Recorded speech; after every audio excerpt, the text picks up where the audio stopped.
Yeah.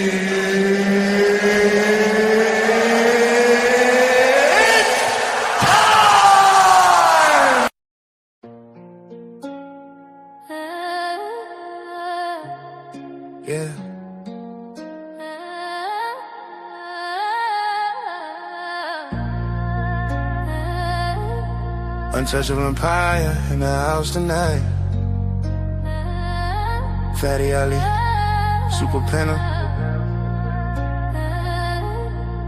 Commitment on the table, let's talk about life. Waiting on a super panel, talking truth, right? Yeah. Untouchable, rise up, make the room real clear. She say she want love, but she play both sides. He say he want peace, but he running from pride. Commitment on trial, hearts in denial. Untouchable empire, we been real for a while. Look, I'm black and I'm proud of the grind and not done. They tell them ain't get money, just a matter to someone. If she don't listen, that ain't challenge, that's a sign you ain't won. You gotta lead with your purpose, not the chain that you flaunt. Broke men get judged like they ain't worth the time, but she got 5 dudes calling how she yours or mine. Commitment ain't dead, it just lost in the climb. Super panel drop the truth like we changing the timeline. Talking like a fatty Ali holding the floor. If you wanna lead love, gotta get something more. Loyalty ain't bought, it's the soul you restore. Respect ain't a check, it's what your character. Squeeze on the super panel, talking truth, right? Yeah. Untouchable, rise up, make the room real clear. She said she want love, but she play both sides. He say he want peace, but he running from pride. Commitment on trial, hearts in denial. Untouchable empire, we been real for a while. She call it action, but that's flames to the chest. He building himself up, trying to offer his best. Both scared to trust, but they hide it with tests. And everybody lost and nobody confessed. Leadership ain't something you pretend on the track. It's the way you bounce back when the world push back. Love ain't all money, that's a natural fact. But a man with no vision, she ain't following that. Commitment ain't broken, it's buried in noise. Women want men, but they choosing the boys. Men want love, but they quiet their voice. Untouchable, step up, now we making that choice. On the super, untouchable, rise up, make the room real clear. She said she want love, but she play both sides. He said he want peace, but he running from pride. Commitment on trial, hearts in denial. Untouchable empire, we been real for a while.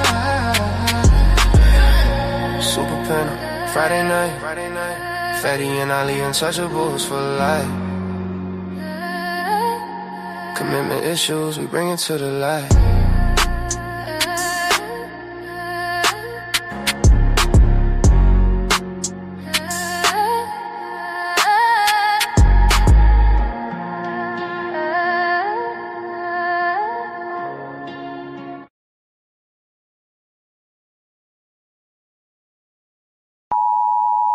The content presented on the following show is intended for satirical and educational purposes only. The views, opinions, and statements expressed by panelists and guests are their own and do not necessarily reflect those of the host, production team, or channel. Additionally, any third-party content featured in this program is used in compliance with fair use under United States copyright law, which allows for commentary, criticism, news report, teaching, and research. Viewer discretion is advised, and we encourage independent thought and discussion. Welcome to the Untouchable Super Panel with Ilkan Ali and Fatty. Kick back, relax, and enjoy the show.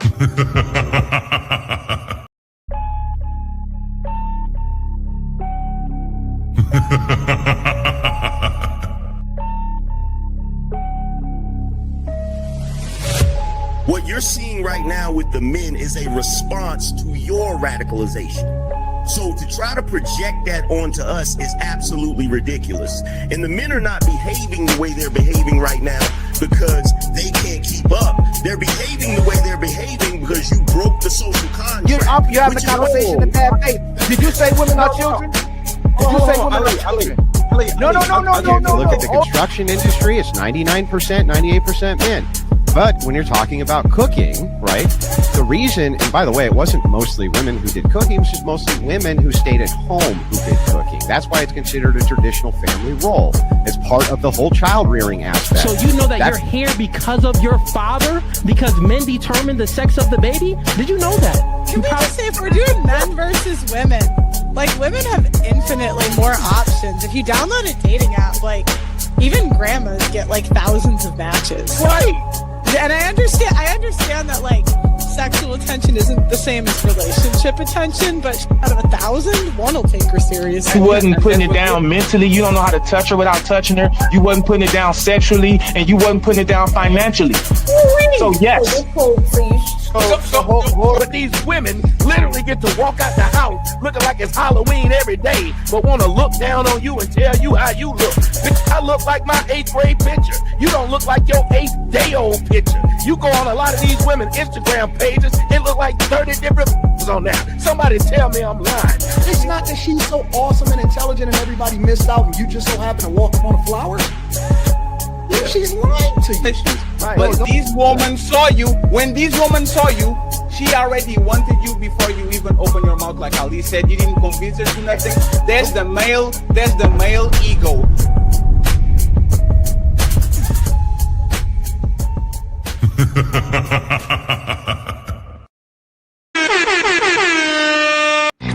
It's time to do. Welcome, family, to another super untouchable panel. Shout out to everybody tuning in, our chat family, our day ones, and all the new faces we got coming in the building. If nobody else acknowledge you, just know we do. Much love to y'all. In respect to all the panelists in the building and to their supporters who rolled in with them, man, make sure y'all hit their super chats. Make sure you liking they show as well and support your favorite content supporters on our side. Please like, subscribe, and share the stream right now, family. We're gonna have a powerful conversation tonight. Let's stay respectful.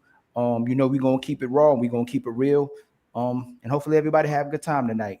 I'm gonna introduce all of the panelists. My brother Cooley in the building. You already know who Cooley is. Respect to my brother Truth. Respect to my brother Six, Raphael, Big Rick, the ruler, my brother Jonathan, and Ugly too. He just got to restart real fast. But y'all know exactly who most of these people on these panels are, man. Hopefully we have a great conversation. And again, much respect to y'all, my brothers. And don't forget the one and only Untouchable, my brother Fatty, the one and only part of the Untouchables, man. We trying to bring y'all great shows every Friday and Sunday consistently. We're going to be doing way more. My brother Fatty is going to bring more political conversations or religious conversations, especially if y'all trying to get on board as well too. Just hit us up, man. We'll get you on these panels to have debates, man, with whoever you want to have debates with. So make sure you connect with Fatty.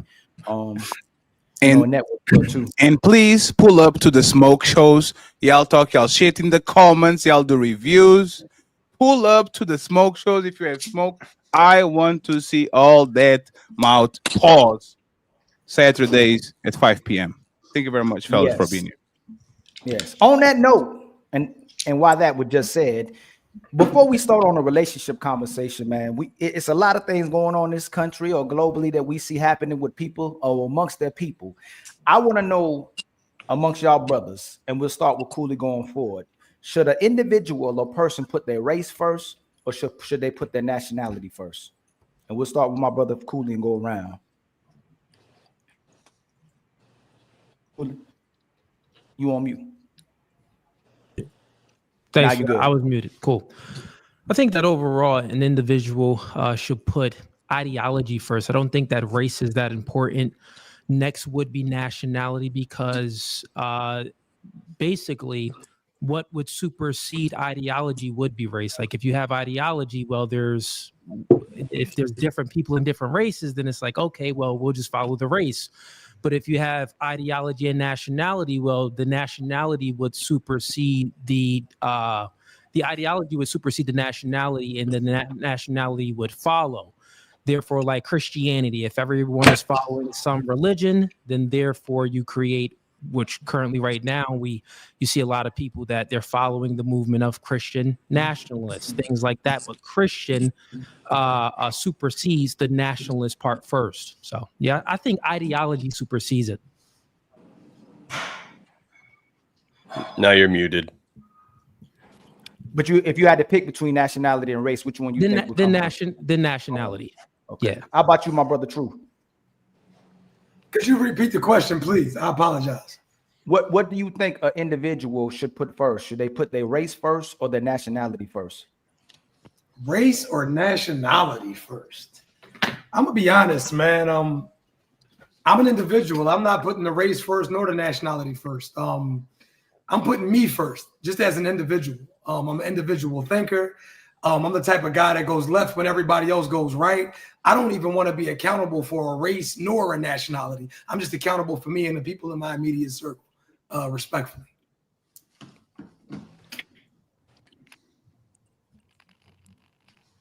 You muted, man. I'm making rookie mistakes tonight. I got you nervous. Oh, here you go. Ugly. I think Ugly got another call. Is that me again? Yeah, Ugly. It went black. When it goes black means that's either somebody They's trying to tell you something. Yeah, or your camera went to the other side. You just have to refresh. Or he's giving you. Y'all can see me and everything. Okay, hold on. He's giving you the answer all black. And then 6 went black too. So 6, you back there? Rookie season. So let's get Jonathan in there real quick first, and then we'll get the Big Rick and Raphael until Ugly Money and 6 stop being black. Hey, Truth, but if you had to choose between nationality and race, which one would you choose? Oh, thank you for that too. You know what's crazy? I'm about to cause some controversy. I don't identify as black anymore. Oh my God. Oh yeah. Damn. Yeah, I'm sorry. I hate to cause like I don't even want to be identified as a race. My race has let me down significantly. I just want to be identified as an individual.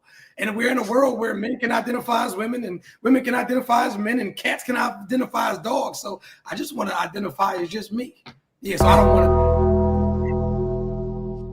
to. Okay. This man is transracial. Exactly. How about you, my brother Jonathan, man? Which one you putting first, man? Personally, I'm not putting either first. No, boy, this is a controversial subject, boy. Don't nobody want to put race or nationality first. Okay, go ahead. The issue I have is I'm assuming that you're talking about the social aspect of race because biologically we're all the human race. Yeah, yes. Right. So we're talking about the social context, but I'm not interested in.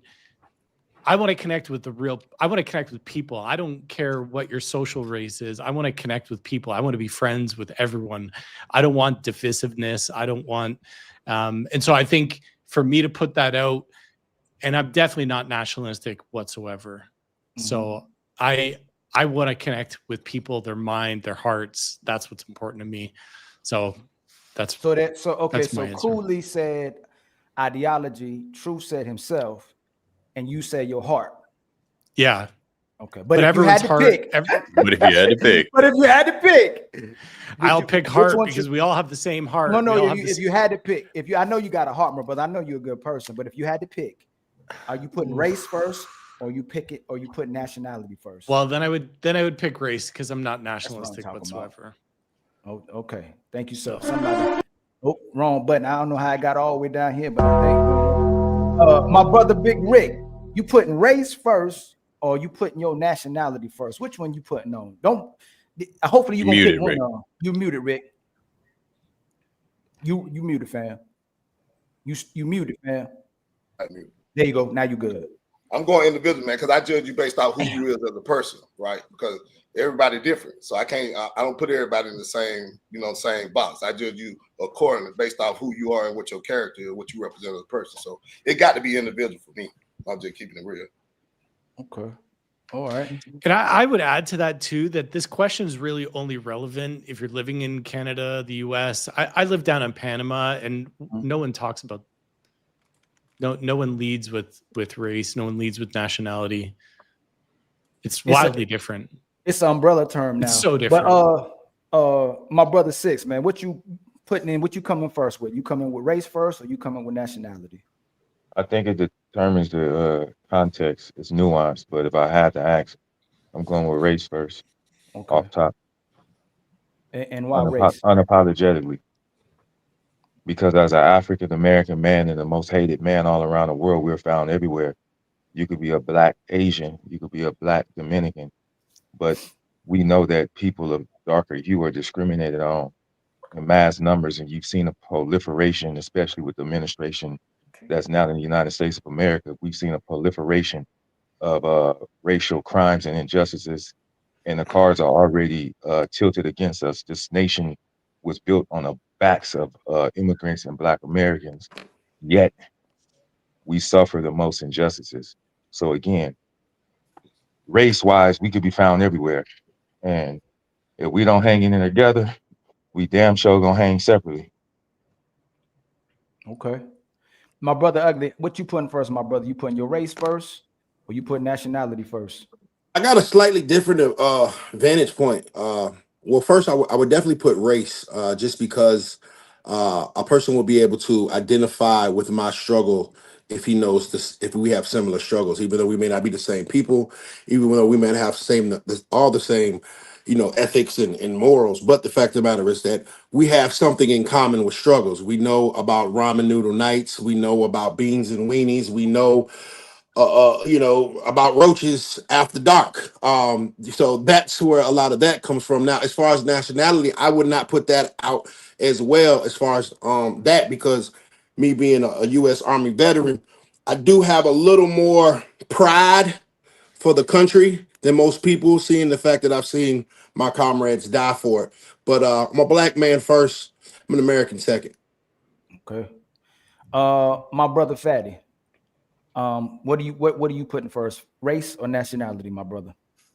I put race over nationality, even though I'm proud of the country where I was born. Like, it doesn't shape your day-to-day life as much as actually nationality shapes you. You can get a black person from Boston, a white person from Boston rooting for the Lakers, and a black person from Compton rooting for the Lakers, and a white person from Boston rooting for the Celtics. Those people probably have nothing in common. But I guarantee you that me as a black Portuguese have a lot in common with people, black Brazilians, black Americans, black Nigerians, than I actually like. Culture, a lot of times, even when you go to a country that shouldn't be yours by nature, like, you usually carry the culture, the music, and all these things that usually come with you. Nationality is only matters when you are on the Olympics or you're going to war, for the most part. Other than that, your nationality doesn't serve you for a while. And most people never live the same 40 mile square that they was born. They were born in Indianapolis, they will die in Indianapolis. Most people can't even feel what it is to be American citizen in Thailand. So I will definitely go with race first. I think your nationality is extremely important, but you're not going to feel it as much. You're going to feel that once every 3 months.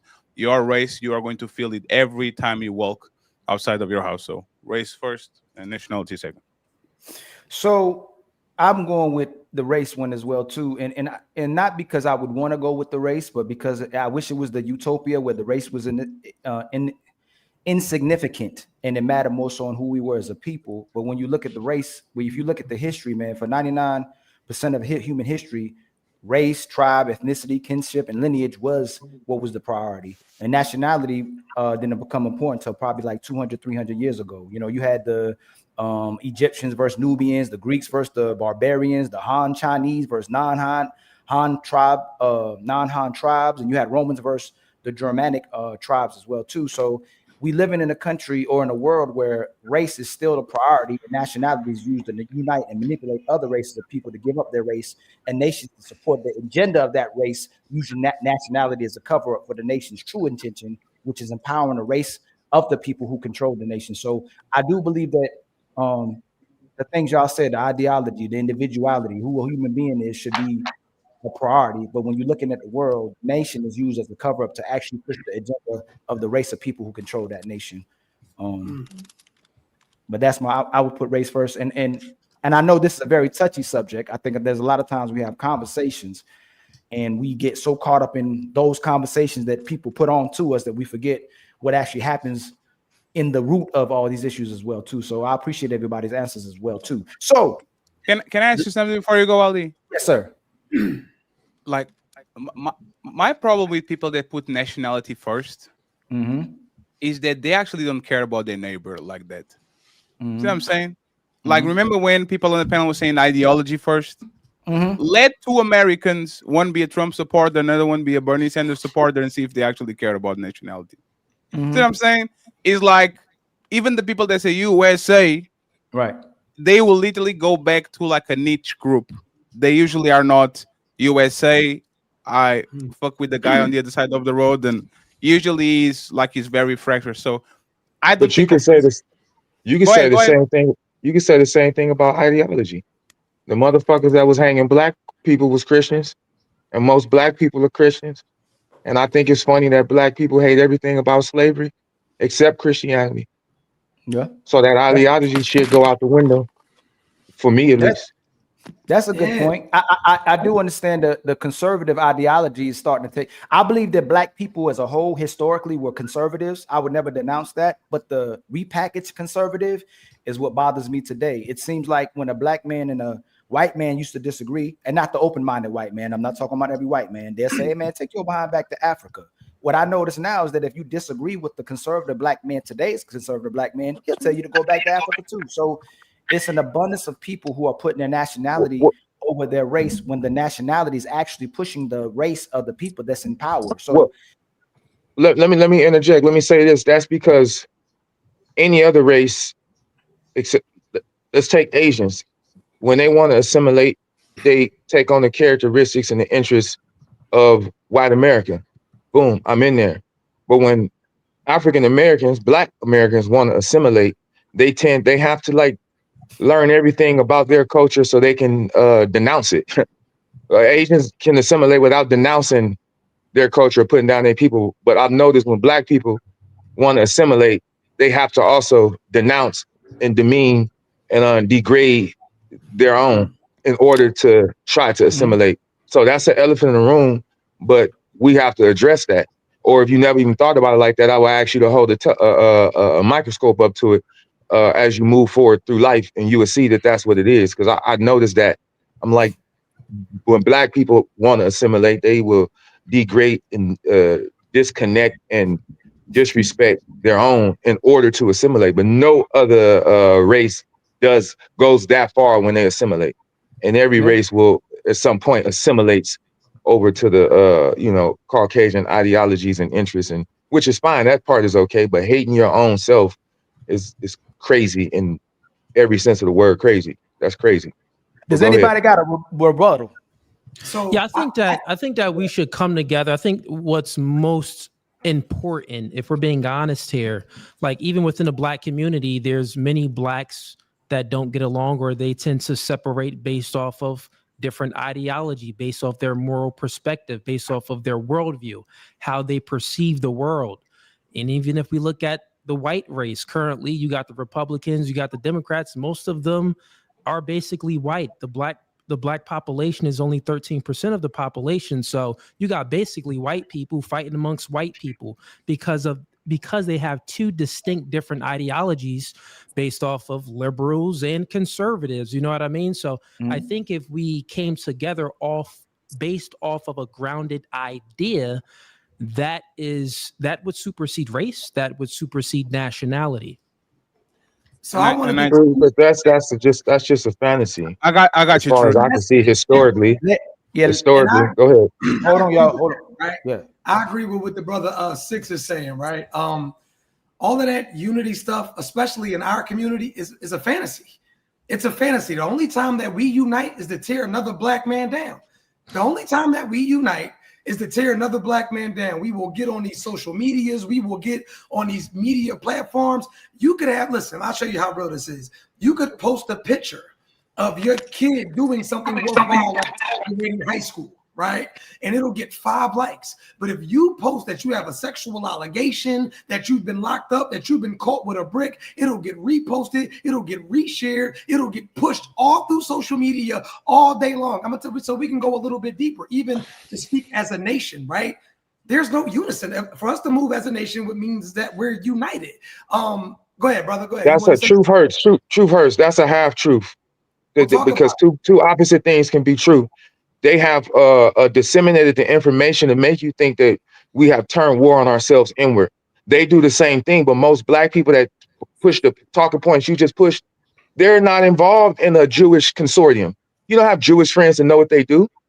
You don't have any other group that you can compare to. You're just regurgitating information that was downloaded on you and make you think that you a savage, but they fight just as much as us and they fight differently. So yes, what you're saying is true, but it's a half truth. And most people that disseminate that messaging right there is harmful because everyone fights amongst themselves. Most of the crime is based on proximity. And again, how many Jewish, you're not a part, like just in general, a part of a Jewish consortium? You don't know what they do. A Russian consortium? You don't know what they're doing. You only, speaking in general, have a narrow POV of what's in your 10-mile radius and what's on your timeline because that's what you interact with. But every race, every sector is guilty of it. The Jewish man, get over on the Jewish man all the time. Yes, black people kill black people, but white people kill their own parents too. It's the media is controlled and the images that are controlled and shot out to the mass world is that of, black people are savages. They only want to kill each other. But that's not 100% truth. Is there truth to it? Yes, but it's not 100% true. And every single time, because I'm gonna keep it real. I'm gonna talk the truth because can't nobody break me because they ain't make me. So I can say what I want. I'm unbossed and unbought. Every time as a Black Americans coalesce, when we come together and organize, they destroy us. From our organizations, Black Panthers was destroyed. Black Panthers was created in Green Berets in response to the Ku Klux Klan. I'm going to teach y'all how to shoot guns. I'm going to teach you gun rights. We're going to arm ourselves. We're going to protect ourselves. They dismantled and assassinated the whole Black Panther Party, yet the Ku Klux Klan is still here. Tulsa, Oklahoma. We had our own thriving business, 40 blocks of businesses that are thriving. They dropped bombs on the city from airplanes. And when I say they, white Americans, this happened in white America. So when they talk about 9/11 and the airplane using as an attack, that's sad. But I'm like, they not the first motherfuckers to use an airplane to kill people. White America was. And they took over Tulsa, Oklahoma with that. So we have to address that every time. Watch this. And they say, oh, look at how Black people dress. Dress better, talk better. It don't matter how you dress. Martin Luther King was wearing a motherfucking suit when they killed him. Fuck is you talking about? So and the United States government was convicted of his murder in 1999 and lost a civil lawsuit. This information is readily accessible. So yes, truth hurts. Part of that is true, but I would be remiss if I don't go but look at the other variables that go along with that. Let me say something real quick, Drew, before you go. I think you guys are hyper-fixated in your own group. And when I say your own group, like Black people, Latino Black people, put a white liberal, LGBT, put the extreme left and put the right or the extreme right in the same room as white people, they're going to eat each other. Like, this is the same thing. Like, it's not like you're not like Black people are going to go against other Black people on ideology. Let you be a white woman that fucks white men and go to the Nick Fuentes side of the room and see what they call you. Like, it's going to be fractured because people are tribalists. If there's only men, we are going to do, I'm taller and you short. If there's only tall men, I have money and you're not. If you take money, I am from Minnesota. People are going to find ways to fight each other. Every time you remove something, they will get on the tribalist shit and they're going to try to fight each other. So it's nothing new because, once again, and if you know anything about history, the only thing that united actually Europeans that were fighting each other for 500 years was Moors and Muslims coming to Europe, and all of a sudden everybody's together and everybody is actually kind of against them. Like there's a spaceship or something coming to Earth, like in a month or something like that nobody knows what's going on. The Atlas something. Let that shit be aliens and see if Nick Fuentes and Dr. Umar Johnson are not in the same room fighting the aliens and say, oh, no, we don't need to fight anymore. Like, this is what human beings do. They're going to become tribalists and they're going to join together. Go ahead. Corruption and slander and backbiting and tarnishing brands and all of that. That is going to happen with every race, right?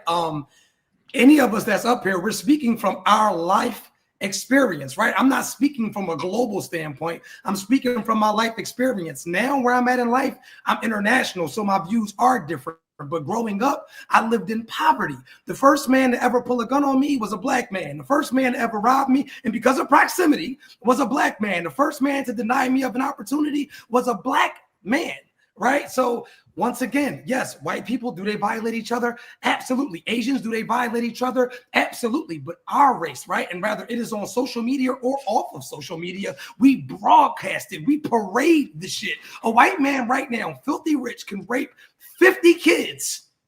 They'll put the information out there just so it's logged, and then it's swept under the rug, and then it goes away. What do we do to our leaders? What do we do to our people? Every single radio station, every single broadcast, they're going to have a spinoff on top of a spinoff on top of a spinoff. The nigga did this, how the nigga did this, because the nigga did this, why the nigga did this, how the nigga did this. The nigga did it backwards. Let me cook for a second. I'll let y'all go. I love my black people, of course. I just know that where I come from, and I can speak, I'm from West Philadelphia, a largely black populated area. The only white people we seen were teachers. You got three types of people in my neighborhood. You got black people, you got niggas, and then you got Jamaicans where I come from. I come from all black people. But as my money grew, as my environments changed, it made me look at life a little bit differently. And I'm in rooms with millionaires. I'm in rooms with billionaires. I sit down with these people, and I'm telling you, we are one of, and not saying that they don't, but we largely broadcast our downfalls. We can even get on Diddy, a black man that gave a lot of people a lot of opportunities. Now, is he a high profile freak? Absolutely. But I never knew that was a crime. They broadcasted. That's all I wanted to say. I'm off. I agree Content presented on the wholeheartedly following with show that, is and I intended for struggle with satirical that and even when on educational platform. purposes only. The views, opinions. The views of our guests about Diddy do not reflect the view. Good. No, I know. It was just a joke, my brother. You got it. I just said the views of. You didn't have to apologize. Go ahead and take us home, Six, and then we go to the next topic. No, I was just saying I agree, and I think a lot. And I'm not being facetious when I say this, but a lot can be learned in a great way from studying, the way the European American consortium works. I don't like bashing any African American publicly or tearing them down publicly because you don't see any other consortiums do that widespread. And I think a lot can be learned from that. And again, that's why I have, I agree. I'm gonna just leave it there. I agree. And that's why I haven't done as much that I can do with a lot of these jokers on this internet, is it because I'm like, that's not the way. If I ever catch them, I pull them to the side and we can go at it. But I don't want to participate in the financial delinquency of my own race. And that's what we're doing. We're castrating each other financially when we hang each other out to dry on these internet streets, right? So I struggle sometimes we need to be hung out to be dry, but not publicly. Exactly. Go ahead. I'm sorry. Go ahead. Yes. Go ahead. So and it's crazy that you say that, and that was super dope that you say that, because even with my platform, I don't know if you're familiar with who I am or what I do. When I tell you, I stay so far away from gossip, bitchy ass shit. I get thousands of DMs every day trying to tear a black man down. And I refuse to post it. I refuse to indulge in it. I'm talking about everything from sexual misconduct to scam and you will never see me come to this internet personally downing a black man. I just won't do it because I'm not into it. You dig what I'm saying? Because like you said, people think that they understand the level of You don't even understand what goes through a man's mind when you have a huge platform and it feels like the whole world is pointing at you for your shortcomings. And there's somebody that's doing the same exact thing, but because they're not big as you or have as much motion as you, is swept under the rug. So me as a black man, the way that I uplift the brothers is I don't give it a platform for that shit. And it comes to me in all shapes and sizes. I'm in front of 80 million people a month. But anyway, but no, you definitely said some dope shit. For sure. And you know what? This actually just further proves the point. While I think that ideology supersedes it all. Even if you look at the continent of Africa, there's many different countries in the continent of Africa. But what separates them is ideology. They have different plans for their different countries and in their different nations. They have different goals. They have different religions. But if they came together based off of one plan, one goal, one religion, or something like that, one ideology, then it would, Africa would be the strongest nation. But Africa is a continent with many nations, with many different ideologies. So I think that ideology supersedes it all if we really want to make change and get people on the same program to follow one plan, one goal, one direction. A good example of that is the European Union. French were fighting the Germans, and everybody had their coin, and everybody was trying to get the upper end. And then they created the European Union, and now he's one of the strongest blocks in the planet, and everybody moves to the same direction and all Exactly. that. That's probably what's going to happen. But I think that's insane. Let me just say this real quick. Right? I truly disagree with the fact that y'all are not willing to denounce people that look like you, because not everybody should come. The Noah Ark is for the people that deserve it. You shouldn't be pro-black to the point where you let the people that are fucking up for everybody talk too loud or actually do damage, because you're going to bring them to a community and everybody's going to be pro-black until the motherfucker starts to fuck up your community. Their kids are going to start to fuck with your kids, and all of a sudden you are in the same place that you were before. I think there's a middle ground between not cheating on your people just because, and actually put your foot down and says that dude is not like me, because if you actually let him come on the boat, you are going to have the same problems that you had before you left land. So I think there's a middle ground in between that. Yeah, to expound on that middle ground, you're right. You don't want everybody to come. Everybody's not going to make it. But at the same time, you don't have to publicize it and promote it. You know what I'm saying? We don't have to put it out there like, hey, he's the weirdo, or hey, he's a pedo or whatever. You know what I'm saying? Like, especially if he hasn't been convicted of it. I think that we just should start practicing knowing when to step away from the app. You dig what I'm saying? And if it's somebody that looks like you, just try to give them as much grace as possible. Not shying away and not looking away from what a person is, but at the same time, I don't have to promote the fact that you're terrible. I do not have to promote the worst of my race or the worst of my kind. I don't want to promote that. That's not the majority of us. That's the minority of us. So why would we, pour time, energy, effort, and a platform to it? I think that's some middle ground as well. I believe that this internet has made us so inhumane, right? And like I said, I can't speak from everybody. We all come from different backgrounds. I spent a lot of time in prison, unfortunately, and that's a place where there are no gray areas. Everything is black and white. I personally hate the internet, and the reason why I hate the internet is because I feel like on this internet we play a lot of games that we would never play in real life, right? Where I come from, agree with that. Yeah, so I'm not glorifying violence or any of that, right? But a lot of games that these people play on the internet, I always tell people you have to be careful, because the way that you play with comments, some people play with weapons. You understand what I'm saying? So we play a lot of games in these comment sections and on these people pages. And so like me personally, I stay away from for me, honestly, and y'all gonna probably get upset about this, I feel like anything dealing with gossip is a bisexual trait. If you ask me, women gossip, that's a girl catty trait. That's something that I will never, ever be in nor support. And I just wanted to say that. I'm done with it. And I love LGBT people. If that's your thing, go ahead and get your shit off. So does anybody else got anything to say on the subject? I have something to say on the subject, but I would just say this though. So like if we're thinking about it, right? Like, okay, well, just because this person is black, maybe we shouldn't shame them. Maybe we shouldn't talk bad about them. I would agree and say that there is an unspoken collective thing that we even observe when it comes to different races, where we're really not gonna, even the white race does it. They really don't like talk crazy about basically there are more white school shooters than any other race, but that's not really like, like put out there and promote it crazy. It is. We see it all over the news, but it isn't like to the extent how white people speak about, black people in the hood and like, a crime and stuff like that. It isn't promoted to the same extent. So I would say to agree, but also disagree with my brother Ugly. I would say that part is true. I think that races automatically do this because we're tribal. But on the flip side, I do think that we should shame and we should stigmatize bad, negative, poor behavior. So that's what I would say. I think that should be stigmatized. We should shame it because we should make a clear distinction of what's good and what's bad. I agree, but it should not be done. It should not be done publicly. I think Ugly, you would agree with that too, though.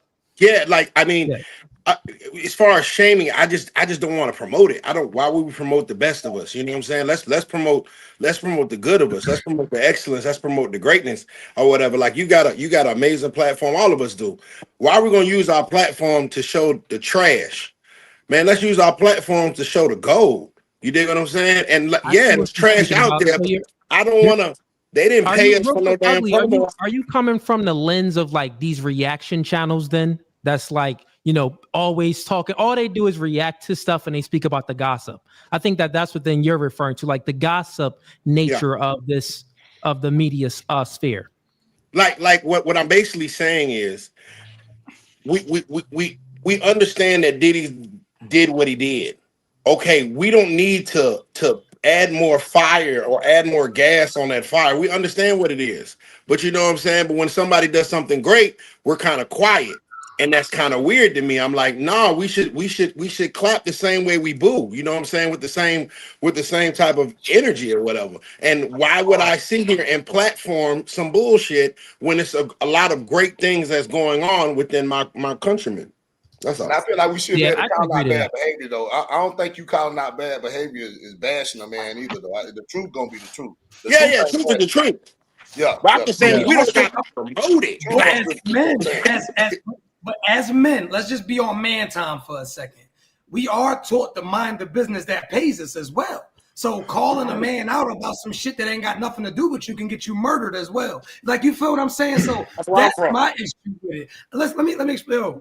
I'm going to mind the business that pays me, brother. What you got going on over there is not for me to speak about it unless it's affecting me financially or personally. And I think that's a different ballgame. That's also new. That's nuance because it depends on where you stand as a man. And the opening question was a race or nationality, because it might not be affecting me financially, but it affects us as a whole, as a race. And then it should be identified and eradicated, because it don't matter how much money you got.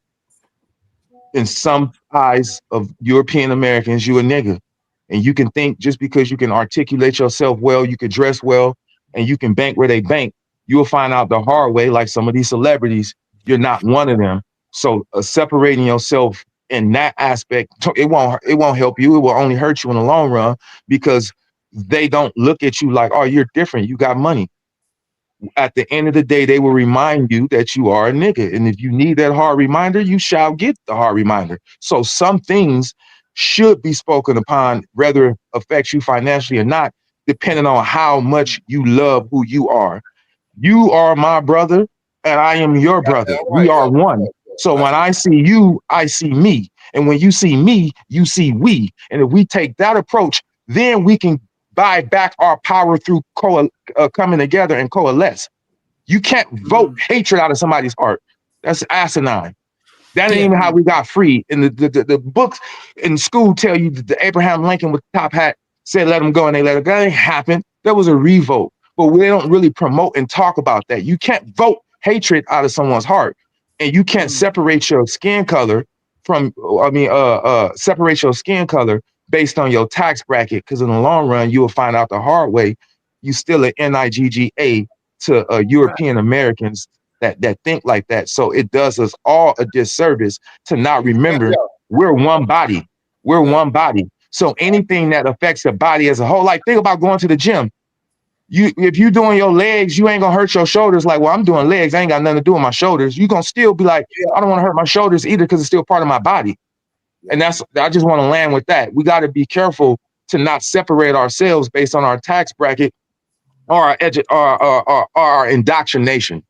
So I ain't gonna call it education. To make a clear example, and I think most people on the panel would agree with this as far as the black people up here, because I believe that we're all straight men as far as the black individuals up here. Not sure about the other two. I'm not clowning on you. I just don't know who you are. All of them married and okay, fair enough. So here's a clear example. Straight and forward on this side for sure. Yeah, I think everybody. Here's an example that would make a clear distinction of what we're speaking about. I have nothing in common with Lil Nas X. He's the furthest thing from me. I would have more in common with a straight man than Lil Nas X, right? Sure. So I would say that, so look at that. He's the same skin color of us, same skin color. Maybe if he came from he wasn't involved in the culture as well, but his ideology, the things that he believes in, his what he participates in, right? His behaviors is the furthest thing from mine. So I would actually, his type of behavior and his type of ideology, I would shame, I would shun, I would push away. He would not be a part of the club.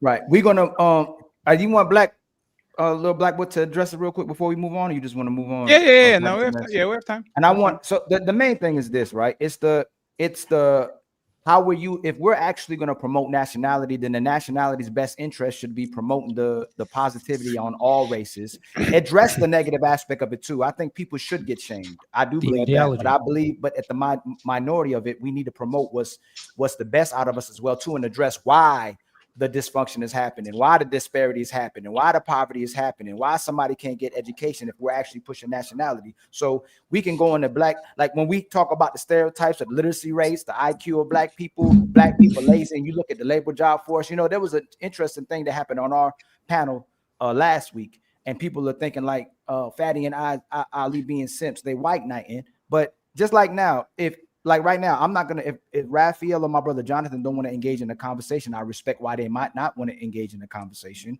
And if they chose not to, because I respect that, if we're gonna have that conversation. But when we have the real conversation, people should be able to really share the information of what they see, their experiences, and then bring factual data to the table as well too. And I'm gonna say it too, because I'm gonna address it. We had a Sister Pearl come up here the other day that said that 60% of black men are arrested by the time they're 25 years old. Well, majority of arrests don't result in convictions. So most races of people in America aren't typically convicted when they're arrested. But you have to look at why those people are arrested, whether it's a wrongful identity, it's bad policing, it could be unconstitutional rights that wasn't read to them, or just profiling, period. We don't address that. She said that she would say black people lazy. When you look at the workforce, you know what I learned today that I didn't realize? That the black man, white man, and the black woman labor force rates are almost equivalent. Black women's workforce rate is almost higher than the black man. Hey, Ali, we've been labeled lazy ever since we stopped working in cotton fields for free. Right. The white woman's participation in the workforce is less than all the races. So then if we looked at the data like that, would we say white women are lazy? No, it would be ignorant to say that, right? But it's the way data is being used. Even when you're looking at the literacy rates in this country, looking at 1960, 25% of black Americans, or looking at it was a literacy, 95% of the people, or almost 99% of the people back then couldn't read. And then you're looking at the literacy rates right now, it's 95 to 97 in the black community. And when you're looking at the data, it's saying that's one of the biggest transformations in world history when black schools like Spelman was created. So all the positive things that black people do as a whole in this country isn't addressed. That's the problem. So when you bring the white man in, you bring the Jewish man in, the Hispanic man in, the Arab man in, they don't like Ugly Money said, they don't focus on the negative aspect of their community because they're looking at where everybody's proficient the most. Most Black Americans, Black men and Black women, are doing well for each other and they are assisting each other. I'm not taking away from my brother Truth's experience as well too, but the same thing where you might have been shot first, done dirty first, got something stolen from you first, that is attributed to all races based on relativity and proximity, like my brother Truth says. So the country has a way locally and globally of perpetuating Black ignorance all around the world. If we want to keep it real, that's why we're having these conversations. Because once you look at the data, go ahead, my brother Fatty. No, and I just wanted to say this real quick, right? And I actually respect Jonathan and Raphael because the pressure on them is different. If they say something here that they shouldn't, it's different.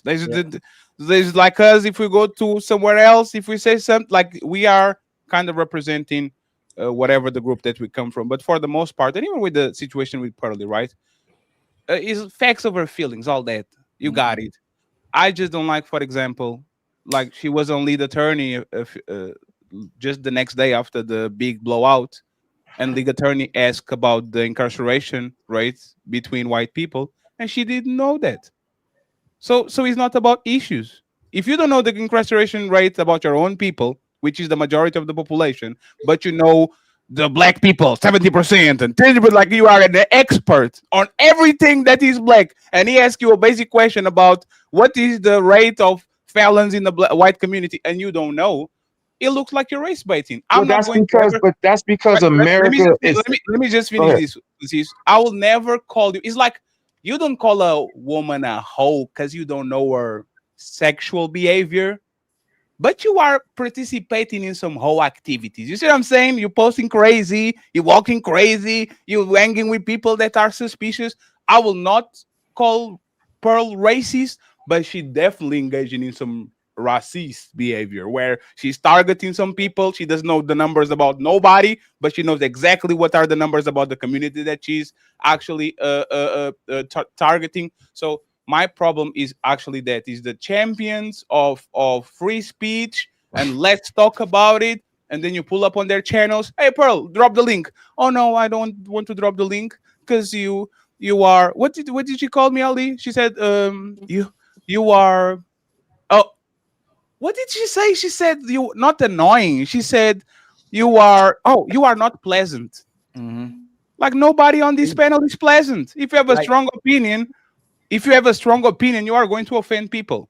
If you're going to be up for the smoke in front of Black women that are unprepared, be ready for the smoke when people that are a little bit more prepared want to come to you. And it's like this right here. Like there's Black men too and white men, and not the white men on our panel, that'll say stuff like that. MLK chase harlots in the suit, stop the victim talk. It's like in one note, Black Martin Luther King will be used as the plight of how Black men should act, and then another way, there are people who are disparaging Martin Luther King's name, saying, "Hey man, he was a race hustler." You know what I'm saying? Like it's just crazy. What made Martin Luther King a victim? It was not woman or man; it was the government. If the government is writing letters to you to say you better commit suicide before we expose you, you are a victim because you shouldn't be prosecuted by the government. I think everybody on both sides of the aisle, Black or indifferent, if they are sending these letters to Nick Fuentes, he becomes the victim. And the United States of America itself was built on racism and inequality. What are you talking about? There wasn't not one Hispanic, Asian, white, or woman that wrote that fucking Constitution. Yeah. What are we even talking about? That's what it was built on. And historically, European Americans have a history of violence, historically, in America. And we can't sweep that under the rug. Let me say this, because for the sake of brevity and letting everybody else talk, let me just say this real quick. Whoever controls the information controls the nation. Back when I'm 44, back when I was growing up, and I'm going to be quick, there was like 3 channels, right? TV used to go off too. TV would go off and nothing else coming on tonight. 3 major news channels. And anything that was on them news channels, that's what the fuck you believed. But then you enter this thing called social media. Now anybody could be like, nah, I was there. I got my own video. That ain't what happened. Why the fuck you think they was fighting hard to buy TikTok and buy this and buy that? It ain't so they can control the information. We're going to control what goes into your algorithm. We're going to recontrol free speech. because now we can kick you off the app. We don't like that. We don't like you say.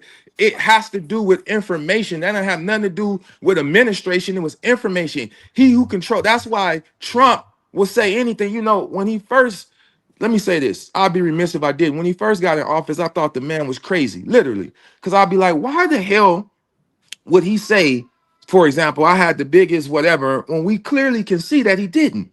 Like, it's there. Why would he say blah, blah, blah, blah when we could? Then it hit me. Oh, shit. Oh, shit. He's a genius.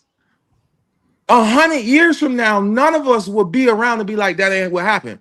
Only thing will be around is the information of what was written.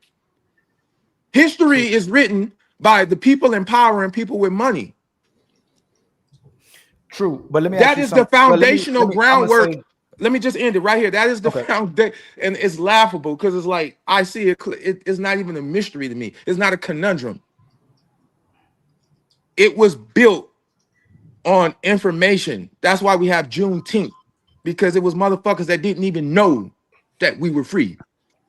Whoever controls information controls the nation. I'm gonna tell you that you in jail the most. I'm gonna tell you you're not with your kids the most. I'm gonna tell you you the most violent. I'm gonna tell you that the black on black crime. How is that a phrase? There's no phrase for white on white crime.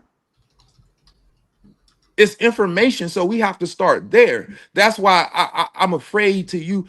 I'm gonna be honest before I close it out. I don't really know how to use my voice in this climate, because I know what my mind is a machine gun, and I love my people and just people in general so much, especially my people first. I'm pro-black, and that doesn't mean I'm anti-white, but a lot of European Americans think being pro-black is anti-white because pro-white is anti-black, conversely. Anyway, I don't know how to help all the way without hurting. So I'm still like, how do I do this without hurting us as a whole?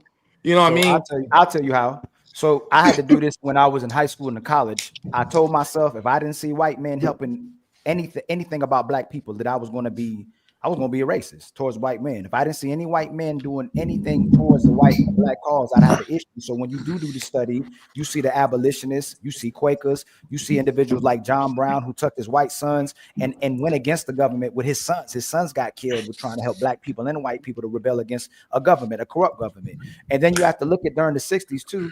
During the times that black people were being lynched, white women and women were being killed for fighting for black Americans. White teachers, white cops, white individuals were literally being killed. They didn't put that on the front street because they want the racial divide. So if we're going to do what we're telling other races of people not to do, then we have to be the difference when we had this conversation, to not equate the race to being violent. We equate the people in power who may be using race and nationality to make people violent and look down on other people to kick down on them. And when you look at things just like the Hitler regime, Hitler had to get people to hate the Jews before he did what he did to them. And most conquerors, most nations, most of those individuals have to have those people be hated by the people before they enact any action. So in order to do that, we have to look at the individual as well too. When everybody was talking about the individual, and look at the white men, look at the Arabs, look at the Hispanics, look at people who don't act in that facet and who aren't that way, and also look at the governments who are oppressive to their own people as well too. So they use their people to look down on other races of people when it's the people at the top that's doing it to everybody. So we get to see, if we're doing all this research, we get to see that the people in power are not only hurting the people that is a different race, they're hurting their own people, because there's white men who complain about the water, who complain about the food, who complain about the cost of living, who complain about child care, who complain about medical care. So when they look at it, go, look, man, it's no way the black man my problem. It's another white man that's my problem, but it's not the fact that he's white that he's my problem. It's that white man that's in power. So the race and nation conversation is imperative, but if we all want to do something that people never did before, I can look at Fred Hampton too. He brought the Hispanics together, he brought white men together, he brought the. And what happened to him? But white men. Hold on, let me finish. But look, I take what you're saying, right? But from when you talked about the Black Panther movement, there was a white man who created the White Panther movement to help the Black Panthers. Don't forget about that. I'm not so. Hold on. Okay, go ahead. But I'm not saying that I'm not saying we don't have allies. But I'll be remiss if I didn't correct you on something when you said that you will be racist towards white people. I just want to. I'll be remiss if I don't say this. Contextually, you cannot be racist towards white people or anyone. Wait, let me finish. Let me land. Let me land. No, 1 second, 6. I will let you debate that.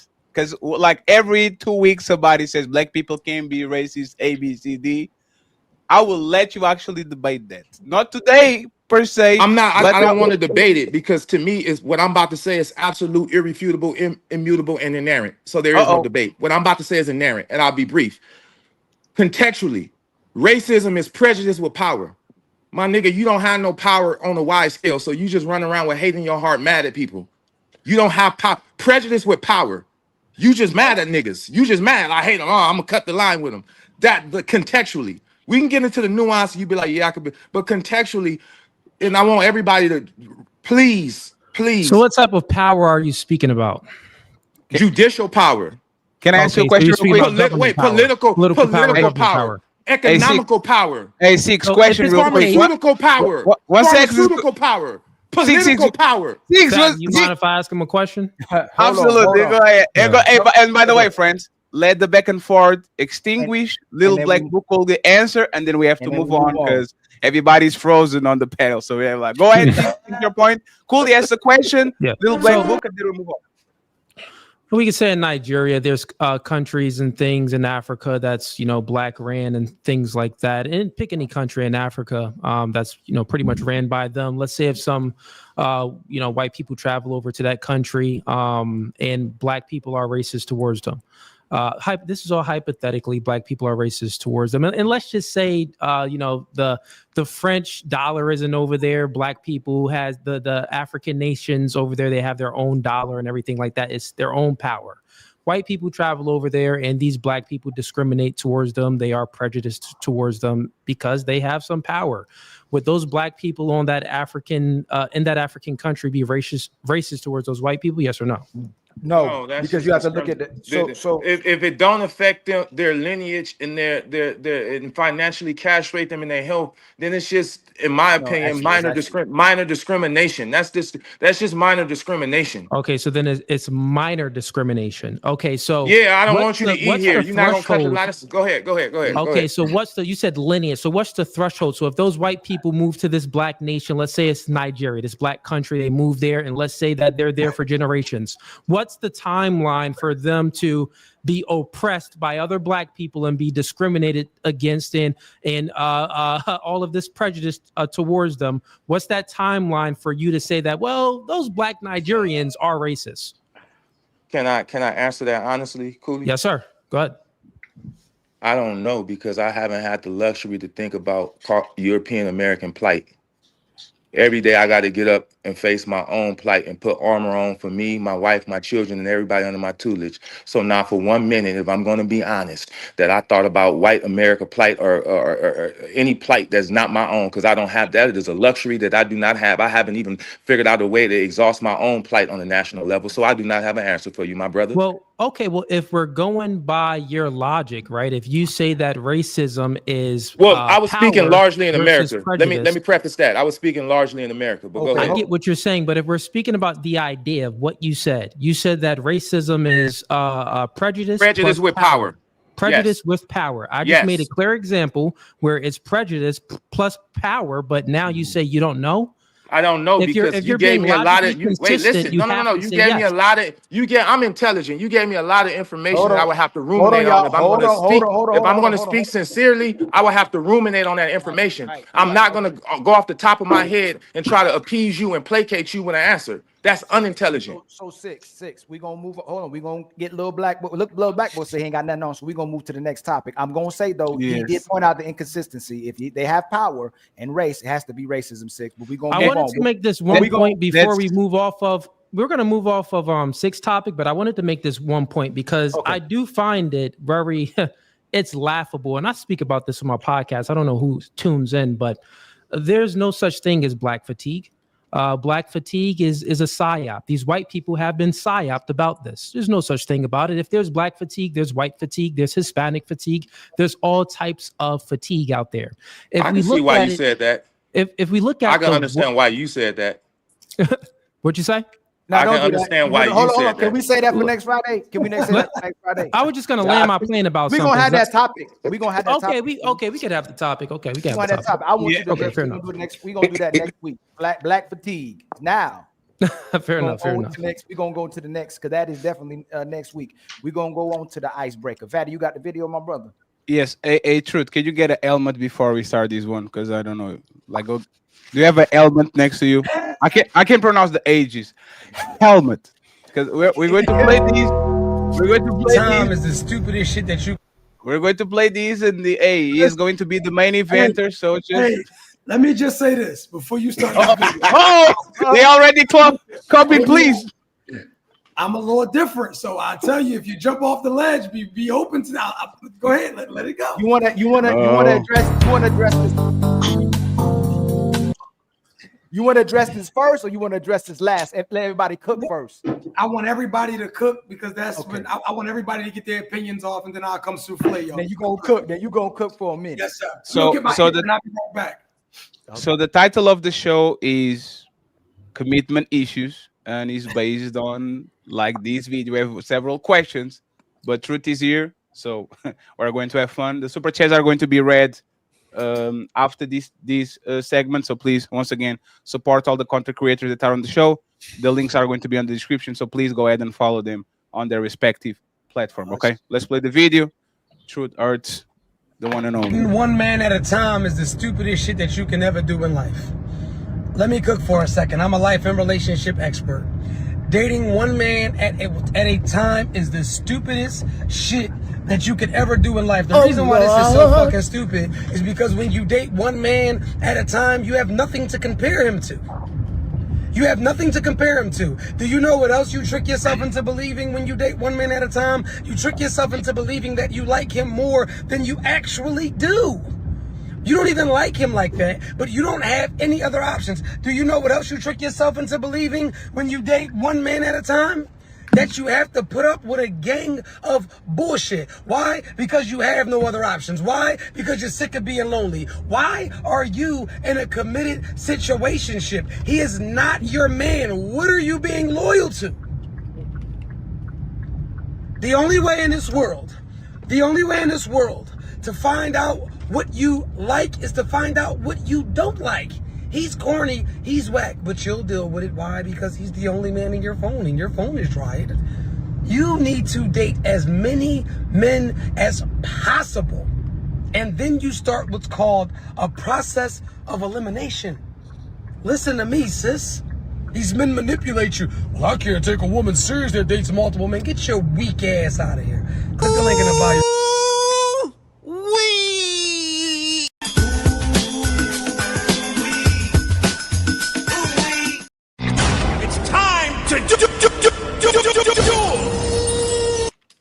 By the way, Rick was nodding his head, so I'm going to put them next to each other so they can have all the space to just dodge and all that. I agree with him 100%. I tell my folks that all the time on my platform. I preach that shit. So we're gonna start. What we'll do, we'll start with Jonathan and Raphael and Little Black Book, since they didn't really speak. They were like, I ain't messing with that subject. Like, y'all not about to trick us.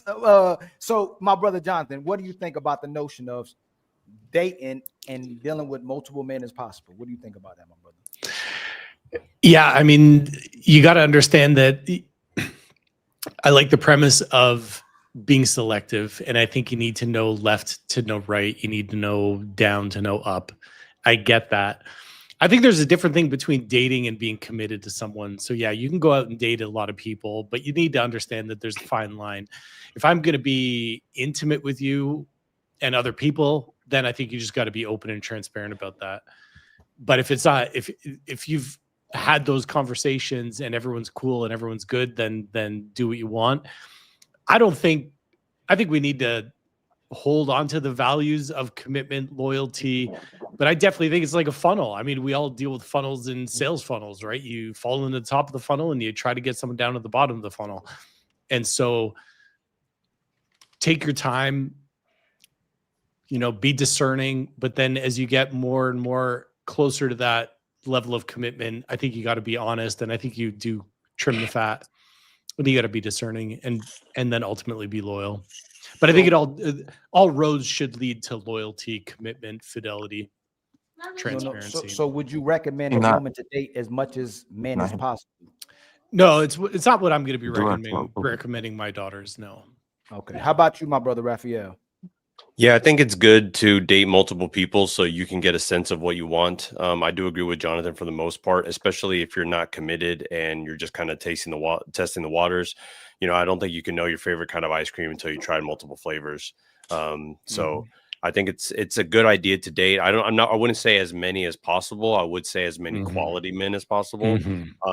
And then you can discern. But I think at that point, when you commit to somebody, that's when you commit. When you say, look, I want to see you, I want to be monogamous, I don't want to see other people. Is that something you're open to? And that becomes your situation. Then that's when I think loyalty and commitment should come into play. And you got to pay attention to his level of commitment and loyalty to you. And if there's red flags, then you bounce. Right. How about you, my brother, Little Black Book? Yo, yeah. I get the sentiment. I can't lie to you. I get the sentiment. I would have had those same thoughts a long time ago, because that's how I thought. I think if we're going to make sensible decisions, first of all, I need to know what truth meant by dating. So before I can jump on him, I need to know what he means by dating, because we may have different ideas of what dating actually means, right? Dating, he can mean dating him. He may mean have lots of conversations with people, go out and have a bit of food or whatever and see what they're like, right? And I don't think there's anything wrong with that. What I would say, though, is that in order to even do that, you need to have a level of discernment. And most people don't have a level of discernment. So I would say that if you haven't got discernment, you can't even start choosing between multiple people. You better stay with one and actually find out whether that person is the right kind of person for you. Now, there was some interesting things that he did say in between that. He said that people get locked on to one person because they're talking to one person. I would say that person, whether they had multiple people or one person, they're problematic anyway. If you get locked after one person and you get locked in, you're a problem anyway. Do you know what I mean? Like you're not doing your due diligence. You wouldn't fare any better with having multiple people. If your confidence comes from having multiple options, then really and truly your confidence is limited. Your confidence shouldn't be based upon you having multiple options. Your confidence comes from the fact that you know who you are and what you want and what you need. And so then when you meet it, you're able to go, that's for me, that's not for me. So again, I don't think it's a case of shooting truth. I just have a different idea of what in my perspective, but I would still need to know what he meant by dating in that aspect to be even able to go against him officially. Do you know what I mean? He's right here. Go ahead. What do you mean by dating? Yeah, so don't answer too fast on which. Don't tell the entirety of the video what you meant, but like, what do you mean by the dating? Yeah, what dating you meant by is the simple. Dating is cut and dry. Dating is literally, as it says, it is getting to know somebody through social activities, which could be dinner, which could be golf, which could be ping pong. You can invite your 9-year-old daughter on a date. It's simple. It's not complicated. We make it more, so it's social activities. Anything could be a date. Yes. Does the bad should they get to 2-3 dates? Yeah. Like 4 dates? So how many dates could someone have before it crosses that line? Because what line is that? Well, let's say you meet a girl and you're dating a girl and she's dating 2 other guys, right? Mm-hmm. And you're getting serious about her, you really like her, and then now you find out she's been on 5 dates with the other guys while she's been on 5 dates with you. At what point do you want exclusivity and knowing that maybe some other man put his arm around that girl that you eventually put a ring on? You can't want exclusivity. You got to earn it. You better be able to fight. You don't jump the gun. Oh, 6, you jumping the gun. My bad. Go ahead. No. And he asked me. Hold on, but he asked me. Yeah, he did ask me. And by the way, 6, refresh your device. Yeah. He's black again. Go ahead. I'm about to give you some game, right? Like the good brother said, exclusivity is definitely a thing that is earned. But if I am single, I have no right to question, ask, or even snoop into anything that you have going on outside of me. One thing that you have to understand when you're dealing with big energy, I got big energy. Any woman that I've ever dealt with has always eliminated her roster. Not because I made it an obligation, but when she gets around me, she's choosing me. I'm not going to, you dealing with him. We've been 4 or 5 dates. I had sex with you. I'm single. I might be dealing with 5 to 6 different women at the same time. It made the best woman win, just like made the best man win. You're a little tender. So you like, well, I've been on 4 dates with you and I think that I should have you too. It don't work like that. She got to choose you, bro. You can't choose for her. So my question was, hold on, Big Rick. My question was, the dates count smashing too, right? That everybody's not smashing on dates, bro. No. I'm asking you, is that okay though? If I'm dating, I'm probably punching on it. If no, I'm not you. okay. True, not you. Is it okay when you tell a women to date? It's okay for them to smash. So, like everybody said, it's about discernment. No, I'm not telling these women. First of all, if you are just letting any man have sex with you, you're for the streets. One thing that you have to understand. What does that say about you having sex with all these women? Then y'all moving too fast. Hold on, y'all moving. No, hold on. When I'm single, true. Don't move too fast. But no, we ain't get there yet. I want you to get there. We ain't get there yet. Okay, all I'm asking, I'm trying to get the qualifier with Little Black Book Act. Are they allowed to get bodies during this dating process of dating as much as man as possible, or no bodies? So that's all I'm asking. So let me answer. Okay. I disagree with that part. Anything. Let's be true. There are brackets to women out here, right? Some of these women have to take what they can get, and some of these women have unlimited options, right? So if we get down to a woman with, because let's just keep. I'm not even gonna go there. Because some of y'all just don't know and you never will. With that being said, now go there. We can go there. Women compartmentalize. You go wherever you want to go with that shit. Go there. Hold on, man. Let my brother cook. Women compartmentalize you men anyway, and you don't even dig it. Some of you men are just dinner. Some of you men will forever be in the friend zone. Some of you will just be a foot massage. Some of you are a cell phone bill. Some of you are a mortgage bill. Some of you are just head. Some of you are the weed man.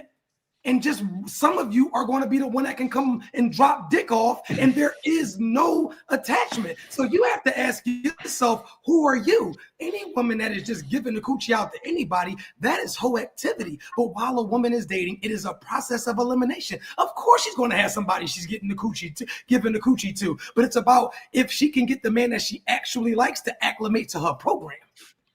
That's the whole. So there's no limit. There's a limit. Like, is a limit or no limit to how much you can give it up? I'm gonna be honest. For me, and I'm speaking on me, she should not be sleeping with every single guy. Women that I'm dicking. You gotta give me true. You gotta give me a number though. Nah, I agree with that number. That's what I'm saying. So she shouldn't be sleeping with everybody. What's the cutoff? I'm gonna be a lady for a second. I would hope that she would compartmentalize, like I said, and she has one guy that she's romantically involved with while she's dating other guys. Yes. Okay, so one guy, and she's dating all these dudes. She can sleep with one while she's dating a lot of guys.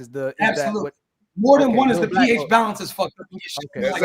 Truth, everything that you're saying is basically just telling me that you're not ready for that. Not yet, Jonathan. Not yet. We ain't get there yet. Jonathan, we ain't get there yet. You gonna get time. Let everybody get to the answer, and then you get time to go back and forth with True. Because True, get ready, True. Little Black Book, he gave you all the information you needed now. So would you recommend women to do what he said? Date a whole bunch of men. You can sleep with one while you're dating a bunch of men. If their allowance is that they can sleep with people, I would suggest that wouldn't be the best plausible response for a young lady, and for even a man. It puts you in a place where your discernment is compromised. All right, sex speeds things up, so it causes people to have delusions about the opposite person and ignore qualities. Remember, we're not trying to have a short-term relationship. If you're trying to long-term vet somebody, I'm not saying people can't do this. I'm saying that a lot of people can't, because a lot of people they're already delusional when they started. So you adding sex is just making you more delusional in terms of actually choosing wisely. So I would say, as a suggestion, that I wouldn't encourage ladies to be having dating where it can go as far as sex, because you need to be able, in your conscious mind, to be able to make an effective decision to see who's actually the best person. Because if Mr. Truth is laying it down correctly, as he's making it sound like he's doing a good job out here, then by all means, that girl's gonna be confused, because there ain't no way that girl's gonna make a sensible choice. Because if there is a better man than him, what he's doing is confusing her. So there ain't no way that she's gonna make a good choice. Am I wrong, Truth? Tell me that you haven't done that to a lady where you ain't the right choice, but she chose you. But did you hear what I said from the rip?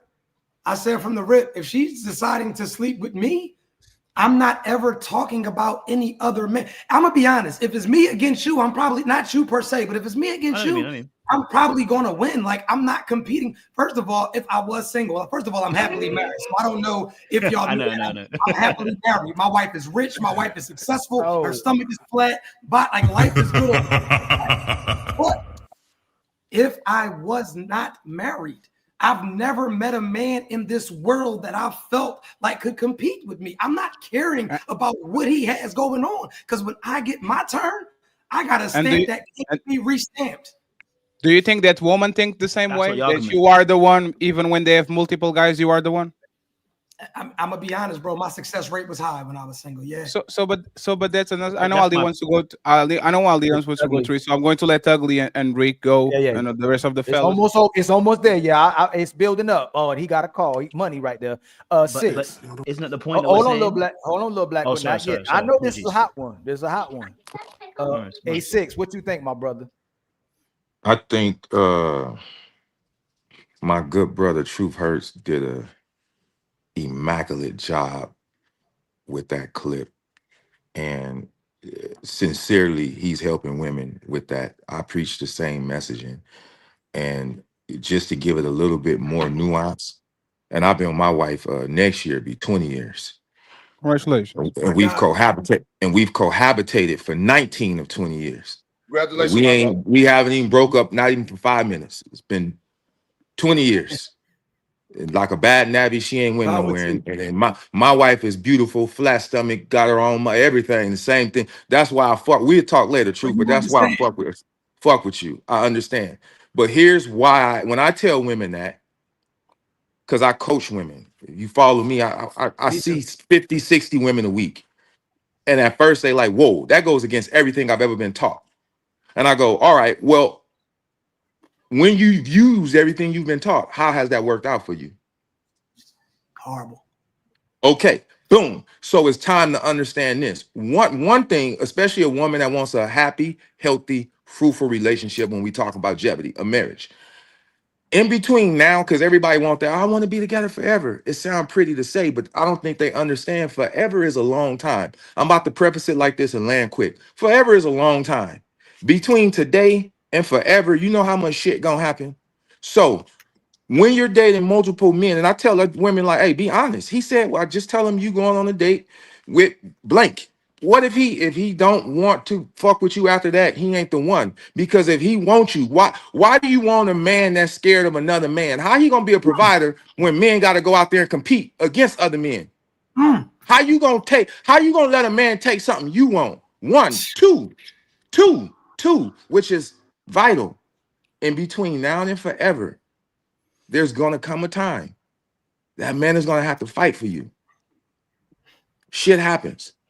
If he never developed that muscle from the fucking beginning, when it's time for him to deploy those intangibles, he won't have them.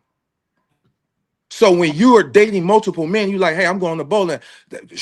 My wife, you know, when I met her, you know, I was the man, right?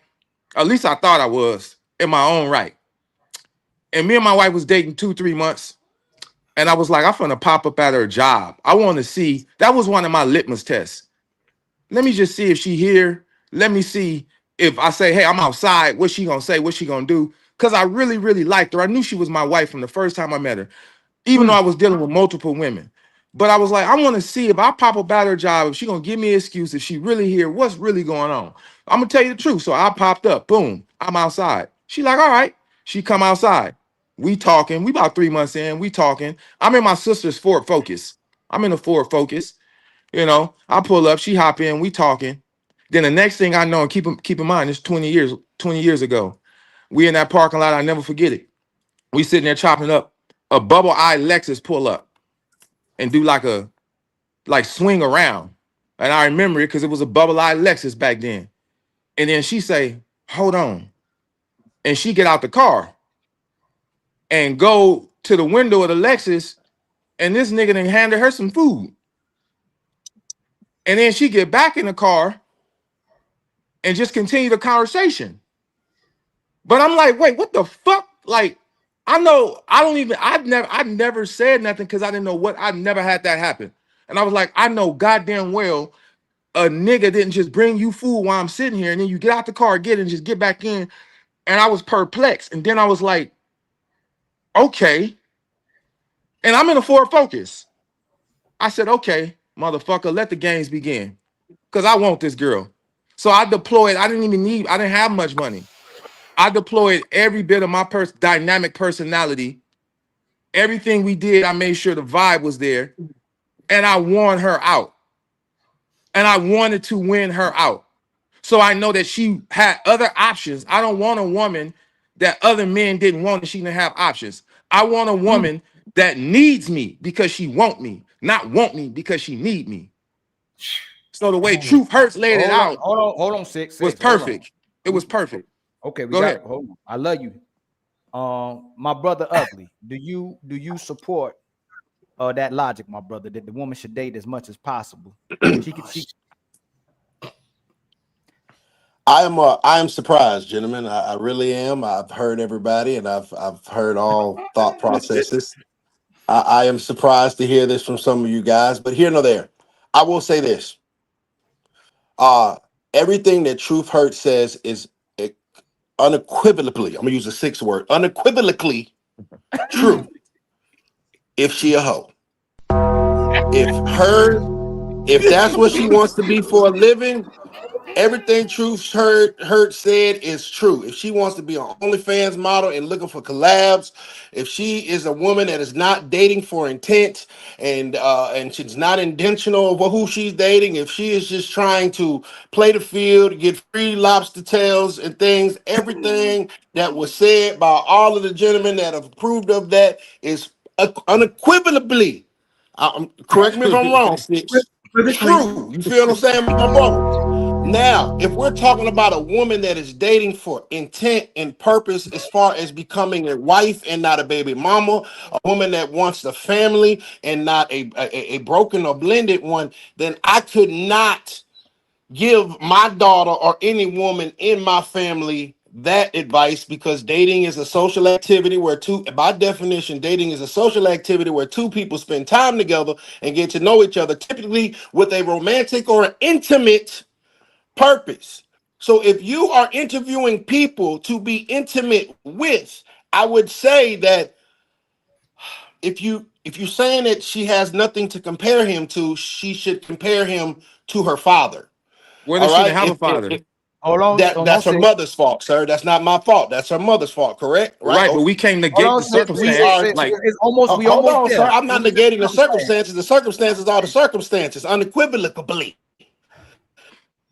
You're going to trick yourself into liking him. Won't you think that she would be tricking herself by confusing herself with 5 other men? And if she got to put up with a gang of BS because she has no other options, well, women have tons of options in their DMs by guys with Droid cell phones and thick glasses. She can just pick one.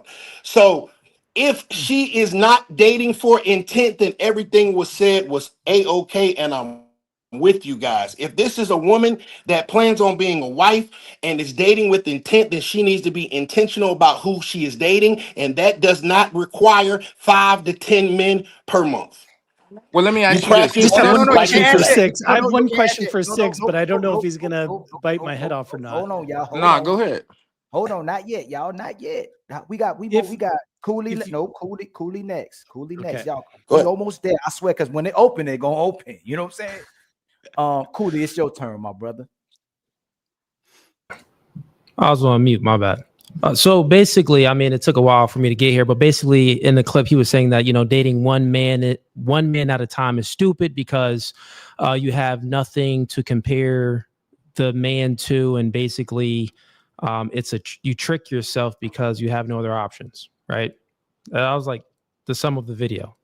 So one, I think what he's doing is he's saying that, women should utilize the same dating methods that men currently utilize right now, which is nonsensical. It doesn't make any sense. It's the dumbest thing I've actually ever heard.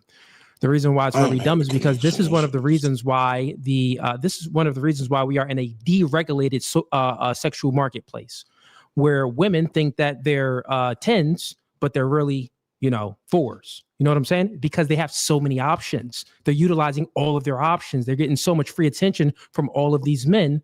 So this is why they think they're delusional.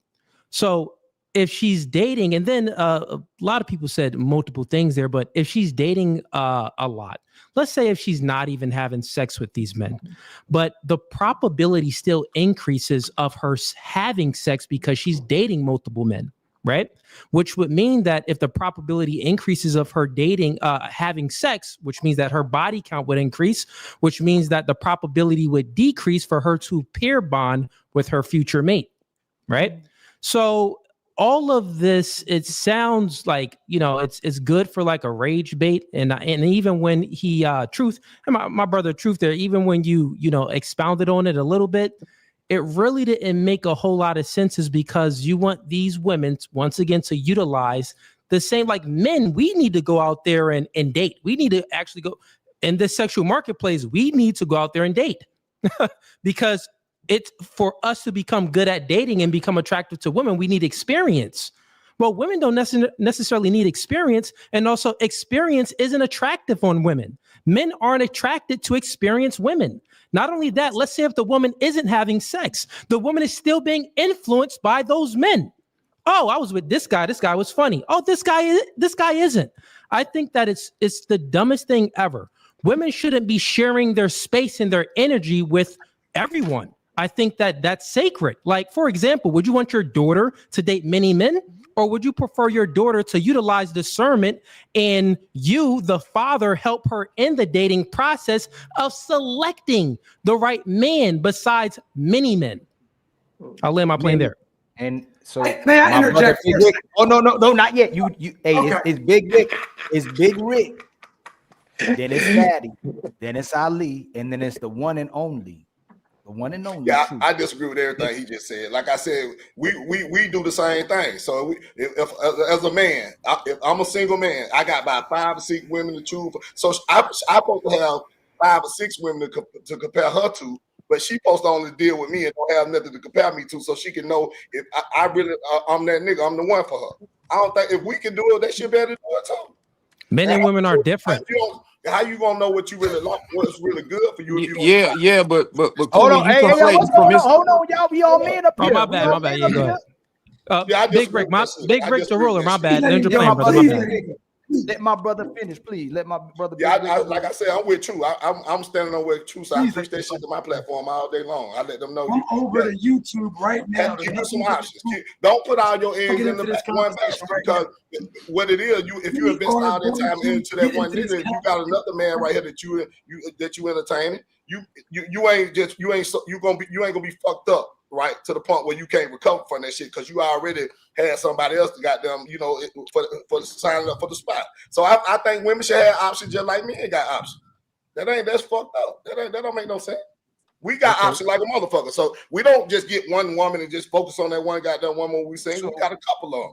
So I don't think they should be sleeping and sexing every goddamn body. Hell now, but dating and having conversation, engaging with people, trying to get to know his character, to figure out whether he's a good fit for what you got going on and what you're doing in your life. Yes, I think that's cool, but not going around fucking every man. Hell no, I'm never co-signing that shit. But getting to know different men on different levels, yes, I support that for sure, 1,000%. My brother Fatty with the hoodie. What's your take on this, my brother? Yeah, y'all lucky I don't have ugly money. Like y'all lucky. I'm triggered as fuck. y'all lucky, my brother. 3 things, right? Dating for women is not the same thing as dating for men. Dating for men is a task, is expensive. It takes time, it takes preparation. Dating for a woman is just having a coochie and saying yes to everybody that tells her, let's go to a movie. They can do that shit 30 days a month. If we do that for 3 days, we're probably either very close to broke or you need to start to maneuvering. So first of all, the effort is not the same. The second one, y'all prove your own point. They already know they want.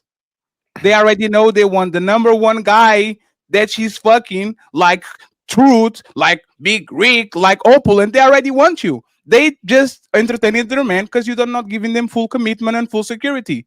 These women know who is number 1, number 2, number 3, number 4. They know the pecking order. So if you know who the number 1 is, why are you entertaining number 2, number 3, number 4? Right? Last thing.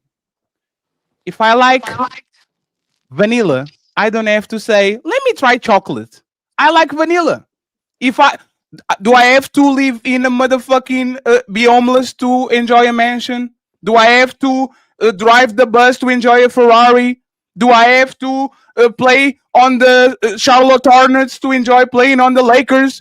Do I have to be a loser? Like, what the fuck is this shit? We know what we like. If I told you, what do you like, Big Rick? You says I like new era caps. I like big houses. I like you know what you like. You don't have to experience the shitty shit to actually do that. This is the joke about it, do you like poop? How do you like it if you didn't taste it? Remember when we were kids and these people who say that you like poop? No, how do you like it if you didn't taste? I don't have to taste poop to actually enjoy a 4-course meal with the nice steak and some nice chips. So respectfully, these women know exactly what they want. They know their type. They know the guy that they want, that they will drop everything to keep them. They just entertaining other men because one, they are addicted to attention, and second one, because the guy that they like is like Truth Hurts. He has 7 women on the now he's married. Okay, I'm not snitching on him. He had 7 other women on the roster. So they wanted him from the beginning. They were just waiting for this man to drop all these women so they can say, you know what? You drop yours, I drop mine, and let's be together. But telling a woman to date multiple people is ridiculous, because that's actually what damaged women is, because they have access to these men. They are going to fuck a couple of them, and by the time they get to the men that they want, they are damaged, scarred, don't trust nobody, have commitment issues, all that. So you are actually ruining that woman for her future husband. You are not making her stronger and a better woman for the guy that she's going to pick. Go ahead, you guys. I'm cracking. I'm the last one, and then you got it. Women can't keep 1 man. They can't keep 5 men or 10 men. She can't even commit to God, because ain't no way God sent her all those men to submit to, but she still missed her husband along all this time that she was doing this, right? And ever since they hijacked wanting to think like a man, it's been dark outside and hell is hot. Shout out to DMX, what they really want from a Igga, right? The more she dates, the more she stays outside, the more she will struggle with being loyal and being with 1 man and being inside, because she let so many people inside. These women ain't dating without getting smashed, truth. And they tell on themselves when they say they need to heal. It tells us everything we need to know. You can take the lion out the jungle, but you can't take the 304 out the hole. And it's proven she can't stay with nobody, even the king of the jungle, because she got too many options. By the way, all the men that got all the bodies want the men to marry and wife up what you didn't want. They want us to commit. They won't commit to most men because they still mad at y'all, aka healing. So why should we marry her if y'all didn't? Oh.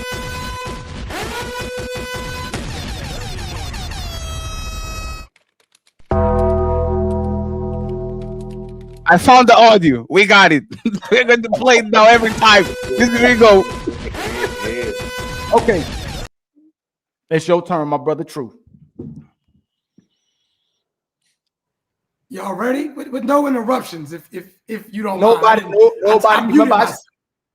I shut down everybody. Here you go. So I appreciate you, right? And this is why I don't have conversations with beta men, respectfully. And I'm not saying that everybody's a beta man.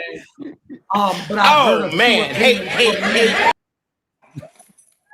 And yes, this is why I stay far away from conversations with beta men. And I stay really, really, really, really far away from conversations with beta men, because I would never expect for them to grasp a mindset of an alpha man. I want to go with the guy Cooley, the good brother, who said that I said the dumbest shit that he has ever heard. Cool. I like that. I love that. He said that. He quoted. Let me quote it. It wasn't the dumbest though. Yada said it too. Damn. You and Yada got something in common, but go ahead. You got it. My bad. I like his energy. Well, one thing that we don't have in common is I'm gonna chill. Men Yada. Who you talking about? Who you talking about Yada? Men are not attracted to experienced women. That is something that the good brother said. He said that men are not attracted to experienced women. If we could even like go into history and go down the slate of some of the most sought after women, I guess we could throw with J-Lo out there. She was pretty experienced and pretty ran through. And are you saying that we weren't attracted to J-Lo? We can talk about a Kim K. Can we say that she's less attractive because she's experienced? I mean, we can go on and on. Nicki Minaj. I mean, we can go down the slate that we're definitely attracted to some women that have experience. The reason why I don't get into these conversations with beta males who feel like I don't want to have to commit, I don't want to have to compete with a man because when I get around a woman, I need her to isolate. This is a manipulative, simp, sucker mindset. If you're weak, just say that. If you're not the chosen, just say that. If you're scared for a little bit of healthy competition and you're not used to getting picked, just say that. Alpha men don't come into any situation thinking that there's a better option because in their mind and their movements, there isn't. Your delivery, the way you sit, the way your shoulders are, it gives off weak man. And that's why you move with the energy that you move. I could smell it on you. I smell the weakness. I see the weakness. I feel it. To me, respectfully, I checked you out. You are somebody that is going through an identity crisis. You waited until you got to your middle 30s to finally know how. Are you speaking about me this whole time, or are you speaking in general? Beta men. I'm talking about beta men. If you're a beta man. Well, just now you said that you started saying you, so I thought that you were speaking about me. So if you're speaking about me currently right now, yeah, men, what men do, we address men directly. So speak directly. If you're speaking about me, speak direct. If you're not speaking about me, make it in general. Go ahead. Cooley right there. I'm pointing at Cooley now. Okay, cool. So wait, time out. All the other things that you said, was it about me or was it in general? It was in general, Cooley. Okay, fair enough. Yeah. But now it's about you. So Oh no, Chris, just to add that you coach women, because I think that clip was a lot about collecting likes and follows from women, because a lot of women would like to hear that message. So if you want men to admit they're a beta male, just please also admit that you're catering to a female audience when you make that video. And if men are catering to a female audience, they are in fact beta men. Woo! So damn. Back to the message, because we can get back to that. Never in my life have I made a message catering to females nor males. So if you go to my page has grown so rapidly because of the level of balance. I hold men accountable, I hold women accountable, right? But I speak from an alpha male's standpoint. I am a man that has been having unlimited access to coochie for the last 30 years. I am not a man who all of a sudden got to 25 or 30 and I just fell into money, or I came on TikTok and learned how to get a haircut, or I came on Instagram and learned what cologne to wear. I am in the field tested, not social media approved. So you got to understand what type of man you're talking to first and foremost. Okay, so cater to women. Why would I do that? Why are women not allotted the same options that we are? Why would you ever? And somebody said something. Is this a question? Can I answer some of these, or are you going on a monologue? I think he has a little bit of the late. Hey, when you can refresh your situation, because you have a little bit of delay, like your thing is like frozen a little bit. But land your plane and then refresh it for a second. Just refresh it to see if it gets better. Like right here on StreamYard, where you at? Just refresh it like you're refreshing a regular site and come back up, and I'll bring you up. Yes. All right, cool. Yeah, I don't. And go ahead. It looks like he's a little bit better. Go ahead, Cooley. Yeah, he's good. Okay, I'll wait till he come on. Okay, so he's good. So, question for you, Six, because when you made the clip isn't speaking about men, right? Because when you went on your tangent, you're speaking about, well, men are basically insecure by women having options. You don't want the woman to have experience. Your clip isn't even about men. So what you're doing is you're like kind of moving the goalpost towards men. Your clip is about women. And if we're speaking about women and giving them a prescription in the dating marketplace on what is optimal for women to do, it wouldn't be for them to date just like men. You can't say, well, men do it. Why can't women do it? Well, my question for you is men and women the same? You seem like an intelligent man. Truth. I seen your Instagram for sure. You got stuff that goes viral. Actually seen this clip. You're not dumb, right? So you're not stupid at all, and I don't think that you are. So if you're giving a prescription towards women, it wouldn't be for them to date like men, because men and women aren't the same. And this is the reason why we are in a deregulated sexual marketplace, because women want to date like men.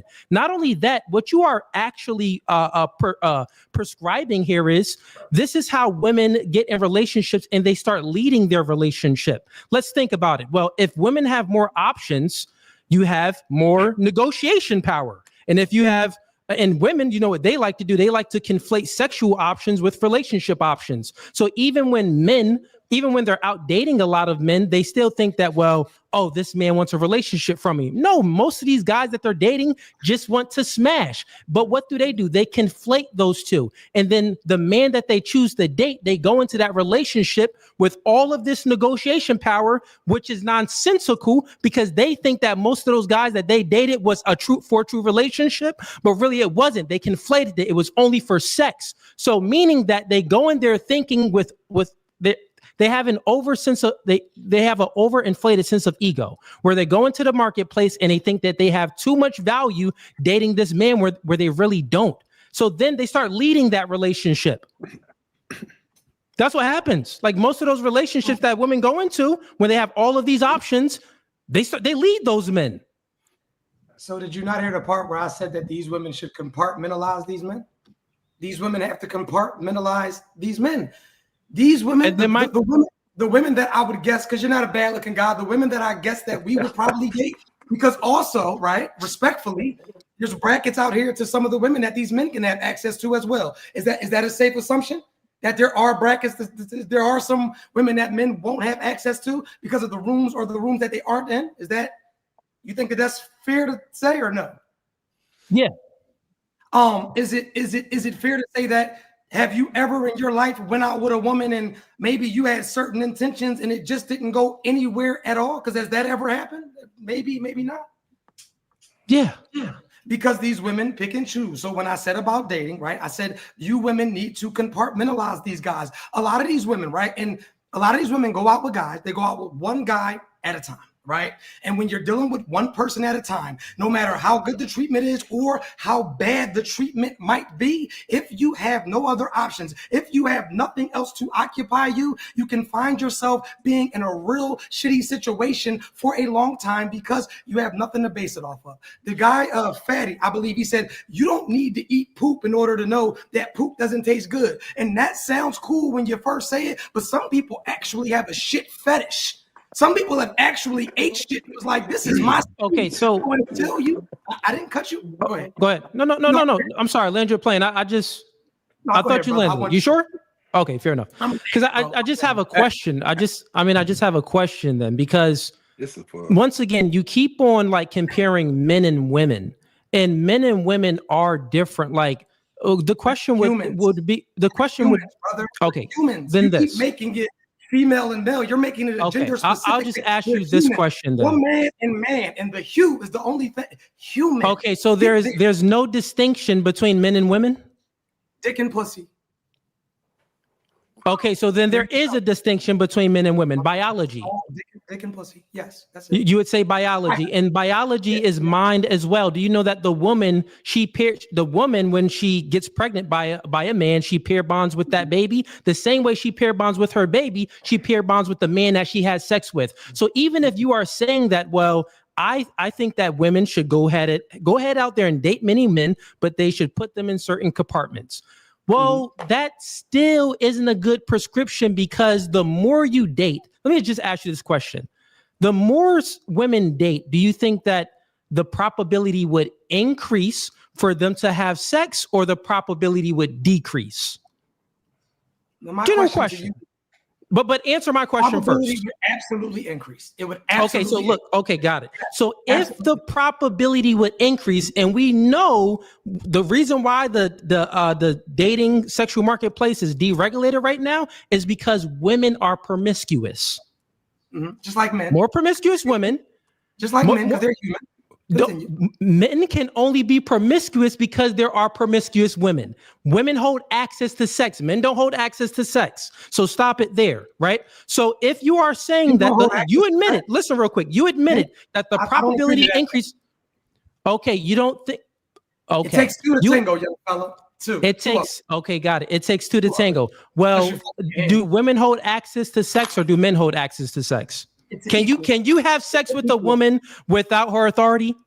But can she do it the other way around as well? No. Most men would allow it. Most men would allow it. This is what we're gonna say. If a woman asked, listen, what I'm saying is, if a woman went up to a man, if a woman went to a club and was like, well, I want to have sex with this guy, she can almost clean out the club. Now, it's gonna be some men with morals or some men that, they're just not attracted to her, but she can have sex with most men. Right. So which means that women run the sexual marketplace because their value is tied to their sex, that men can't have sex with them unless they grant access to it. With that being said, if you are prescribing women to date more, you are prescribing them to have sex more, and you just admitted to it. So if they are having sex more, you want women to be more promiscuous. This is degenerate. Your ideology is you are promoting degeneracy. This is what this is doing. let me just say this so we can open the panel for everyone, because it's the shit thing, right? And this is why, and true, like most of the men on the panel are way more accomplished than me, and that's why you actually should be quiet and not coach nobody. Like men that claim alpha shouldn't coach nobody. Is like a Victoria's Secret model coaching woman. I get all the men.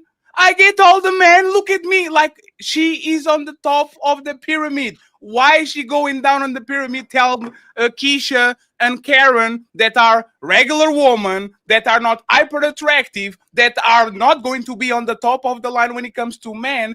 Like they talking to them and say you should be like me is ridiculous because you are him and they are not. That Victoria's Secret model shouldn't say you just have to do this and do that because it works for her because she's beautiful. If y'all at the peak of the litter since you are younger and you get older woman, you shouldn't be talking with the average man that is happy to have a 10 body count by the time he dies. Like respectfully, for you to be a good coach, for you to be effective, you should talk to the masses. You should talk to the average man. You shouldn't be talking to a pre-selected little group of men that get all woman. So just because you get all woman, you can say to little Thomas with his $50,000 living, you can't do that. And respectfully, I was expecting better because this is what women do. We talk in majorities and women say, not me and my friends.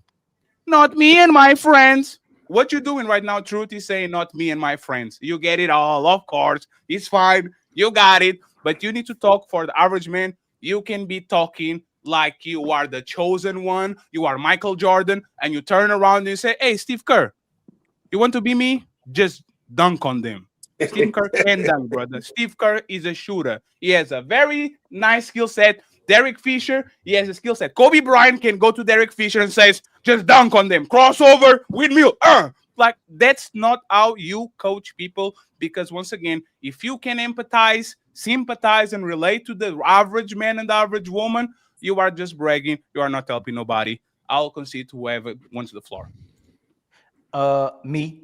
And one more thing, because this is a brotherly conversation. We all brothers, solid brothers, right? We punching and hitting together, right?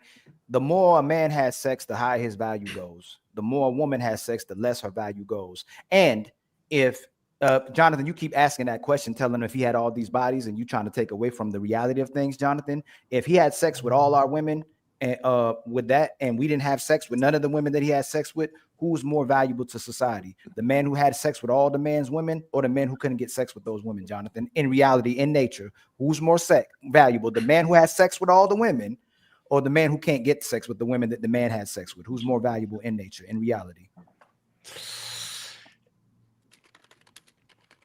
I think you only need to be valuable. No, Jonathan. That's not the question I asked you, my brother. Who's more valuable in society? The man who had sex with majority of the women that the men can't get, or the man who can't get sex with those women? Who's the most valuable? Yeah, you put me in a position where you're asking me to answer. Okay, me and you. I'm gonna make it more. Let's make it more personal. Me and you walk into a room. I don't attach value based on. Let's make it more realistic. Let's make it more realistic. Me and you walk into a room. There's 10 women in the room. Yeah. You had sex with all of them. I didn't have sex with none of them. Who's more valuable to those women? On a sexual level, I would say the man who's had sex with them all. If women lead in the dating market with sex, who is more valuable again? If she has sex with you, if a woman opens her legs for you, typically she values you. Most women aren't sleeping with all the men, they're sleeping with a minority of men. And what happens is when they sleep with the minority of men and those men don't settle down because they know how they are, they get mad at those men, but project it to most men. So now most men are bad because the minority of men that they can't control are bad. So I'm gonna ask you again, I'm gonna ask you one more time, Jonathan. You my brother. Yeah, absolutely. If we walk into a room, they can talk all they want to because we know this. Most of what women say, they lie about. And you may not agree with that, but I do. I watch what women do. I observe what women do. A lot of what women say, they lie about. So we have to pay, as men, we have to pay attention to their actions. If they go, I love men just like Ali. I can't stand no Jonathan. I can't stand his ass, man. He makes me sick. But we walk into a room together and you had sex with all of them and they didn't have sex with me. They respect my words, but they don't respect yours. Who do women actually value more, you or me? I would 100% agree with you on that level that women would respect the man who sleeps with all the women. Not so much respect. I would say that they desire. Oh, they respect them. And the word is value. They value more that man than they value the other dude. They perceive him as a better provider, protector, a better everything, and that's probably biologically rooted. Right. Yeah. And that's so I won't disagree with you. So the dating market. So when women are calling men hoes, they're hijacking that word was used for women to say that women are promiscuous and they're sleeping with a lot of men because a man sleeping with a lot of women is a valuable man. He's not demonized just like a woman is. He's demonized by the women, but most men go, that's the man. Nature goes, that's the man. In any animal kingdom, that's the man. The person who sleeps with most of women and gets most of women, that's the man. And then it's understandable if the minority of men doesn't want to marry the woman because they're so accessible. And it's understandable if the majority of men don't want to marry the women because they're so accessible by the minority of men. And that's why I asked you, why should I marry the woman if you didn't marry her? It's a very good question, but it's all going to be based on how your personality is and how you gel with a woman. See, I think a man that can sleep with a ton of women is valuable in the sex department, but he may be a piece of shit when it comes to husband material.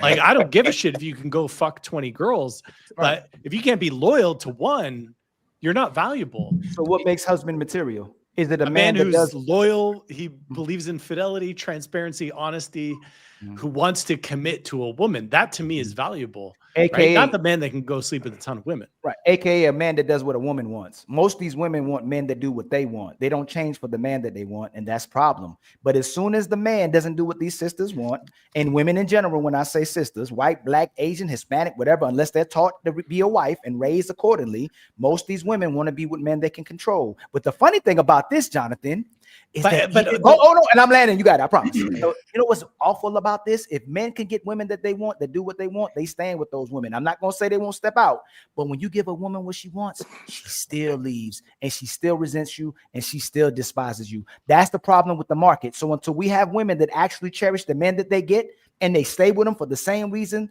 they leave them for, we'll have relationships. But the funny thing is, most women get with men and leave them for the very exact thing they got with them for. And you agree with my brother Rick? Come on, my brother Rick. And we can, I would just want to ask this group. Let me just say this, and we can prove it because when they meet these men that are playboys, the first thing they say is, "I bet you have a bunch of bitches." That's the first thing. That is the first thing they say when they meet a woman or a man that is promiscuous and is outside is, "I bet you have a bunch of bitches," and the man says, "Nah."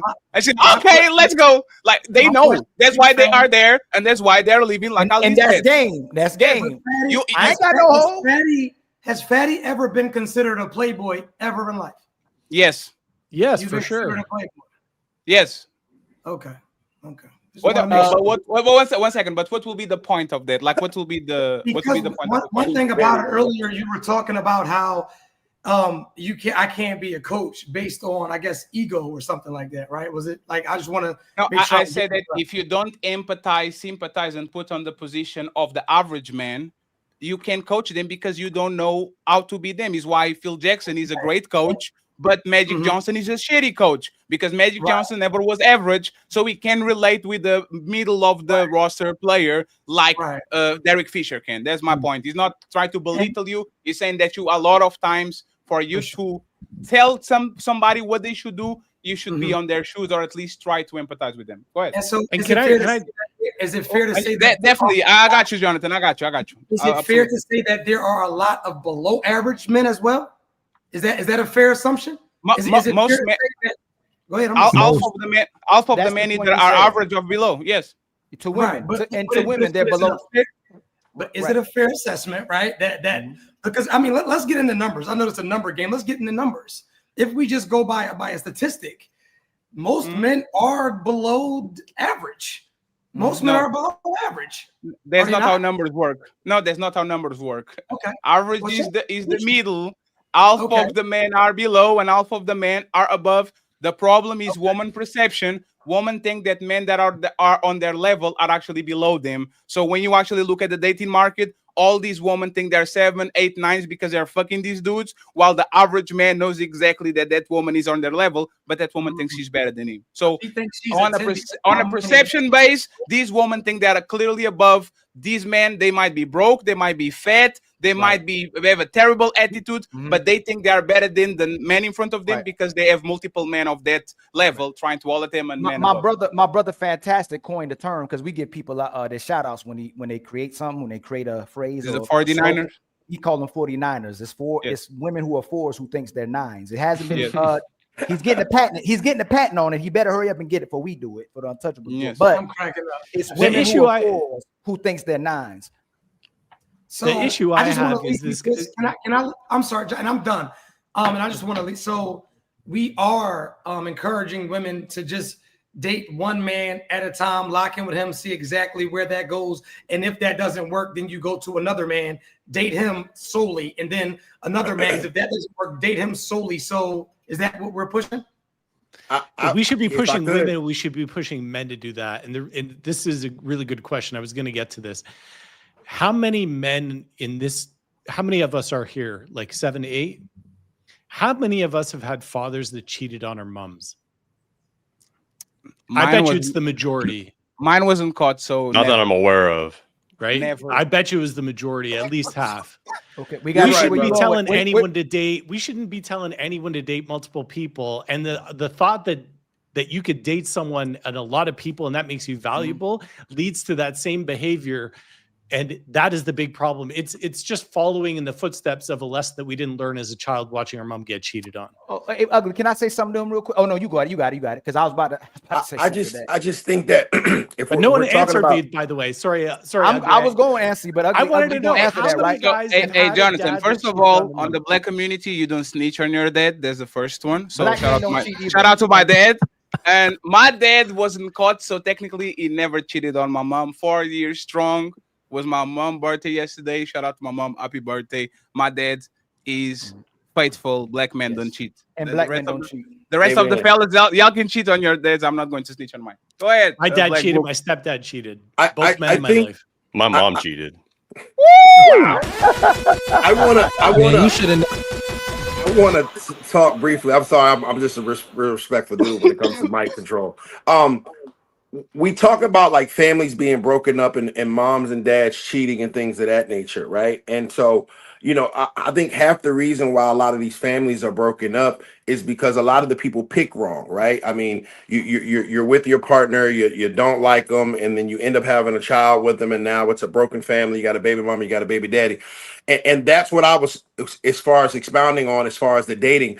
Women need to learn how to pick between him and them. And I don't think it's extremely healthy to tell women like, hey, go date a whole bunch of them and try to find him. I think that we should be, you know, advising women and ourselves or whatever to find valuable quality people to invest our time, energy, and resources in, and not do a quantity thing, but more of a quality thing, and vet our partners a lot better. I think if a woman is just going around just freely dating, she can't be a valuable woman because she's easily accessible. And I'm pretty sure we've all heard the analogy about the key. You know, a key that can open up every lock is a valuable key, but a lock that any key can open is a shitty lock. And so I would just tell women not to be shitty locks and to be valuable keys. I'm landing it. Yeah, and not only that, I would say that the idea to promote and push women to date a lot, that's a feminist point of view. Like that's what the feminists fight for. They are for, they want to be equal to men. Well, what's equal to men? Equal as far as work, as far as pay, as far as dating options, dating like men. So all of this, the ideology is just bad, and it promotes degeneracy, it promotes separation, and also the byproduct of that, women start to lead relationships because they have more negotiation power when they're going into those relationships, because they look at, well, the grass is greener. They're more likely to, oh, you don't check these boxes. Oh, you make one false move. You ain't clean the dishes, nigga. I'm out. Tyrone, he's going to do a better job because she dated Tyrone. She had experience with Tyrone. You get what I'm saying? So I think that it's just all bad business, and it promotes degeneracy. You don't find hold on. I haven't said anything, so I just want to go ahead, brother. It's just the idea that women leave men so often. The statistics don't back that. Men are more likely to leave their relationships. If a woman gets sick, she's more likely to leave. Like I know women file for divorce, but men, have a higher rate for infidelity. They have and the number one reason for divorce filed is lack of commitment. So there's always this fear mongering that, oh, she's just going to pick another guy. It's like, just be secure that you are the right guy. When I was dating, my last girlfriend and my wife now, we were both dating multiple people, and I wasn't worried about where they were going because I knew that they'd probably pick me at the end of the day, and I just was not concerned about it. And they did, and we had long, good relationships, and nobody cheated, nobody did anything. Like, it's just fear mongering. It's just silly that you guys are so worried about, oh my God, she's gonna It's just, compare where me to does another dating guy. I cross gotta the line, run. though, She's Raphael? comparing me. I'm scared to be compared but to. Raphael, the question will be, if you know she was the one and she knew you were the one, why and she dated other people? And both of y'all weren't worried about it, why did you add the roster? You don't always know that someone's the one. You got to date them for a while. Like, how quickly do you know that someone's the one? That's the whole point of dating. You got to get to that point. Exactly. Absolutely. So this is what I've been saying since I got here, right? The things changed since we were growing up. Before, we used to add this person in school, this person at the job, this person in our village that we truly like. We first like them, and then we had sex with them. Now is the opposite. We are fucking these people, and then we sit in and like, do I like this person? Do I like this? Let me try that. This is why the divorce rate skyrocketed in the last 20 years. It's because regularly, when you met somebody and you dated that person and you become boyfriend and girlfriend, it wasn't a surprise to nobody. Everybody on the village saw Raphael playing with little Rafaela, and they had the chemistry with each other, and they was to school and they would tease each other, and we know that they like each other. We say, oh, look at them, they like each other, and then they got married or they got together. Now we are telling women, go ahead and taste as much flavors of the ice cream, and then pick the one that you like the most. No, it's the opposite. Pick one, taste one. If you like it, pick that one and stick with that one. I'm not going to invest that much time in one person when I don't know it's going to go further. I want to be able to date as many people as I can so I can make discernment and say, you know what? I don't like the way this person's going to be for my future. I don't really like this person's values. Turns out the way they argue is really shitty. I hate the way they have this, immaturity. So I can Raphael, how soon are women and men having I'll sex? say this and then I drop down. I'll say this and then I drop down. Raphael, women are against what you're saying. Because if all men sit on this table and said, hey, Little Black Book, date 13 women and pick the one that you like the most, Little Black Book will be on the cross. It will be stoned to death. It will be put on the motherfucking cave. I think if you're upfront and they will honest, never see it again. won't happen. This woman is rules for me, but not for thee. Rules for thee, but not for me. That's not my They want the ability to have multiple men rosters, men that they use as dates, food, and all that, while the men that they want should only have one or two women, because if these women know that Raphael has a roster of 5, they will go to the internet and say, oh my God, I can't believe these men are doing this. Because they'll know, because I'm telling them up front, I'm dating multiple people, just so you're aware. No, perfect. Perfect. Last question. Do most women tell the men that they are dating they have a roster of 5? No. The women I was talking to were telling me they were dating multiple people. Perfect. I don't know how many. I didn't ask how many guys are you dating because I'm not insecure. Perfect. I appreciate that your woman is honest. We talk about majorities, right? Like I would say, for example, most men are the catcallers. More women don't get called like that. I will assume that most of us, man, we are the ones saying, "Oh shit, baby," like right. So we are going to have a conversation in honesty. Do you think, well, that most women tell to the men that are on the rotation of 5, I have you on the rotation of 5. You are the food guy. You are the take me to dates guy. You are the guy that I like the most. Do you think that they are honest with the men that they have on rotation? I think if they say I'm dating multiple people, they're being honest. Are they telling me that they had me under my phone under some bullshit? No, I don't know. But I think they are being honest. If I ask them, are you dating other people? Yeah, And they say yes, I trust them. But you are changing the premise. I'm not, right? because I don't know how other women are, because that has not been my experience. So I don't know. That has not been my experience. Think about it. I'm not going to just conjecture on how other. What you are saying is this: honest people are honest. We agree. I said, in my experience, no, people have been honest. I can't tell you all these women are lying to all these men. I have no idea. No. So what you're saying is you're changing the premise by saying honest people are honest. It's like me saying, I'm not changing anything. No, think about. Let me explain you, Raphael. Right? If I ask you, are most men tall? You are replying, tall men are tall. Right? I'm asking you, the population. Men are taller than women. Yes. No, but there's the point. I'm asking you, are most men tall? And instead of you saying no, most men are average, or like tall is the extreme, right? So you want me to say most women lie? That's what you want me to say? No, what I want to say is if you get all the women that have rotations, all of them, and y'all coach women, y'all talk with women all the time. I coach y'all men, okay, no, but you do the podcast is like woman on man. I interview women, yes, but I coach men. Okay, so my since y'all have access to a bunch of women, you are telling me that these women are being honest to the guys that they have on rotation and are saying, I have a rotation of 5, you are on the pole position, we're going to deal with these and we're going to move on according to the men saying, yeah. Okay, like these women are telling the truth that they have rotations? If they're saying they're dating multiple people, yes. I don't ask the woman, hey, the premise again. That's not a premise. Go ahead.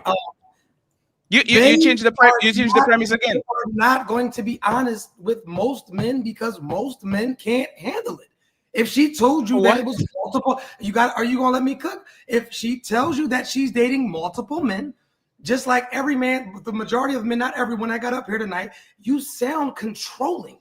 You sound controlling. You sound insecure. It sounds like you lack confidence. I want to know, how many men are you dating? Are you dating multiple men? Why are you even inquiring about other men if we are not in a committed relationship? I am single. I am doing what single people do. Men ask questions every day that they cannot handle the answer to. Men ask questions, all types of crazy questions. Oh, if a woman, if you'll cheat, right? You'll cheat with 40 women. She'll cheat one time. You'll interrogate her. Was it bigger than mine? Did he stroke you better? Did he pull your hair? What? You men are the softest. Listen, yeah, the argument isn't about asking. The argument, real quick, about standards. Yeah, the argument isn't about asking and men asking women. I don't think men don't ask women their body count or ask women these things. And most men don't. Yes, they don't. That is a lie. They don't. One, you are a liar. It's for content purposes, Raphael. You are a liar. What men do is... I'm not a liar. Men have told me to ask body count, and they don't see them at the end. I have a body count. One second, friends. One mic. Let me land my plane. What men generally do is... Hold on, y'all. Hold on. Yo, chill out. Let's have one mic, please.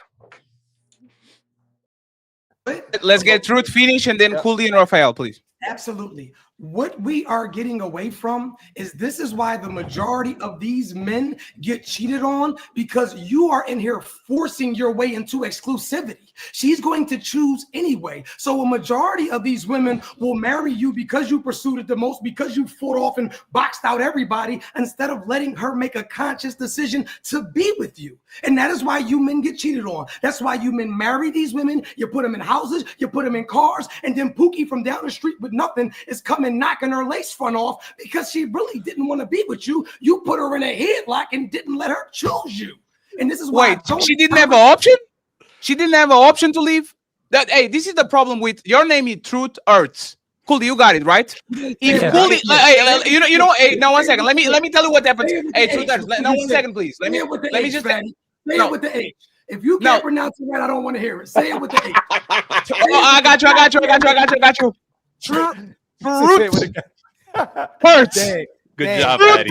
Let's go, Fatty. Man, it's hard, Fatty. It's hard, Fatty. Hurts. Let me tell you exactly what happens with people that are on that middle of the pack and try the hardest, right? Let's assume that Cooley is the guy that she wants, and Raphael is the second, and I'm the third. Because they have more women than me, they don't apply pressure. And I'm taking her to trips. I'm trying to put her in my house. I'm trying to take care of her babies and all that. She will pick me. And then when Cooley pulls up and Raphael pulls up, hey, baby, what's up? Oh, I'm going to be on the city. Da, da, da, da. You know what happens? Fatty, we outgrew each other. It's not you, it's me. No, and then they leave. I'm going to send her back. Please go to Fatty. Oh, that's the point. That's crazy. Brother. You want me to bro? And this is just me speaking from my experiences, and I know I'm a male whore, whatever you want to categorize me as.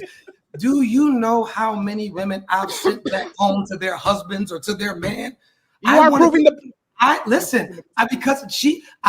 to sleep with her. You wanted to marry her. You didn't let her pick you. She picked me. You are her stability. I am her fantasy. I am her wildest dream. That is why when I meet a woman, I am never going to try to box out other men, scratch.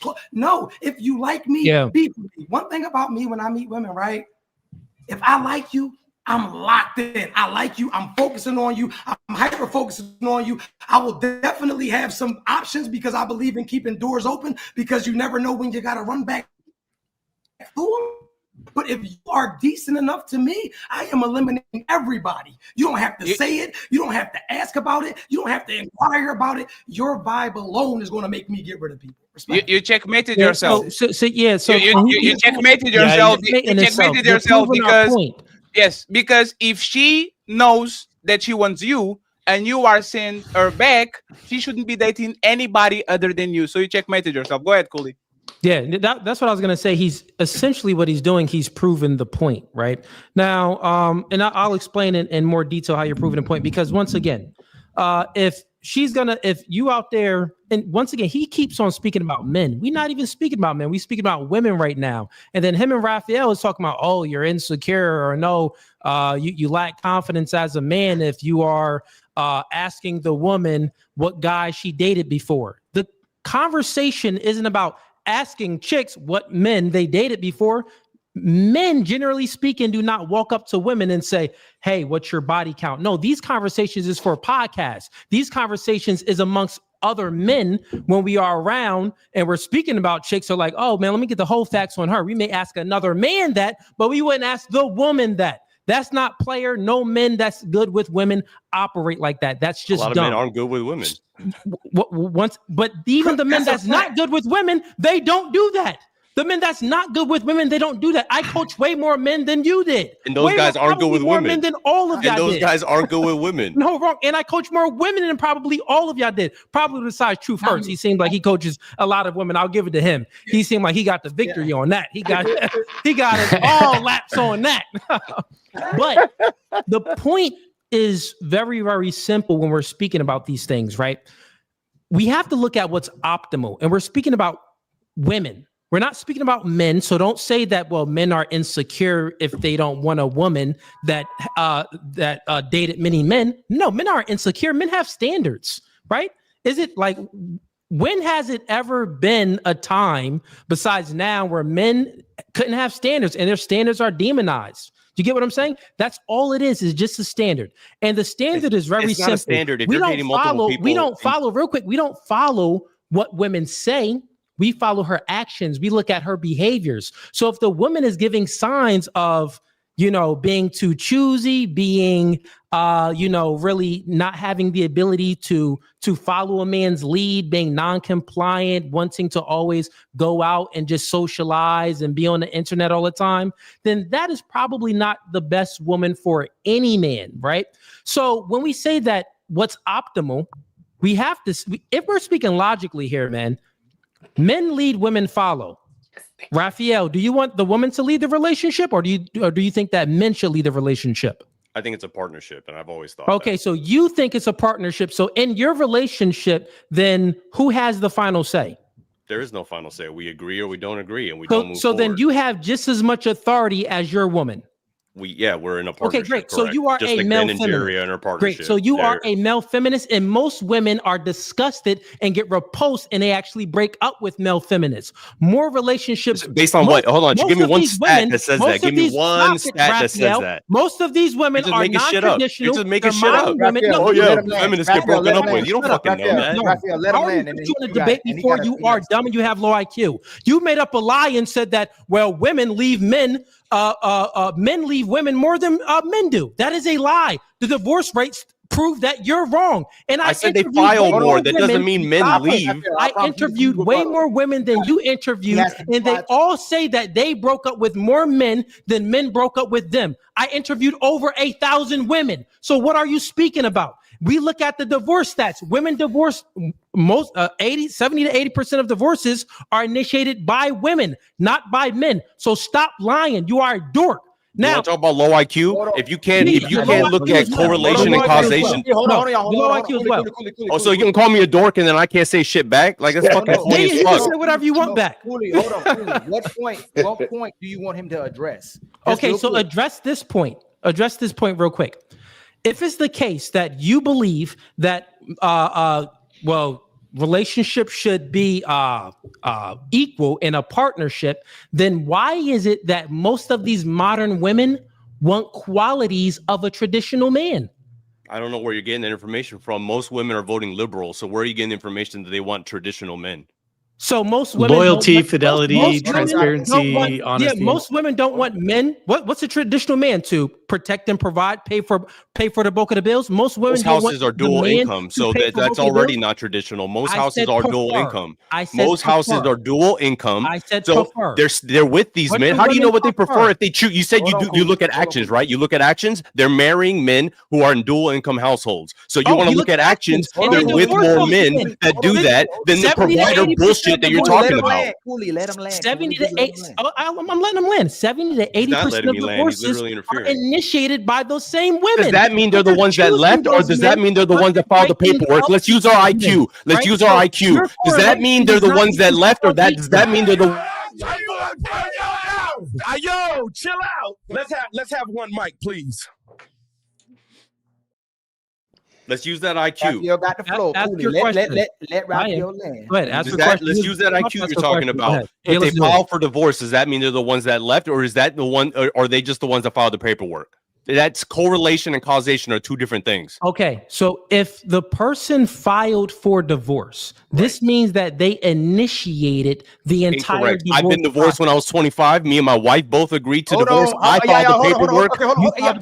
If you I filed the paperwork, but it has nothing. That's not what means I left. The marriage ended. I don't want to press the button. Hold on. Hey, Raphael, this is where you making the. I'm not trying to coach you either. Cooley's making statements. When you ask questions, it's gonna confuse him. He's gonna respond. No, you not. are. No, you're asking questions, brothers. When you're making statements, you're asking. I used to do that same thing.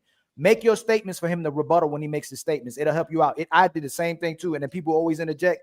Make a statement to his rebuttal so that he doesn't interrupt, because you're saying a question when he responds. And makes what I'm saying is that whoever files doesn't mean they're the ones that left. Again, in my own marriage, we both decided to end the marriage. I filed the paperwork because I'm just a more efficient person, and we got it done. That doesn't mean I left my wife. Okay, so your argument is that, well, it doesn't mean that you're saying that, well, depending on leaving the relationship and filing for divorce does not equate to the person that actually divorced the person. That's correct. Nonsensical. I'll explain. I'll ask a question to you. So if me and you are doing business, let's say we start a company and we sell books, right? We in a business relationship. We start a company, we sell books. And, during this, business relationship that we have, it's like, it goes south. And the person that initiates the conversation of, you know what, I think we should part ways. I think we should figure out something else because it's not really working out. You would say that, well, that person at least initiated the conversation, right? Sure. Okay. They literally started a conversation. Got it. So they started the conversation to then separate, meaning that that person initiated it. Sure. Right. Then based off of that conversation being initiated, now you're saying that, well, the person that initiated the conversation isn't always the person that filed the paperwork. Do I have you correct? Say that again. I was distracted by the chat. Say that again. Okay, yes. The person that initiated the conversation of the breakup is not always the person that filed the paperwork. Do I have that correct? That's correct. Okay, got it. Now, based off of the people that filed, your argument is based off of the number of people that filed the paperwork, you're saying that, well, more men filed the paperwork than women filed the paperwork? No, I never said anything close to that. So then you do know. So then, okay, got it. So then you know that there is more women that file the paperwork. Is that true? You just made his point. That's dumb. Exactly. Am I crazy? Like that's literally all I've been saying. Cooley, you just made his point. That's dumb. I know. Guess what? If there is more, I'm Talk making about his low point. IQ dorks. You know, you're a low IQ dork. If the woman it doesn't really matter who initiated the conversation, is what you're saying, right? It's about who's filing the paperwork. No, I'm saying that. Go ahead. Okay. If you can continue if to me and straw you are man in my the point, but that's not if it. me and you are in the business, let's just do the analogy again, bro. If me and you are in a business and I go ahead and initiate the conversation, like, man, I think we should part ways. Yep. And you can actually be like, you know what? Maybe let's try to work it out. And you come to me, let's try to work it out. And it's like, okay, we trying to work it out. But forget working it out. You like, you know what, man, I'm gonna just go ahead and file it. Right? We possibly could have worked it out, but you went ahead and filed that paperwork. Is that true? Could we still rekindle that flame before the paperwork was filed? I think people aren't filing divorce. Answer that I don't question. think. No, I don't think that's the case. I don't think that's the case. I don't think that's the case. Listen, man. Listen, I just answered. I don't think that's the case. I answered your question. I'm asking you a Ken question. Ken, yes or no? Can we rekindle the flame? Work out our business relationship before perhaps we can, right? Perhaps. Exactly. So the person that initiated the freaking divorce, they chose to leave the person. You dork. That's the point. That is the point. You should feel a little silly. You should. Those are the people. The fact that you yelled that with so much emphasis. The relationship is over. The fact that you yelled that with such confidence. I'm scared for the men you coach. I'm scared for the men you coach. I'm terrified for the men you coach. Even show that women file I'm terrified that you are giving men advice. That is horrible. That women file the paperwork more. Statistics show that. So stop it. I've been telling you that, but that does not mean they're the ones that left the relationship. You know the number one reason people get divorced? What's the number one reason people file for divorce? What's the number one people file for divorce? What's the number one people? I'm asking you a question. Let me ask you What's the number one people? You don't, because you don't know the answer. You don't know the answer. I get it. You don't know. If the paperwork isn't filed, can they still work out their relationship and not get the divorce? If the paperwork isn't filed? Answer. Can I have the last word? No, real quick. If the paperwork isn't filed, can they still work out their? Yo, chill out. Let's have one mic, please. If the paperwork isn't filed, can they still work out the relationship? Who knows? Can they? You stupid idiot! You already said yes to it. You have no. You don't know how to follow an argument. You just proved me right. Over pursue. Raphael, you got to kick him or something, Raphael. He's over pursuing a point that don't over pursue. Ali, I would just love it if people told the truth. I would just love if people told the truth because I know. But on this panel, there's not a single man. I'm gonna let you go to Cooley right now. Okay. All I'm saying is this: everybody know. We say this for 3 years now. Women initiate 70 to 80% of divorces, 90% if they're educated. Why is he saying that men are initiating the divorce? I don't know. But never said men initiated divorce. When did I say that? Raise your hand if I said that. Raise your hand if I said exactly. I never said that. Raphael, if we go back, Raphael, you might have misspoken, but you said I said I filed it. I said, but I admitted it's most women file for divorce, but that's not. That doesn't mean they're the ones that left. That filing the paperwork is different than leaving a relationship. That's the point I made. I never said men file more for divorce. Let's work on that comprehension and listening. Like that. No. But your argument would have to be that women leave, but men have possibly left in a relationship already mentally or whatever. What's the number one reason people file for divorce? I know, but Raphael, you cannot. No. But answer the question. What's the number one goalpost, Raphael? It's not moving the goalpost. It's not moving the goalpost. Hey, Raphael, if me and you are playing a game of one-on-one, yeah, and whoever quits first, who quit? If I already quit in the game, I'm like, dang, Raphael beating my behind. I haven't quit yet. Who quit? The person who quits first. The person. If you keep fouling me and I quit, is that my fault? Raphael, can I finish the argument, please, brother? Please. You already finished. I already get the question. No, I did. Bro, he's dumb. So if I quit, Cooley, you want to talk about dumb, dude? Hold on, please, y'all don't do that. Cooley, please don't do that, please. No, you want to talk about dumb? Because I'll make you look dumb. Let's do it, bro.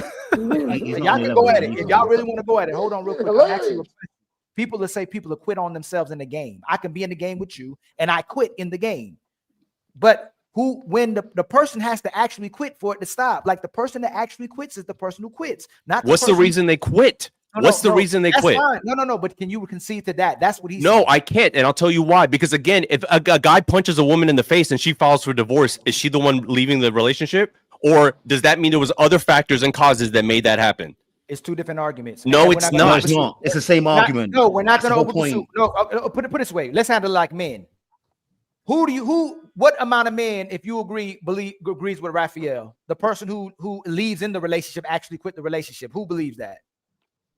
I don't believe that. I don't know what point you're making. That's Raphael. No, it's a wrong point. Cooley is saying no, it's not. Cooley. No, that's Raphael's point. Cooley is saying the person that actually left. What Raphael is saying, while you're in a relationship, the person who already checked out left. That's what Raphael is saying. I'm saying that there's a difference between who files the paperwork and who left the relationship. Listen, me and my woman could get mad at each other right now. I don't talk to her for 4 weeks. Okay, let's say I did that. There's men and women who don't like each other in relationships right now. They're still there trying to work out their differences, or they're accepting their differences. Have they left the relationship and quit on each other yet? The relationship, yes. Not necessarily then, but I don't know. But what I'm saying is, Ali, what's the number one reason people file for divorce? You and I both know this answer. Cooley doesn't, but you and I both do. This is over. No, he don't answer because you know. No, answer the question. No, I'm not. What's the number one reason? What's the number one reason for people cite for filing for divorce? It's like a commitment, of course. Interesting. But the relationship isn't over till it's over. That's it. It's over. No, the relationship is over. You're talking about divorcing, which is a marriage. Okay, that's okay. So I did a consensus, so I don't over pursue. Raphael, you agree? I mean, Little Black Book, you agree with Raphael? Who else agrees with Raphael? Exactly. That's the. I think everyone on this panel is lying if they say they're okay dating someone who's got a long roster and they're dating other people. Jonathan, you funny, man. We left. I don't even answer this question. All of us want to be exclusive, whether you're on the first date or whether you're on the 10th date. Don't lie. I'm married. I think anyone that's saying that is lying. You didn't feel chosen. You didn't feel cherished, knowing that the girl you went out with the movies last night is now going tonight out with the guy for dinner. You don't feel chosen. Are you behind, bro? So you clear. Hold on, Big Rick. We're gonna let Big Rick go in there. I said, Cooley, you married, Cooley? Uh-oh. What does that have to do with anything? It got a lot to do with it. It got a lot to do with it, nigga. I can answer. I'll answer your question. Just let him answer. I'll answer your question. Let him answer. Big Rick. Let him answer, Rick. Where your wife at? Yeah, I'll answer your question. But please, I'm going to answer it. I'm going to listen. Big Rick. I'm going to say yes or no. You go hit the floor. Big Rick, let him have the floor. Big Rick, hold on, please. Big Rick, let him answer so you can have the flow. You're not letting him, fam. Let him answer the question. Answer it. It's going to be a yes or no answer too. But before I answer it, please make your argument off of it. And once you're done with your argument, listen. Because I'm going to refute everything. I'm not. You better talk to me like I'm a man. I know I might not be Italian. Why stupid? This question. I'm going to let you know that this is a dumb question for this conversation. Stupid. What he's doing right now is appeal to authority. So to answer your question, yes. I mean, to answer your question, I'm sorry. No, I'm not married. No, I'm not married. How you know about marriage? How you appeal to authority? Low IQ black nigga, you are a dork. Read some books before you come up here speaking. You are a dork. Put some more butt bass. Yo, chill out. Let's have one mic, please. Voice, man. Listen, man. We're gonna have a conversation. Let's have the conversation. Hold on. Big Rick. Cool. I answered. I'm not married. Okay, Big Rick. You don't get somebody their marriage advice when you ain't even got a wife yet. I've been with my wife 28 years, married 15 years, nigga. The same woman since high school. You doing all this talking, but where is your wife? Why have he also talks bad about single mothers and is with a single mother. Let Big Rick land and then let Cooley let him respond. Why you ain't applying that? If you talking this shit, We should be able to look at your life and reflect the shit that you're talking about, right? Since you got so much knowledge about what a husband should do and what a wife should be, and what kind of women you should marry, even if they're single mothers. Getting a wife yet? Why you made a woman a wife yet? Okay, I'll answer your question. So I answered your first question. You asked me, Cooley, are you married? I said no. Then you went on a monologue and you said that, well, basically you're saying that, correct me if I'm wrong. You're saying that, well, landed. Hey, Big Rick, you landed. Big Rick, you landed. Big Rick, just correct me if I'm wrong, Big Rick. I want to understand what you're saying. We talk, Big Rick. Let him land and you respond exactly what he said. This is the thing. When someone says something, let him say. But he throw a little shot. You know how I am, though. You don't get to throw no shot. And look, that's the rule. I said it. Hold on. I do this shit, so I'm ready. I'm not rapping. I'm not rapping. I'm on your ass, nigga. That's good. This is what I said. I do this shit better than you. I promise I do. You better ask. Hey, Ali, you better tell this nigga. You better tell him. Rick, hold on. Come to TikTok. Rick, hold on. Rick, I do a little different with him, my nigga. You ain't finna. You can't look by me with this shit. I do this shit every day.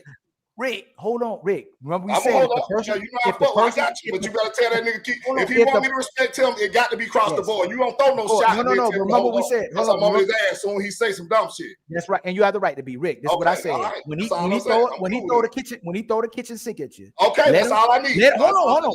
In real life, you already ready, right? On this panel, when he threw the kitchen sink, let him land it, and then you throw it back at him. All right. That's no more. I'm gonna tear the whole house down. Go ahead. All right, got it. So once again, Rick, I want to make sure I'm understanding you right. So you asked me the question, Cooley, are you married? I said, no, I'm not married. Then you said, well, essentially you said, I don't really think that, well, you're not qualified to really be speaking and giving dating advice if you're not married. That's your argument. So your argument to me, just to make sure I understand. Let him land. I'm saying you're not qualified. Correct me if I'm wrong. Hold on. Let me tell you what I'm saying. I don't want you to. Okay. Thank you. I'm gonna tell you what I'm saying. I don't think you got room to give people that are married that got the experience advice. You can talk to nigga that's single, got a girlfriend and committed, but you can't tell me as a married man how I should be doing something when you ain't even mastered the art of making a woman a wife yet. You ain't done that. You ain't reached this level yet. You still down there with the rest of the guys just trying to get this shit together. And I've been married one time. I didn't get married 3, 4, 5, 6, 7 times. None of that shit. Right? Okay, cool. So yeah. All right. So now let me add it. You expounded on your point. Let me add that in there because I'm going to refute your argument very easily. Go ahead, do what you got to do. So now your argument is said, once again, let's bring it back. We're going to make it clear. Cooley, are you married? I said, no. Then you say, well, I don't think that you should be giving marriage advice to married people. Exactly. Oh, got it. And then my question for you is, what marriage advice am I giving to married people currently right now? When did I do that? You've been doing the whole time. You've been talking to Rafi. You talking to Rafi about a situation. He made it plain and clear that he's speaking from experience. You're speaking with a man with no experience. When y'all having marriage talk, you don't have the experience to. How you gonna override what he said when he done did what you done did, but you ain't did what the fuck he done did? Okay, I got it. So now your argument is, well, you are speaking to married people because. Cooley, let him cool. I mean, not Cooley, Big Rick. Let it. Why are you not? Why are you not married? Why have you made a woman a wife yet? But you got so much. This is another question now. Let me finish. That's an additional question. And we'll get to that. Listen, Rick, I do debates. I'll answer all your questions. What I'm doing right now, I'm being genuine. I'm being genuine with you. I'm letting you ask your questions because I'm going to systematically refute all of your points. We're gonna, for the audience, it's gonna be good. So now you say that, well, Cooley. Bring it back. I gotta get my wife something to eat. Me and my wife. So now you want to run? Oh, okay. Now you want to run. You take forever. You take forever to answer. He's not taking forever. He keep getting interrupted. Hey, Rick. He keeps repeating the same thing. You asked me if I was married. I said no. He said that 3 different times. Say what you gonna say. He's interrupting me. Okay, fair enough. So if it's the case that, well, someone can't give marriage advice because they're not married, let me ask you this question here. If you go to a mechanic to get your car fixed, right? And to be a mechanic working at a shop, you would need there's mechanics with certifications and there's mechanics without any certification. But one mechanic, they have a certification and they've been a mechanic for, let's say, 2 years. The other mechanic, they've been, answer this question, just listen. I'm talking about married. Oh, I got it, man. They've been working on cars. Wait. What did I do? What, Fatty? Okay. then let me just repeat it again. We got people speaking and stuff. So if you go to get your car fixed, who would you trust fixing your car? The mechanic that has a certification and they only been working on cars for 2 years, or the mechanic that does not have a certification, but they have 25 years of experience with dealing with cars? Who would you trust fixing your car? I want the one with experience. I don't give a fuck about what you done dealt with. I want So the person to know exactly what they're doing. The one with experience. Great. So therefore, when you're saying that, well, Cooley, you can't give dating advice or relationship advice about marriage. Marriage is under the umbrella of a relationship. Marriage is under the umbrella of a relationship with a title. Marriage is just a title. Listen, stop it. Stop. Let me land my plane. Marriage. Listen, Hey, one second. Let's try to do this. One second. Let's try to do this. Fatty, let me land my plane. No, I got you. No, Okay, it's because we're going to set the precedent, right, Rick? Rick, you are going to go completely uninterrupted, like completely 1,000% uninterrupted. And as soon as Cooley starts talking, we're going to see if he gets interrupted or not. Like, you're going to give you the floor. Uninterrupted, not even Cooley's going to talk. Go uninterrupted, and let's see if when Cooley starts talking, let him go. Let him go. Oh, okay. Go ahead, Cooley. So what basically you've already refuted your own point. Since you chose the mechanic with experience and not the title, that's the same thing. Marriage is just a relationship with a title. Marriage is a title. So therefore, I can speak on relationships without having a title, just like a mechanic can work on your car without having a title. You dork. You have low IQ. Shut your goof ass up, nigga. Shut your motherfucking mouth, You are ass, a nerd, nigga. You are a dork. Nigga, shut your bitch ass You up. talking nigga. about pussy. You Listen, talking I got your motherfucking dark, you little head ass. The crazy thing is, niggas Fuck like wrong you with don't really Your know head me. don't even You match your speak arms, about, nigga. You don't shut your you bitch have a ass soft up, nigga. voice. I You got listen your to dark this, pussy ass, nigga. You nigga. don't know who I am. Shut your bitch ass up. You You ain't don't know nobody. who I You am, sitting in bro. there tell all you got there, motherfucker. Psych. Who's calling that shit? Who's calling that shit? Who's calling that shit? Who's calling that shit? Who? Yeah. OBO Sound 2025.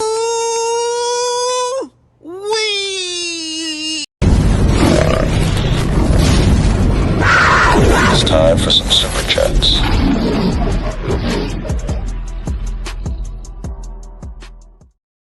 Hey, friends, we love the passion, but he's mad right now. We love the passion, but he's going a little bit too far. He's mad because I refuted his argument. Why are you mad because I refuted your argument? You got a baby voice. What's your refutation? Hey, friends. Hey, This shit is hilarious, bro. Hey, friends, we can. Let me just say this real quick. One second.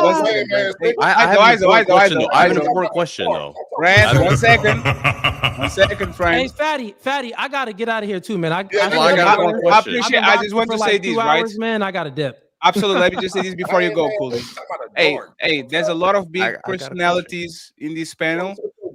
We can definitely set individual debates if y'all want uninterrupted time, one-on-one, all that. Okay. So once again, if y'all want to lay the ground so we can actually fight, we make sure that we put on the room to go from there. Okay? Cool, Fatty. I refuted all his points, but I do gotta go. I went way over my time. You still failing like you failing right now. You have low IQ, and I just proved it. You are dumb. I have a question. Before you go, I have to ask this question. I've been going for 2 hours. Cooley, let me ask you one question. Let me ask you what. Of course. Your bitch ass up. You better run. Brother. What up? Motherfucking Raphael, nigga. This ain't that. I'm talking to you. All that head with them big ass on. You need to go lift some weight with that motherfucking head, bitch, and let that head match them all, nigga. Your body fucked up. Hey, Rick, don't worry. We'll get it for you, Rick. Don't even worry about that. Hey, friends, I'm going to get the $10 and up, and then I'm going to read the rest of the ones. I apologize. We didn't do a great job managing the super chats, but we truly appreciate it. We will next show, I promise. Yes, we promise next show we are going to but this is there's too many talented people on the panel. It was very difficult to get the super chats without disrupting the show. Oh, good, man. I really enjoyed this. This was funny as hell. And I appreciate you, Money, for actually pulling up. You is the calmest and quietest I ever saw you, so I appreciate you, brother. Well, you know, I've learned that when brothers are arguing and it ain't got nothing to do with me, I can mind my own business. You know what I'm saying? But everybody made some great points. Everybody, hey man, the jabs and the punchlines was dope as hell. I will be back. I enjoyed this shit. Goddamn, Big Rick need to go on the roast show because that motherfucker talk more shit than a sailor. Motherfucker Raphael so motherfucking smart. That nigga a human thesaurus. Hey, this shit. That's 6, man. That's 6. That's not me. Hey, I appreciate y'all. Hey, I want to work with all y'all. All y'all Man, motherfuckers smarter than me. man. Y'all keep doing y'all thing. This is the dopest podcast in the motherfucking world, man. Shout out my nigga Ali and Fatty, man. Y'all keep doing y'all thing. I hope y'all do numbers, millions, billions, goddamn. Bro. Thank you very much. Thank you. Appreciate you. I've enjoyed this. And friends, don't leave now because now we have more of an intimate panel. We have more of an intimate panel now. We can actually finish it up with like a couple of questions that I want to give to our guests. Let me read these. Oh, you want me to drop you? I got you. Don't worry about it. One, and we go from there. Let me get Willie said no Fugazi podcast, Opulent 6, Ugly Money, Fatty, Truth, and Ali on one panel. Pack the rest of these podcast panels up. This is the only panel people need. Thank you very much, brother. That means a lot coming from you when he sent 5 Untouchable memberships. Appreciate you, sir. Untouchable Empire, baby. Thank you, Willie motherfucking Beam. You can find him on the Lapif network. Thank you very much. So we're going to keep going down and try to see these 10 and ups. Of course, Carl Anderson in the building. Thank you very much, Carl. Untouchable Empire, baby. For always being nice to us. We appreciate you. With the 5 Untouchable membership, this man is an untouchable legend. We have 2 Mr. Formidable AJ saying salute to the heavy hitters. Thank you very much. So appreciate you. Salute to you. We are going to keep going down. Let me see if I can find more 10s and up. We have, of course, PCZ in the building with the $10. He says, I think it's safe to bet that none of these men are telling their own daughters to max the number of men they date because dating automatically means sex with multiple men if those men have value. Thank you very much, PCZ. I hope you're doing good. I appreciate you. Okay. Let me keep going down. We have Mr. Lou, the duo in the building. Says social media and airplanes kill the dating market. Thank you very much. We appreciate you. Sophisticated Jerk comes through saying, showing support, great conversation. Thank you very much. We appreciate you. Lou back again saying dating a lot is not conductive to a relationship because now dating and the newness is a person is the norm, which will kill a monogamous relationship in the long run. Thank you so much. We appreciate it. I think we're almost there.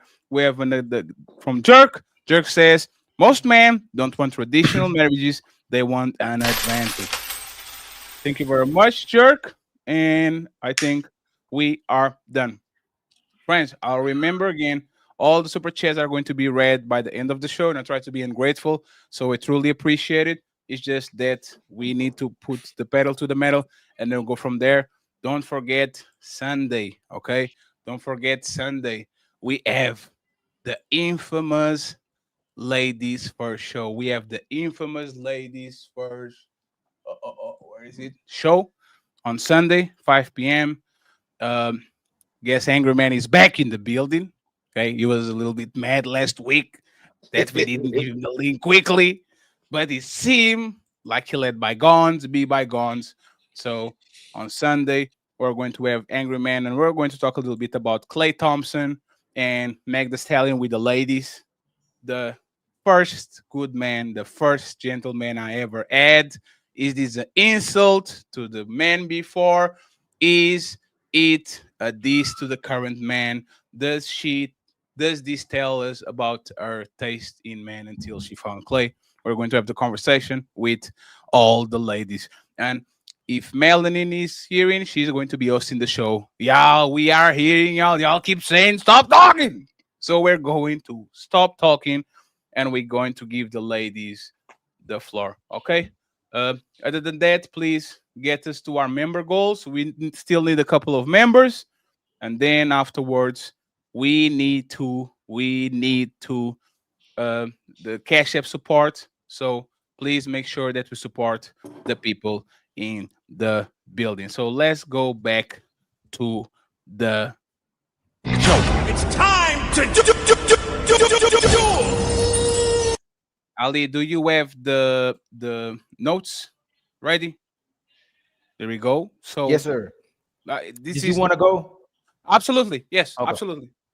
Okay, so little black book, I'm gonna start with you, my brother. You have a smile like I'm about to set you up or something. I see you like, here go Ali and Fatty again. But I ain't gonna do that to you this show, little black book. I'll wait till next time. Can a broke man realistically lead a relationship, or should he stay single until he levels up? Man, I don't know. Why are you asking me these questions? All right, can a broke man lead a relationship? The terminology broke is you're gonna have to define what broke means here. You know, I've learned something. Answering these questions straightforward don't make no sense. When you say broke, what do you mean? So we should define it in regardless to the like. So when we have these conversations and we ask women what broke is, they can't even define what broke is. But can I define it, Ali? Like, yeah, of course you can. So let's go by what woman mean broke.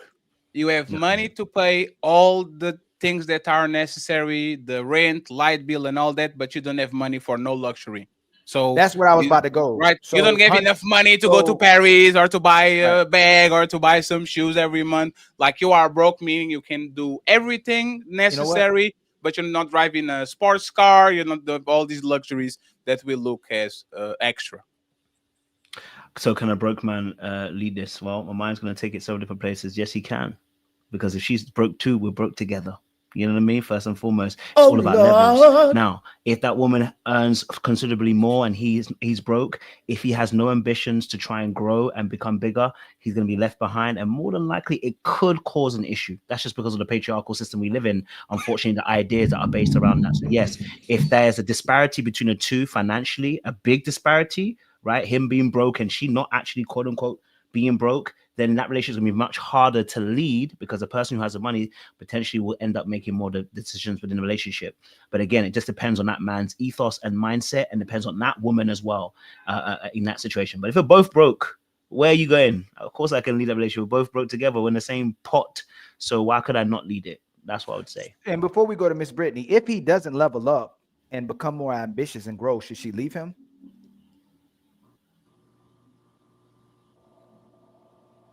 Hello? If she's broke? No. You said he's broke. He's broke, but what's she? We talking about no. If the man you have doesn't to define level it. If you don't define it, you can't do that way. No, I think you misunderstood what I said. No. I'm going off your words. I think you misunderstood what I said. I said if he doesn't level up like you said and grow, should the woman leave him? To you, little black. I believe so. Yeah, no, I believe so. I believe in some aspects he should, because again, and when I say that, I'm going to say it's a flat yes, he should. But I've always said there's got to be context of the situation, because how you enter the relationship, I don't know what conversations you guys had, but if I'm going to say a flat yes, I would say yes, because what's happening is that person is growing a gap between you and the other person, right? It's not just money usually, it's mindset, it's the mind, it's the way that it's the people that you're around, it's the environment you go into, it is the goals that you have for yourself that begin to expand. So as money increases, so does those things as well, oftentimes. So again, it's going to be very hard to stay in that relationship. You get me? Perfect. So what should she do better at, and he should leave her if she doesn't? She should be a better partner, kind, compassionate, loving, caring, respectful. These are all intrinsic values that most men actually require from women, rather than actually financial. So if she's not kind, and she's not loving, not comparing, not compassionate, not considerate, she's not inclusive. No, that's not what I asked you. No. Let's pretend she's all those things. What does she have to do better? She's already kind. She's already loving. Well, she's already those. If she's already those things, then fantastic. He's already broke. That's the key point. No. That's not what you know what I mean? Like if he was already, the example that you're giving would have the equilibrium would be him being already wealthy. What you allow to happen is the man always has to become more ambitious. He has to grow, become better, and she gets the right to leave. Hey, girl, man, he wasn't growing. We grew apart. Irreconcilable differences. He didn't do what I want him to do. What I'm asking you is, if he found a good woman, what does she have to do better? And if she doesn't do better, he should leave, because you're telling the man to be better when the woman gets with him. He should level up. What does a good woman who's already a loving person, kind, and have those things, what does she have to level up, or he should leave her? I told you, it's only the intrinsic values. That's all it is. Because again, we live in a patriarchal society, which you and I both agree on, that men tend to take the leadership role, and a part of that comes with provision. So the equilibrium, there is no equal aspect to the woman and the man in that aspect. You're trying to compare apples to oranges. There is none. So she ain't got to do nothing. She ain't got to grow at all, right? But I already told you what she had to grow on, and you told me I can't use that. No, I didn't. I didn't say. I said she's already a loving partner. She's already kind. So what should he leave her for if she doesn't get better at it? But see the way you answer your position the question. Okay, so let me put it this way. Okay, as a man, right? No, stay with her. I'm in this example. Little black book. We don't want it. Don't make. The reason why I can't answer it is because the question is loaded and it's intentionally loaded. And I tell you this all the time. Whenever you guys ask questions, you ask loaded questions and then you want to force it down. And I can't play that game with you. I've told you this already before I joined the panel. I told you, if you're going to do that, I'll keep doing this to you. So Raphael, if you want to say I loaded the question, he just said he just told you all the things a man had to get better at, or he should leave, or she should leave him. How is it a loaded question? And let me ask again. I already agreed with that point. Let me ask again. I already agreed with that point. Do you believe men are leaders? Because that's it's loading the question when we know what the society actually portray as a normal society. I know you're not. Do you believe men are leaders? I know I'm not triggered. Don't do that. Don't do that. I'm not triggered. I'm answering a question. Do you believe men are leaders? You can't ask me a question after you ain't answered my question. No, forget it. That's exactly what I'm talking about. You tried it. I'm not. Here's why I think the question is loaded, is because you're making it sound like if a woman doesn't like their man being unambitious, that maybe she should leave. If that is an issue she has, if she doesn't like her man because he's unambitious, then yes, if that's an issue and he's not addressing it, then yes, she should leave. But if she's doing everything that he wants, being kind, being loving, being respectful, and doing all that, if he has no complaints, then he probably doesn't have anything that he wants her to work on. You're bringing it back to where she should accept the woman as she is, and he should go into eternity. And I didn't say. I said if he's happy with the situation. Look, you see what I'm saying? I made the whole show make sure y'all don't get cut off. As soon as the person that gives y'all the power to not get cut off, y'all cut me off right away. Let me just land real quick. We keep telling men they have to be better, and the women still leave. All I'm asking you is that what does a woman have to continuously do better, or the man should leave? If you're going to make that, if you're going to create a standard where a man has to get better, when the woman gets him and says she likes him for who she is, but if he doesn't get better than who the person she likes, that he should leave, that she should leave. What should a man leave a woman for if she doesn't get better at? The answer is obvious. The answer is obvious, Ali. She needs to get better at seeing him get better and acknowledging him get better. If a tree falls in the forest and no one's there to see it, did it make a sound? You know that expression, right? So if he's leveling up and he's working hard, but she's not noticing that effort, she doesn't see it, doesn't acknowledge it, well then yeah, that's where she's got to improve, she's got to grow, she's got to see his efforts. But if she's not doing that and it becomes this bottomless pit, then we got problems. So Jonathan, did you notice how all you said is she needs to become a better clapper? All you said was you need to clap like this when I'm broke, and when I get money, yeah, it's. I'm so glad that we're on the same page, Fatty, because I knew the last time 2 weeks ago when we were on this together, you agreed with everything I said. So it feels really good to know you're doing that again now. You know what, Jonathan? I see where you come from, because I will explain to you later actually why I see you come from. And I'm not going to spoil it. But for the most part, it's women fought for equality, but the responsibility didn't catch up. Like the man, we are expecting our fellow men to become better, become a better parent, become a better husband, provider, a woman better. Everything. Like it says, get more money, become more wise and all that. But with women, It's just, hey, just clap. Let's just clap louder when I do or extra. It's not. Don't become better at sex that you know me better. Become a better cook since you cook so much for me that you know exactly my taste. Become better in bed. Become better. Like, we are expecting this woman to stay there and to clap for us. And the respectfully is, if you are going to put that standard of me to become better and better and better, and I think men do that to other men too. You better become more beautiful, because when you get 40 and I see that you are getting uglier and fatter, and I'm going to exchange you for a new model. Patty, I got to disagree with you on that. My wife is 44. I find her more attractive today than 17 years ago. But you know, Jonathan, that's not like you have a biased opinion. You know why? Because every time I was Because she's with my wife. No, I know, but let me explain. And attraction is more than just her looks.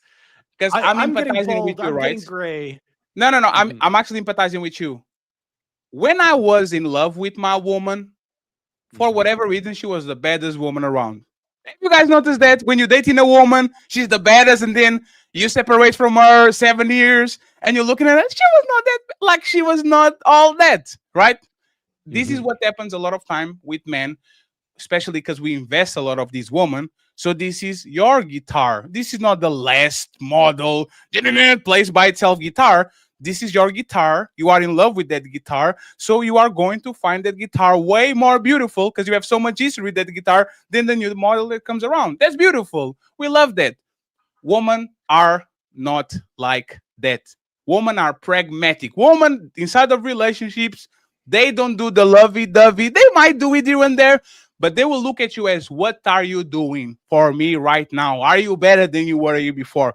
Are we on a better house? Are we getting better vacations than we're doing? That has not been my No, experience. I'm saying I in don't either disagree with marriage. them. I do believe biologically, women wanted to know that when he came home from the hunt, that he was bringing a bigger carcass. That's why the guy who brought the biggest carcass home was the most valuable in the village, right? And she also didn't want him to come home and split what his kill was. She didn't want him giving half to her and half to another family. So she wants a loyal man who's going to come back to her and only her. I agree, but that's the thing. Now women are bringing their own big carcasses home. And then Brittany and Raphael can be up, right? So this is my point about it. If let's assume that we are the hunter-gatherers that we ever were, right? I go and do the heavy lifting, and she goes and pick the cherries. If my woman can pick the cherries from the day we met until the day we die, I will never shit on her for just picking cherries. Oh, thank you very much. That goes well with this. Right now, woman they pick cherries. You get home with 7 pigs, and they're like, Brittany husband got a mammoth. Why can't we have a mammoth? Can we order a mammoth? Like, it's always comparison. It's not that men are not doing the same thing that they were doing, like they are dying for these women. Is that women are expecting more. And the thing is, just because your husband can afford the trip to Paris, like your best friend husband can, that doesn't mean that he doesn't love you. That doesn't mean that you are not being treated well. It's just he doesn't have the funds to do it. But it's often that women I think are you doing just more proved too. my point, though, Fatty, because you literally proved my point that if you come home with those 7 pigs and she's not satisfied, that is the exact opposite of her being happy and clapping hard for you. So you basically just proved my point, saying you want your wife to acknowledge and see all the efforts that you make to provide, to protect, to bring into the family. You want to be acknowledged for that. And when you feel acknowledged for that, you'll feel cherished as a man, knowing that you've got her respect and admiration. I didn't disagree. I said that we are expecting the bare minimum from woman, and that's the bare minimum. You got to come over for dinner, because I feel like we're best friends now that we. No, we agree all the absolutely. time. And you know what? We will actually get along pretty well. But For that's sure. the thing. If me and you are talking about woman, I'm going to align with you, and I'm going to say, yes, look at her. She smiles when I give her something. She claps when I take her somewhere. She's so thankful. Women are not going to, when women are having conversation with each other, they will never say, oh, he was so thankful. He was so grateful. No, they say, oh, he took me to Paris. As soon as a woman on that group says he took me to Paris, now it's a competition. Every woman on that group, if she comes along and she says, if Brittany says, my husband took me to Paris, and all the other women, all they have to show for is, oh, he's so thankful. He brought me a pig. Oh, he bought me 2 pigs. Now all of a sudden, those women are going to be either unsatisfied or miserable because instead of being happy with what they have, they are going to be compared with Britney and her husband because they went to Paris and they can afford that. So I get what you're saying. I don't disagree. with that I'm either, just though, saying Fatty. for a woman, the bare minimum doesn't work. These women want men that are overachievers, and if you don't keep improving, they will drop you for somebody that will. Yes, and you know what? It should, and that's how it is. I don't know why we're arguing about this because we keep always saying that men and women are different, and then when we now explaining the difference between men and women, you're suddenly want to put us on the same playing field. It's nuts to me. We had a conversation for the last 2 hours talking about how different men and women are, and then as soon as we talk about the differences, you're like, it's that women are different from men. Yeah, of course we know that they do things differently to us. I don't know why we're having this conversation crying like little girls. Because they don't agree with you. Hold on. You already know the way that men and women are set up. There are going to be differences here. You know this already, right? That's why I said that Ali's question was already loaded because it came with an angle already. It already put the man in a broke position. When you already know how we're judged as men, we're not judged on just how kind or considerate. I'm not saying that's not important. That's very important. We're talking about longevity of a relationship, but we understand that a lot of our also judgment for women as at a certain age is also your financial ability to provide. We understand this already. I don't know, and then we try to flip it, and it's like, why are we flipping it? You already know this. Because I want to point out that hold there on, is we're some going to difference, Brittany. though. Hold on. Oh yeah, Brittany has to say. I'm gonna just say this, and we're going to Brittany. This is why it's red pill versus feminism and male feminists as well too, because red pill says men and women need to be traditional, but men say even if we do what red pill says, she won't be traditional. Feminism says make sure he's traditional and do what's best for you. If he doesn't pick your happiness, you don't have to be traditional, ladies. Men cheat. And when y'all talk about this men cheating thing, it's to get peace from women who are inconsistent in the house and not traditional, because they with men that they view as below average, like y'all keep talking about as well too. And like the Truth brother said before he left as well too, they don't love and respect the men they got because other women don't, what Fatty is saying, so they underperform. But men will make your Hunchback of Notre Dame your Pocahontas, regardless of who she is. That's what Fatty is saying as well too. We will make a decent woman an amazing woman, a 3 or 10, where women go, hey, I'm not about to deal with this 10. I mean, this 5, and I'm not going to make him my 10 either. I'm trying to get the man that other women want as well too, and I'm not settling until I get that. And if I settle, I still won't love and respect this man or cooperate with them. And even if I do, he still won't get a traditional woman. While Jonathan is saying my woman is the best woman, better looking, I love her. Oh my God, look at her. Women are saying, oh yeah, Jason Momoa can get an all pass. You know what I'm saying? It's the conversation is not the same. You get this woman in a row and you ask her who is the most beautiful, most handsome man in the planet, and they're going to say The Rock Johnson. And They're guys not won't going to say something Fatty. similar with women, and guys won't say something similar with women. Absolutely. I You love know why? Dua Lipa. My wife knows how I feel about Dua Lipa. No, we won for 2 reasons. First, we won for 2 reasons. First, men have this kind of puppy love for their woman. It's just like I said, it's not a vessel. You like that woman. It's not other woman might be beautiful, whatever, but you are not going to exchange that woman for a newer model. The second one, we are scared of the reaction of our woman. So we know better. We know that if I come on the internet and somebody asks, Fatty, who is the most beautiful woman in the planet? And my wife is next to me, no man will say Scarlett Johansson. I know what is going to happen afterwards. Why would I say that? They are not afraid of us. That's why they say The Rock, whatever. We are afraid of them. So we'll never try to say Amber Rose and Kim Kardashian, because we know after we say that, I'm going to be sleeping on the couch. Brittany and Janae, please. So Miss Brittany, and we're going to go to Janae. Can a broke man realistically lead a relationship, or should he stay single until he levels up? Well, first, let me say thank you so much for having me. Of course. Thank you for coming on. Thank you. And I just want to preface by saying I'm the type of person that I'm not team men, I'm not team women. I do believe in being neutral. Janae, your microphone is a little bit muffled. A little bit, just a little bit. That's Brittany. Oh, sorry, Brittany. It's not Janae. Let me turn my volume up. No, it's good. Now it's good. Now it's good. That's better. I think because you got closer. Well, I just wanted to preface by saying that I'm team neutral, right? So I'm never team man or team woman. I'm team adult. So I just wanted to preface that when giving my opinion. But I feel like a couple of things. First, I think people man or woman, should probably not date. It's just not the best idea to date when you're not secure financially. But to answer your question, I do believe a man can be a leader truly in his relationship despite his financial woes, right? I think it depends on that man and that woman and how they choose to handle their relationship. So it's all about you and your partner and doing what works for you all. And I believe that if you're partners truly, then you guys are gonna hone into one another and figure out what works for you. Now, it's never a woman's job to put fire under a man or try to make him become more ambitious. It is solely up to that man. However, if that woman is not seeing improvement that she would like to see, then it is up to her to, have a conversation or two about it. But I would not recommend sticking around too long if it's an issue. Because in today's society, you have men who stay home and women are, the breadwinners and things of that nature. So, and those women respect those men tremendously. You do have the flip side where, you know, the women are the breadwinners and it's an issue.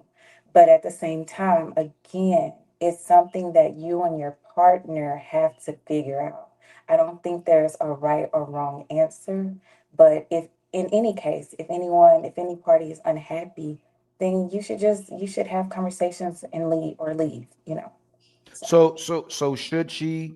So should she lead? Can the broke man lead her, or should she stay single? Or excuse me, should the man stay single until he levels up? What would you recommend to a man? Should he stay single until he levels up, or can he lead a woman when he's broke?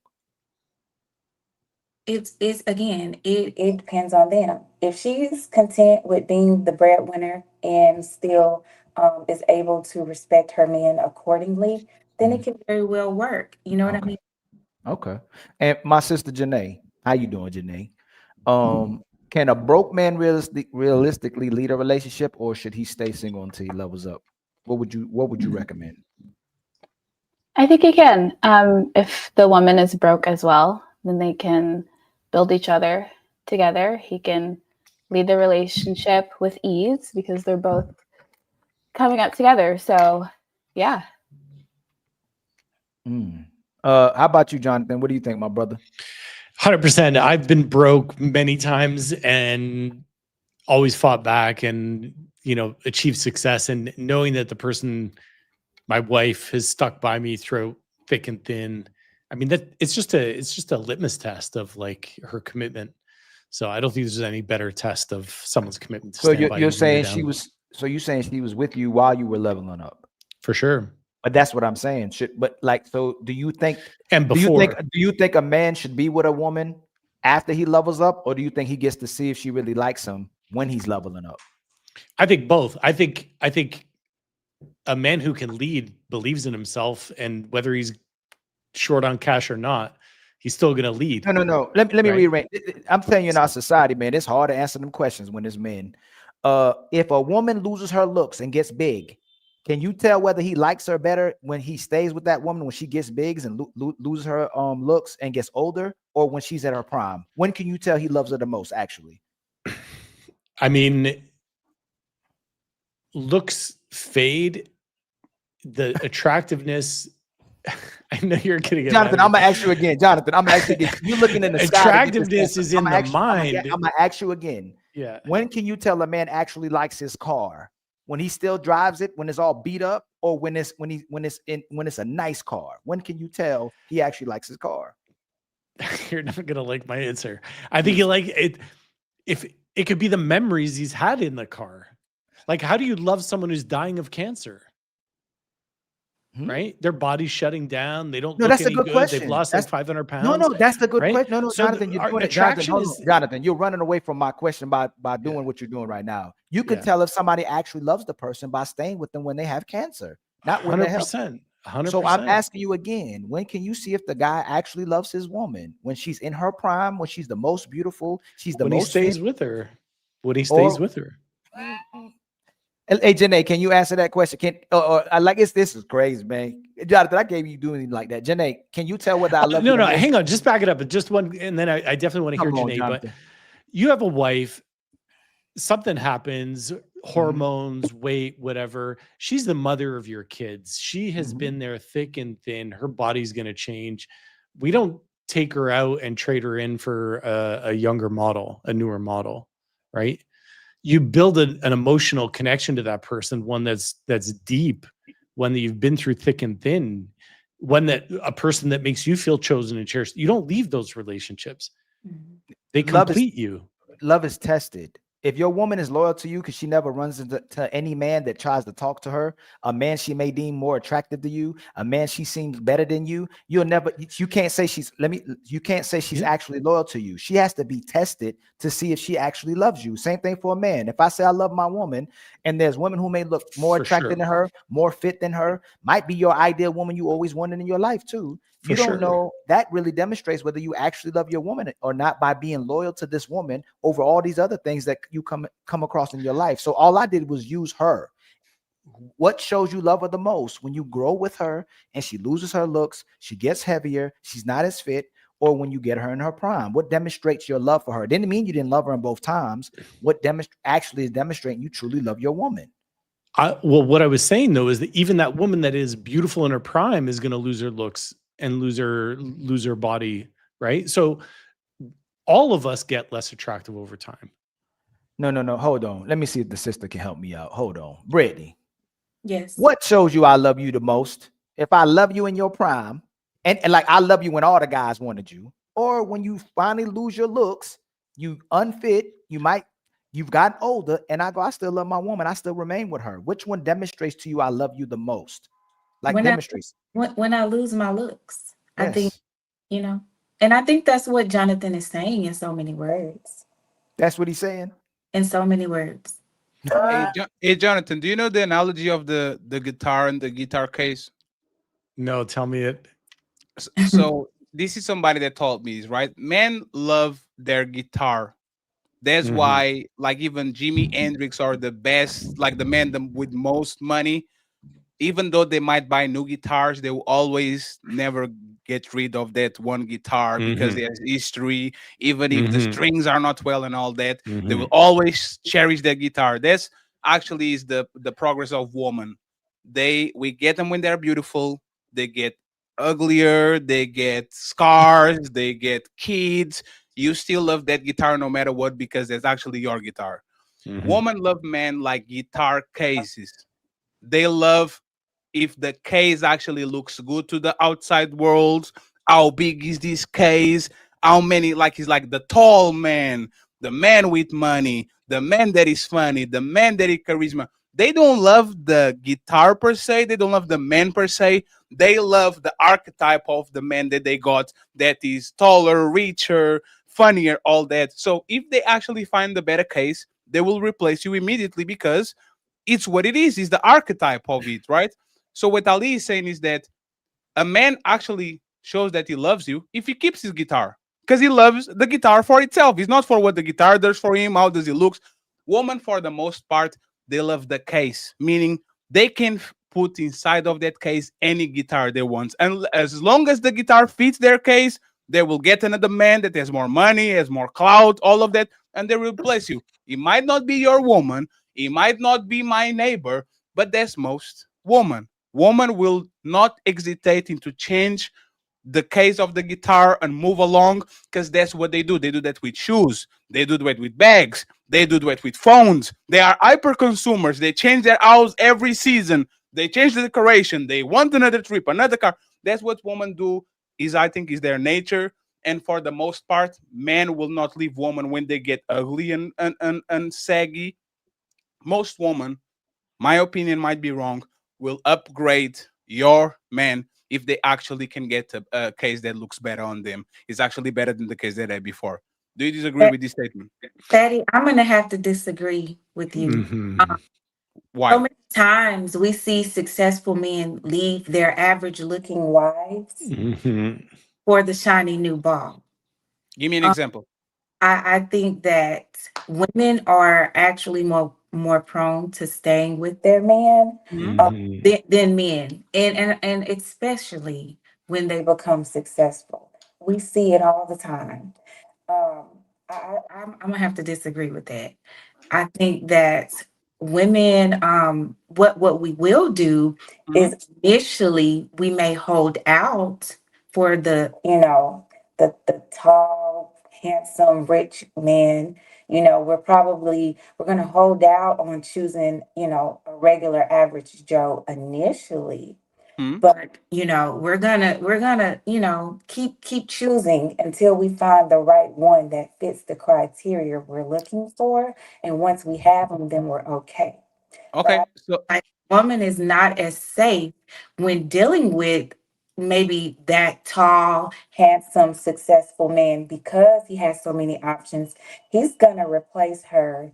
Um, he's gonna replace her a lot. Okay, so let's do this, right? Me and you are dating for 5 years. I meet Lori Harvey and you meet Michael B. Jordan. Who is more probable to leave the relationship to upgrade? Me leaving you to be with Lori Harvey or you leaving me to be with Michael B. Jordan? I would say you. So you think that I will have a sexual relationship with Lori Harvey and think, haha, now I'm qualified to date Lori Harvey. Let's go in a relationship. Like, you think I would upgrade faster than you meeting Michael B. Jordan and leave me forever because that man is way more accomplished, better looking, more rich, more clout. You think I will leave you before you Yes. leave me? Yes. No. Yeah. So Yeah. hold on. For what Fatty's asking, from what Fatty's asking, I'm gonna ask the men. And before I ask the sisters, do men who've had more relationships you think in your lifetime took relationships serious? A man or a woman? A woman, by far. Relationships. Who's had way more relationships, men or women? I would say women have more relationships, men have more sexual partners. Okay, so when a man does get into a relationship, he typically wants to keep his woman, right? Until he can't control his urges and then cheats. So Jonathan, yeah. from your data, that that's disingenuous when most men don't cheat. Most men do not cheat.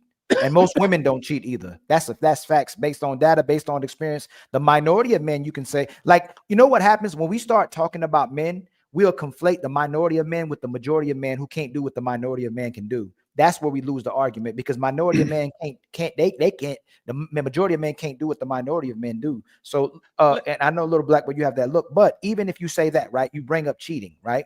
We don't. Does that man still leave his woman? Do most men, would they cheat on a woman or would they stay with their woman? No. Most men, when they cheat on their women, are happy to stay with their women. That's the point Fatty's making. For sure. But they're happy to cheat, though. They're happy to cheat. And that's two different arguments. That was Jonathan, but that was actually my point. Think about it, right? How many men do you see on Beyonce concerts? Like, go follow them to the hotel room, stalk them, have Beyonce posters on their wall, fetishize them. Like, this is woman. Men don't do that. Men don't do that. A man will have sex with Halle Berry and says, I was lucky. Let me go back to my woman. A woman will have sex to Michael B. Jordan, and if he's willing to give her the relationship, she's gone. No, Little Black Book, Little Black Book, because you are nodding, right? Little Black Book. If you pick a woman and Chris Brown looks her way, do you think you're going to keep her? Well, let's be honest. Let's go with all of us, like an average man. You have a woman of 5 years, Michael B. Jordan, Chris Brown pulls up, and she wants your woman. He wants your woman. Do you think your woman is staying? Absolutely. You are. So Chris Brown can take your woman. I'm gonna tell you. Again, Got I hate these questions because they're dumb. They're dumb questions. Let me tell you why. First and foremost, you ain't in proximity to Chris Brown to even have that situation going on. So stop that nonsense. Chris Brown fuck 1,000 regular women, sir. You just because what ends up happening is you take a nonsense situation, which doesn't often happen, and put Chris Brown into a situation as an example. And most of you are not going to meet Chris Brown in that capacity. That was not the point. To even want your girl in that position. No, the point is it's a dumb thing because we always do this. Like That we was take an extreme, because we take an extreme example and try to fit it into a normal example. And I told you I don't do that. I don't do those things. It's dumb. Okay, because how many of you? Because again, if you're gonna do that, then we're gonna have to make statistics. How many of those women that you're gonna date are going to meet Chris Brown? And Chris Brown's going to want your Little girl. Black Book, that's not the Hold on, point. hold on. You ask a question. No, hold You on, need to ask a question. Wait. It's a rhetorical question. There wasn't actually a question you didn't answer. But that's the point. Why you're making a rhetorical. So why can you do a rhetorical question, but I can't? No, it's rhetorical. It means don't answer it yet. If I want to answer, I'll stop and then you can answer it. The whole point of what I'm trying to say to you is when we make certain statements like this, where we say, "Oh, if Chris Brown wanted your girl," the statistics aspect of this is how. First and foremost, where would you find your girl being in the same circle as Chris Brown statistically? Number two, will she even be the type that Chris Brown would even want? First of all, I like dark-skinned black women. He doesn't even like them. So this won't even work. Yeah, let me change it to Burna Boy. It's a joke. If Burna Boy tried to get your woman, let's change it now. Ew. And will she be in the circles of Burna Boy? Say something. Can we Will she just be in the circles with Burna Boy? realistic? Let's use realistic. But 1 second, friend. Hey, 1 second. Let's do this is what we do to actually test people logic. Is these you are going to ask the man, and women do this all the time. I don't understand why a woman says, "Do you love me, baby?" Yes. What if Beyonce to look at you? Y'all do this all the time. Every man that had a relationship at this situation where their woman, for whatever reason, was feeling insecure, and she says, "If Rihanna look at you, would you leave me?" We don't do this to this woman. So what I'm saying is this, Brittany, you don't love me. If I put you on the room with Burna Boy, with Chris Brown, these are placeholders as men of power, men of status. I'm not talking about them per se. I'm talking about the archetype, right? If I meet Jessica Rabbit, which is not a real woman, so y'all understand, it's just an analogy, and I have my woman, and I meet Jessica Rabbit, if I have something with her, I'm not going to leave her for, I don't leave. I want my woman. This was something sexual. This has nothing to do with my woman is better than my man. It has nothing to do with it. But woman on the other end, respectfully, and once again, once you put her in front of Action Man, Wee Man, whatever man it is, Iron Man, again, fictional character, so you don't think I'm talking about a person. Once you put them in front of a man of high status, incredible looks and all that, if this woman can get a relationship from this man, they're going. And just to wrap it up, right? We know that Burna Boy and Chris Brown probably had sex with 1,000 regular women, right? Question to Little Black Book, please, and answer this, please, okay? Because every time they go on a city, they probably have sex with another one. It's like basketball players, Magic Johnson going, getting on the hotel, and getting all the woman he wants. Question to Little Black Book and to Brittany.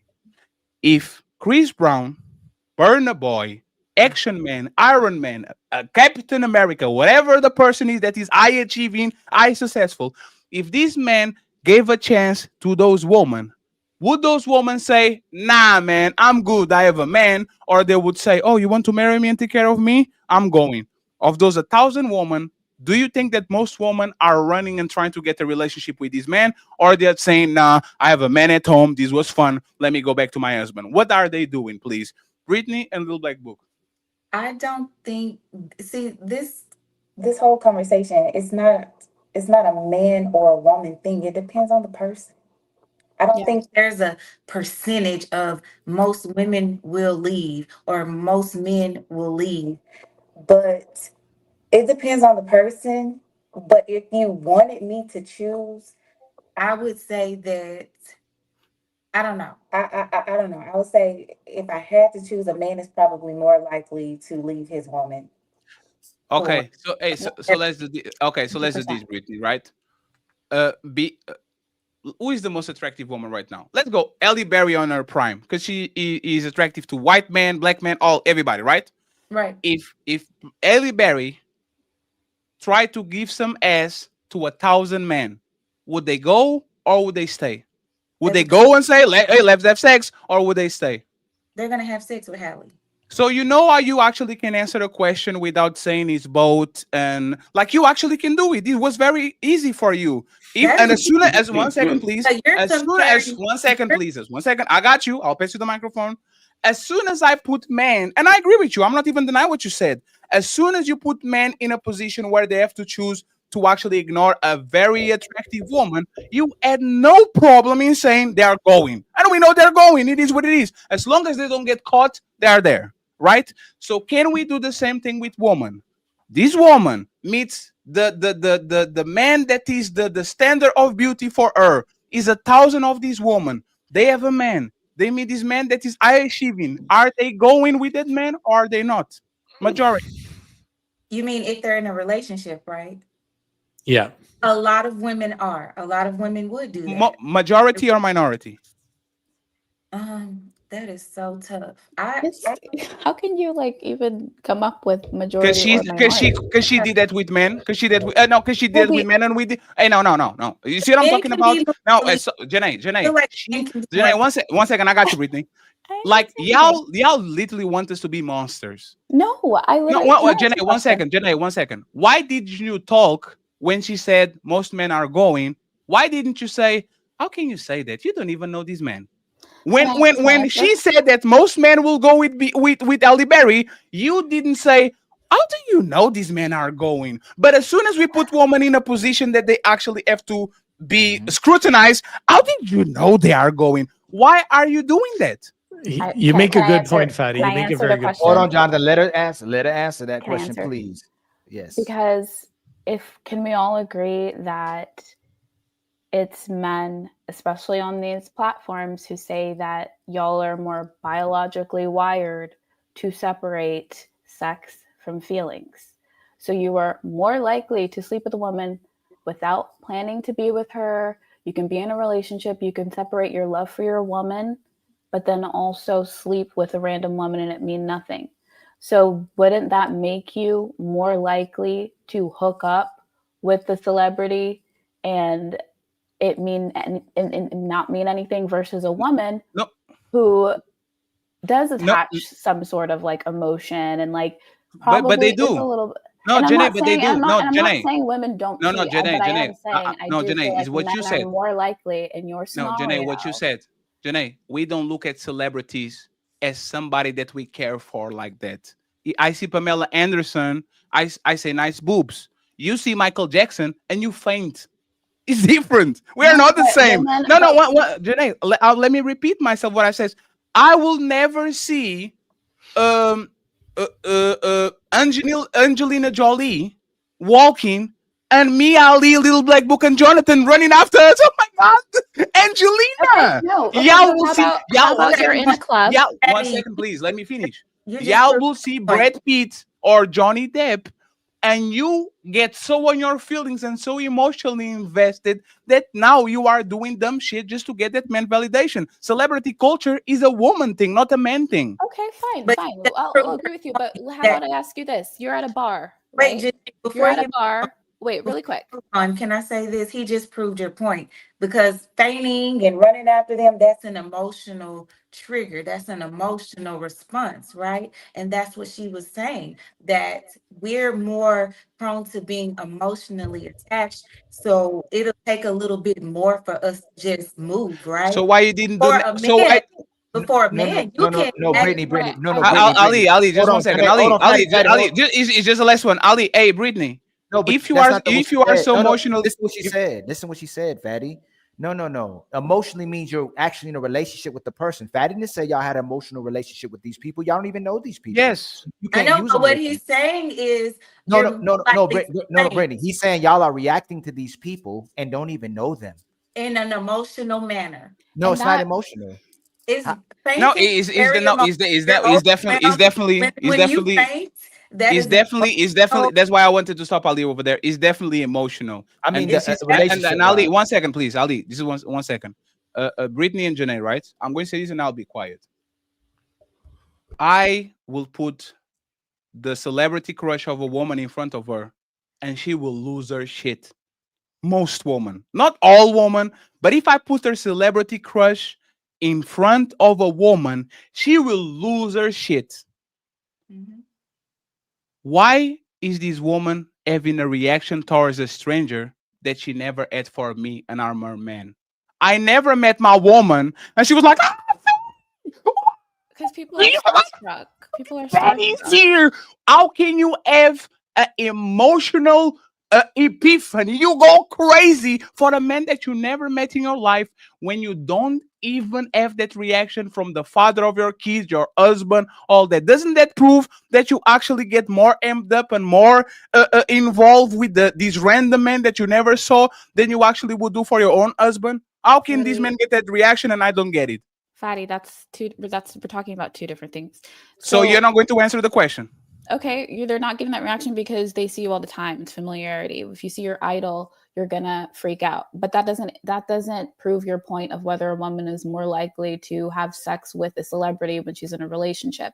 But I want to ask you, if you were at a bar, think of a really hot celebrity or a super hot Instagram model that you've never met before, celebrity status, and you're sitting at a bar and she comes up to you. You're on vacation without your woman, right? She has no idea where you are, what you're doing. Sydney Sweeney comes up to you. Oh, I'm really attracted to you. Like, let's have a drink. Let's go somewhere. You're not going? I would go with her if she was Fiona from Shrek. What's your point? Still not my woman. Still not my woman. Still not my woman. My woman, I will die for my woman. I will starve for my woman. I will do things for my woman that I will never do for Sydney Sweeney. And there's the difference between man and woman. I will not do nothing for Scarlett Johansson that I wouldn't do for my woman. Y'all will stretch your asshole for Chris Brown and you never gave me nothing like that. That's the point. Y'all will go extra to try to get the Burna Boys and the Futures and all that, and that you'll never do for the man that actually loves you, cares for you, and there all the time. That's the point. Thank you very much, Janae, for proving what you're saying. No, that wasn't the question you were asking. Janae, he didn't even answer the point. Let's do what you said, right? If you had Sydney, what's her name? Sweeney, what's her name? Sydney Sweeney. If she had a husband and his husband let what's another star? What's the girl from just give me another attractive star. Meg Thee Stallion. If Meg Thee Stallion, if he was married to the Sweeney woman and he got on stage and let Megan Thee Stallion grind on him, would women support that or be upset with the fact that this man just let Megan Thee Stallion, Megan Thee Stallion, a married man, let her grind on him? Would women be mad about it or would they support it?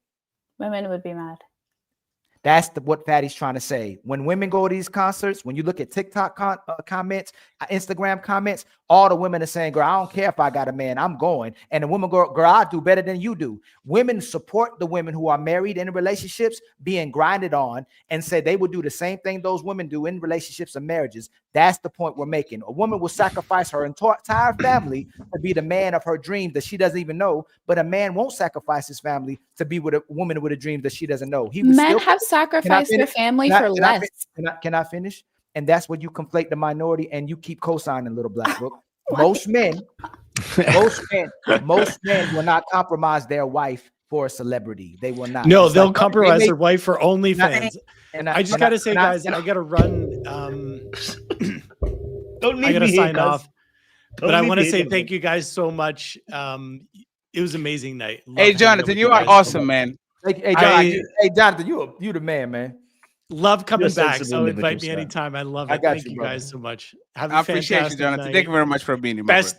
Honestly, I said to my wife after the last show, I was like, that was my best Friday night that I'd spent in so long. So thank you, man. Thank y'all. Salute to you, brother. Still inviting you to my marriage. Yeah, definitely. I'm coming. One more thing, Janae. Who's easier to please, a man or a woman?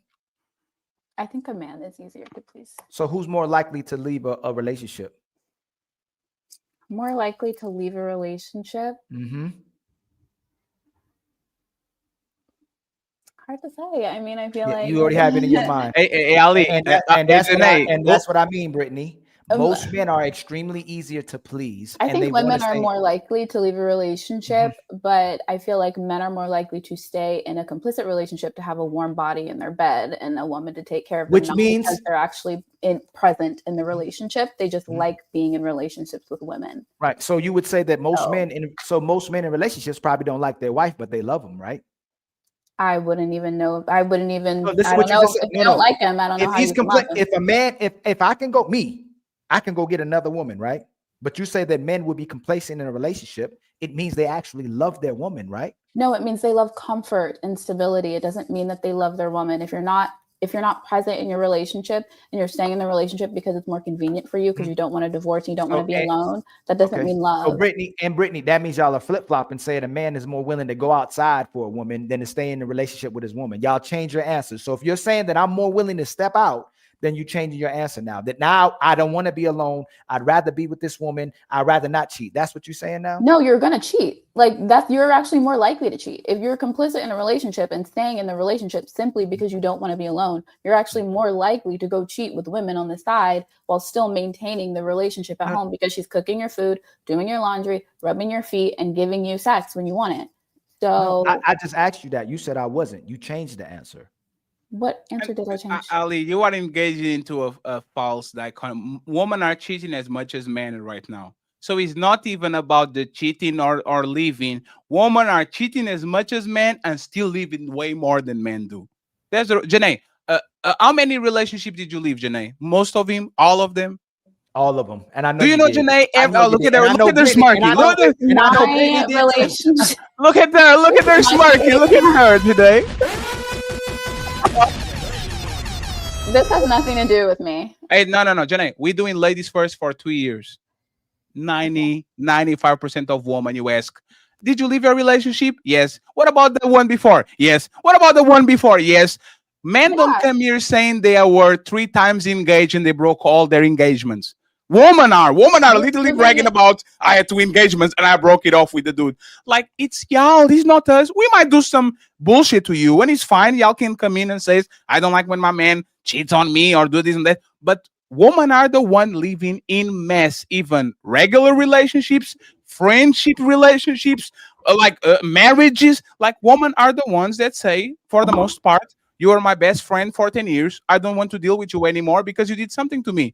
Men are not like that. Men is, Little Black Book says something to me. I go to London, I fight him, and next week we've been on the same motherfucking panel with the swollen eye, talking shit with each other because that's how we actually deal with things. We are fixers, and that's the thing. When men are looking for excuses to stay. If you talk with these men, oh my God, she doesn't have sex with me, but I don't want to leave. Oh my God, she doesn't cook, but I don't want to leave. Oh my God, they are literally talking with other men to ask for excuses to leave. When y'all women talk with each other, oh, he did that to me. Yeah, you should leave. Oh, he did this to me. Oh, you should leave. He's not doing this. You should leave. Women are looking for excuses. Being alone. You guys don't like to be alone. Women are better. Women are okay with being alone with our cats and our dogs and our children. It's men who stay in relationships because they don't want to be alone. Not because you love them, not because you're more dedicated, but because you simply don't want to break up. It happens all the time. Women are cornered into breaking up with the men because they don't want to be the bad guy. They don't want to break up. They don't want to be alone. You'll still have sex with them. That's just how it is. It's not because you're more devoted as a species. For the first 30 minutes, 45 minutes, you on both Brittany said that men were more prone to leave. Now you're saying men are more prone to stay and cheat. We said men are more prone to have sex outside of their relationship with celebrities. That was the question you asked. When we were speaking about celebrities, I feel like a man would leave his average woman for a celebrity. He's more prone to doing that. But in relationships in general, I feel like women do leave more. Women are more prone to leaving. I agree with Fatty on that. Men will stay and be unhappy and just cheat or whatever. And like Janae says, be complacent. It's usually the woman who does leave first. So you're telling me that majority of men are staying with their women just to be unhappy? That are you saying? Okay, let me ask you this: are you thinking the man is staying with you to be unhappy, or is he staying with you because he loves you? He's comfortable and he loves you. Yeah, that's the point. So now watch this. It proves that we love you more because we will take all your garbage, we'll take all your inconsistency, we'll take the fact that you don't make us feel good or happy and still stay right there. The moment you start feeling like you're not happy, the moment you feel like you're not getting your way, the moment you feel like this ain't for you, you out the door. That means you can't. Which means I can take the dark side of you. Most women cannot tolerate the dark side of a man, and you'll say they don't need to. And what part do you disagree with? Hey, Brittany, can your husband tell you no? Women usually stay until they're fed up. No, Brittany. Women deal with a lot of demons. No, Brittany, can your husband tell you no? Can my husband tell me no? And what we're going part. He could definitely. Let's go this. I want to go on a trip. No. I want to dress this. No. I want to go out with my girls. No. I want this new car. No. I want this new house. No. Can a man tell you no? Let's go for a year. He's been with you for 5 years, always told you yes. Can the average man tell no to a woman for a year without she saying, you know what, you're telling me no all the time, let me bounce? Can a woman actually, like, do woman can handle a man saying no, no, no, no, no, no, no? So again, it's gonna depend on the person, right? But for me, I'm gonna need some it's gonna need to be some validity there. Why am I being told no? Okay. If we have the means, the time and everything, and we can go and there's nothing stopping us, then that no is gonna need to be backed by. And if there's no validity, you leave because you are just saying no, right? I didn't say I would leave, but would you contemplate it at least? I might go on a trip without him. I might make it a girl's trip. Okay, this is perfect, right? So this is what we're talking about, right? Brittany, think about it. There's a Reddit right now with 700,000 people, men complaining about dead bedrooms. They've been with this woman for 5 years, 10 years, 20 years. They can get sex once every 2 months. Every time they go there, no. We look at our relationships. Our mamas cook 10 meals a week, lunches and dinners. These women are cooking 4 dinners a week and want takeout on Friday, and they want to eat out on the Sunday. Like, y'all telling us no for the bare minimum. Y'all don't want to clean by yourselves. Y'all don't want to take care of the kids by yourselves. Y'all don't want to change diapers by yourselves. So if the power on the man actually staying on the relationship is the fact that he can take a no. I'll want sex from you. Talking about all this traditional stuff, is that woman working full time as well? What does that mean? That means that you're talking about cooking and cleaning and raising kids, and what your parents used to do. The women stayed home, so they had time. No, they didn't. No, they did. On the black community, anywhere from Africans to Black Americans, women always worked. No, not always. Yes, they did. Ask little black book. Ask little from African. Hey, Brittany, I consider Black Americans very hard workers. My mom, just like most of black moms, she used to put groceries on her head, baby on the back, wrapped around, and she would go to work for 8 hours, come home, cook, clean, and all this. This was most black women did. Was she a single mother? No, my mom is married with my dad for 45 years. Okay, well, I'm gonna say this. Traditionally, you're talking because you said what women used to do. Traditionally, women stayed home. When was this for the black woman? For the black woman, well, my grandmother did. You know what I mean? So I come from that type of background where my grandfather worked and provided, and my grandmother was able, you know what I mean? So traditionally in my family, that is what I am used to. Okay. So let's engage in that. If I pay all the bills and I told you no, is no, right? Again, it's gonna have to be valid. I concede.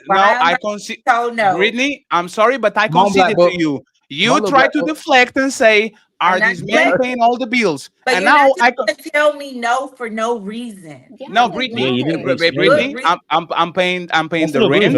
I'm paying the because the she tried to do a qualifier. Are these women rested and at home so they can do their job? So now I'm allowing you to actually have that circumstance. I'm working 12 hours a day. I come home. You say, I want to order such and such. I want to dress such and such. I want to go such and such. And I said, I'm the breadwinner. No, go change the diapers. Go cook for me. There's no that dress. Can I actually enforce my authority over you because I pay all the bills? I'm going to need a valid reason.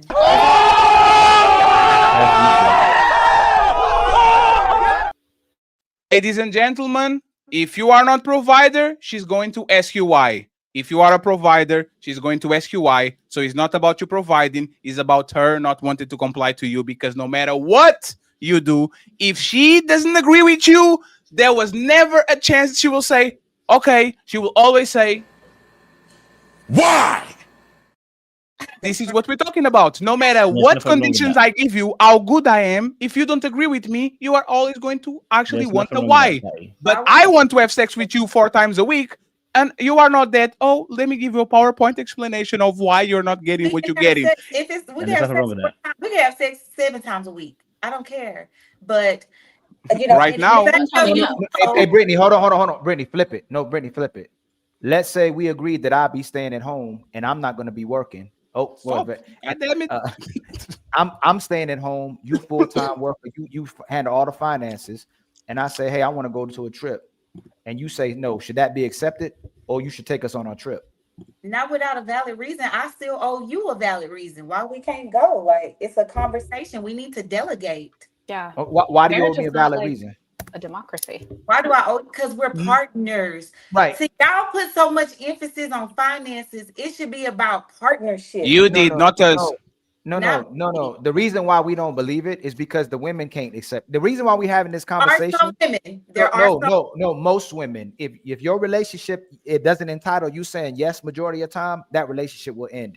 As soon as you start saying no to your woman, that relationship is doomed to end. Women want a man who's saying yes consistently. I don't know most men who saying no in their relationships. Matter of fact, what has a man ever told you no for a majority? Like, give me are men typically telling you yes, Brittany, or they going, nah, we ain't doing that majority of the time? I can't really think of a time that I've actually just been told no.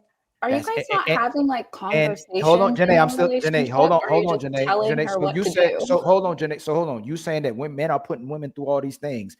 If you know that in your relationship, most of the time a man didn't say no, what are these men putting these women through again? Majority of the time, and I ain't talking about the minority. What is the majority of men not doing for women, and what a majority of men wouldn't do for a woman?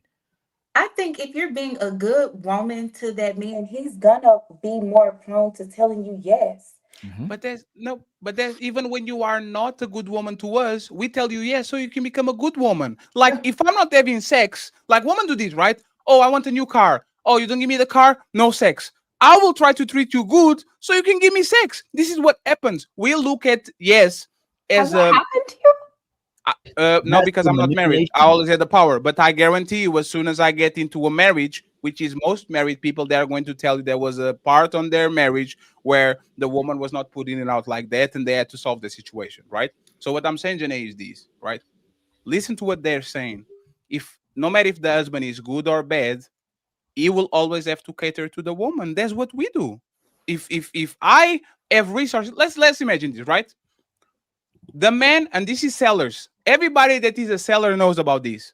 Women control 80% of consumer spending. If a man and a woman, as a couple, go try to get a car or a house, your job is to convince the woman, not the man, the woman. Because the woman will try to nag the man and convince him to get the car and the house they want. The man will say, okay, baby, you got it. Da, da, da, da, da. Even with kids. Do you know how many men only wanted 2 kids? And then the woman said she wanted 4. And you're like, oh, you know what? I work 2 extra hours. Okay, let's go again and get it. Try to make the opposite. The opposite is not normal, right? The man will not fight for how the house is the out what pictures are on the wall. The man will not fight for having a 4-bedroom apartment instead of 3. The man will usually capitulate to the woman. So if usually you get what you want for the most part, why do I have to explain you why I'm doing something when 90% of the times I said, Janae, you can get it, baby. You got it. We can afford it. You got it. I wanted to go to Paris. You wanted to go to London. You know where we're going? To London. Because she said so. It's fine. Why can you get your way 90% of the times and still ask for Ali? Ali, why? Why you Yes, ask me to do this? that Like, is that why? is the question. Why if a woman says when I got a good man, I go, hey Brittany, you do any? Hey, right now, Brittany, you do anything for a good man? Yeah. Yeah. So when y'all say that, we say, okay, he should get submission, he should get cooperation, he should get you working on it, staying on his page. Why is it if he says yes majority of the time that he has to explain to you the moment he says no? If you say that. Because I consider us to be partners and team players. No, Brittany, if I say I'll do anything for you and you tell me no, I say, okay. Like if you're telling me you do anything for me, I would never tell you no without giving you an explanation. So I no, that's I respect that, right? I respect that you want the explanation, but it's a contradiction, right? If you say I'll do anything for my man, and when we say what do you do when he says no, and you say I need an explanation, isn't that a contradiction? Not at all. He actually it is. You know why? You know why it's a contradiction, Brittany? That's No, the form Brittany. of communication that I expect. That will already be a set standard in my relationship because this is how I express myself. But that's not true. How I need you to express yourself to me. Hey, Brittany, that's not true. You know why? If your man comes to you and says, I'm going to put you on a $5,000 per month allowance, what's your answer? Why? So, no, okay, no, that's fair. Thank you, but why? No, okay. You know what? Never mind. You know what? If 1 second, please, Brittany. 1 second, please. Let's actually walk these, right? I will go to you. Like the woman do this a lot, right? A woman will buy a nice lingerie, and she's coming to her man. If the man asks, "Why do you have that? Like, why are you wearing that?" That woman will be livid. What? I'm doing this for you, and you ask me why? No coochie today, right? I'm gonna say thank you, but why? Okay, but that's the thing, right? When women do nice gestures for a man, the most cataclysmic thing that you can say to a woman is why? Why are you doing this for me? That's your woman, right?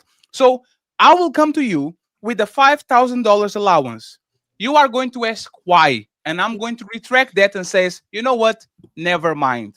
You're not going to feel some type of way about that. I don't want to know why for that. No. Let's assume that I don't want the why. I will give you the money. You will ask why, and I will say, you know what? You got it. Never mind. Are you going to be upset for the fact that this man put $5,000 on the table and then he revoke it just because you ask why? Well, why would it make you upset if I wanted to know what is it for? Like, no, I'm asking you. We're trying to understand you, not me. This is what a lot of times I do, right? I will do things for people, and I will say, "Hey, this is what I've done," and they ask why. I said, "Oh, you know what? No. You ask me, but I still want to know why. You are trying to understand me. I will say, never mind. You know why? Because it's a dumb question. I care for you. You are my friend. You are somebody that I appreciate. You are somebody that I love. If let's give an example. Ali, sometimes it's the birthday of such and such in my family. He sends me $200. I don't have to ask why. This motherfucker fucks with me. There's no conversation about it. And if I get a better YouTube month, I send him 100. He doesn't have to ask why. He says, thank you, brother. I appreciate you for the love. There's no why. I fuck with you. You fuck with me. Let's make sure that we take care of each other. So if I come to you and you know I love you, and I'm putting $5,000 in your pocket because I love you, I care for you, and you are my woman, why the hell would you ask why? Because I make your life. I want to know, what is this for? Is there something I need to be doing with this? There's not a why. So you're saying that most women, so Brandon, you saying most women, if a man come to you and put his knee down and you love that man, he go, will you marry me? Why? Say, why? Oh, come on, you guys. No, come on. Y'all, no, that's not come on. Let's be There's a lot of women that do ask why when niggas ask to marry them. No, though. that's not it's not the point. I said if she love her, I said if the woman loves the man and typically put his knee down and say, will you marry me with the ring? Are most women gonna go, why? No, they want. You know why they want? Because it doesn't matter. And there's the same thing with the money. Yeah, if I'm giving you $5,000, we need to have a conversation. This is a pretty substantial amount of money. Hey, Brittany, if you get a 500, like, let's actually play this through the end, right? This is why I don't believe you and don't think it's personal, right? I send you right now after the show. You did great. I sent $500 to you and $500 to Janae, and you ask, "Hey, Fatty, why are you sending me money?" And I say, eu estou a mandar dinheiro porque gostei da performance e gostei da maneira como vieste ao meu show, portanto, aqui estão €500. Did you understand what I said? Not at all. Are you going to send the money back?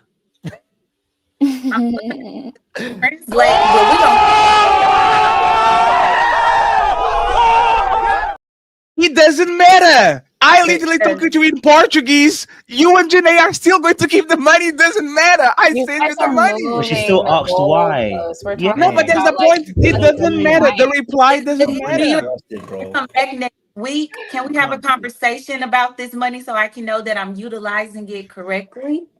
Oh my god. okay, me I personally. Well, he said it was an no, allowance. Brittany. Hold on, Brittany. No, hey, hold on real Brittany. quick. Hold on real quick. I don't know you. Hold on real quick. Hold on real quick. Y'all Let's are say this real scaring me, quick. bro. And I'm gonna say this. This is why communication is all benefiting the woman. Women don't really want you to communicate with her about what your issues are and how you feel. She wants you to communicate what she wants. As long as you're saying what she wants and what she wants to hear, that's what she calls good communication. If it caters to her perspective. As soon as it turns to, I need you to cook, I need you to clean, I need a baby, I need sex. No. Why? It becomes why. That's what the communication is. But as long as he's saying what you want, it's fine. So, little black book, you telling me if your woman wants to cook for you, she said, I'm cooking for you tonight. You're gonna ask her why. If she says she wants to, if she wants to buy you, take you out shopping, you're gonna ask her why. If she wants to make love to you tonight, you're gonna ask her why. Every time she wants to perform for you or do something for you, how many, before I ask you, CUO Jam Fatty, if your woman wants to do nice things for you, are you gonna ask her why? No. I'm not. I don't. I wouldn't dare. If she took me shopping, I might be like, "Why do you want to take me shopping?" But that's about it. But again, we're moving the goalposts because And it doesn't matter because if she says I want to take you shopping because you dress like a piece of shit, you're still going. It doesn't matter. The why doesn't matter. She can give you the worst reaction and you're still going. I'm not going. So that's the whole point. See, this is what I find frustrating in this conversation. Like, it jars my life because you guys move like you present men in the worst position. You talk about the ladies presenting men in the worst way. You guys do the worst thing. Tell us how we do First that. and foremost, if I'm talking to my missus who I care about, right? Let's say she asks for a brand new car, okay, and I just say no. I'm expecting her to be like, wait, why? And I'm gonna here's the reason why. Financially, right now, we're not in the best position to buy this car. So right now, we're not gonna buy this car.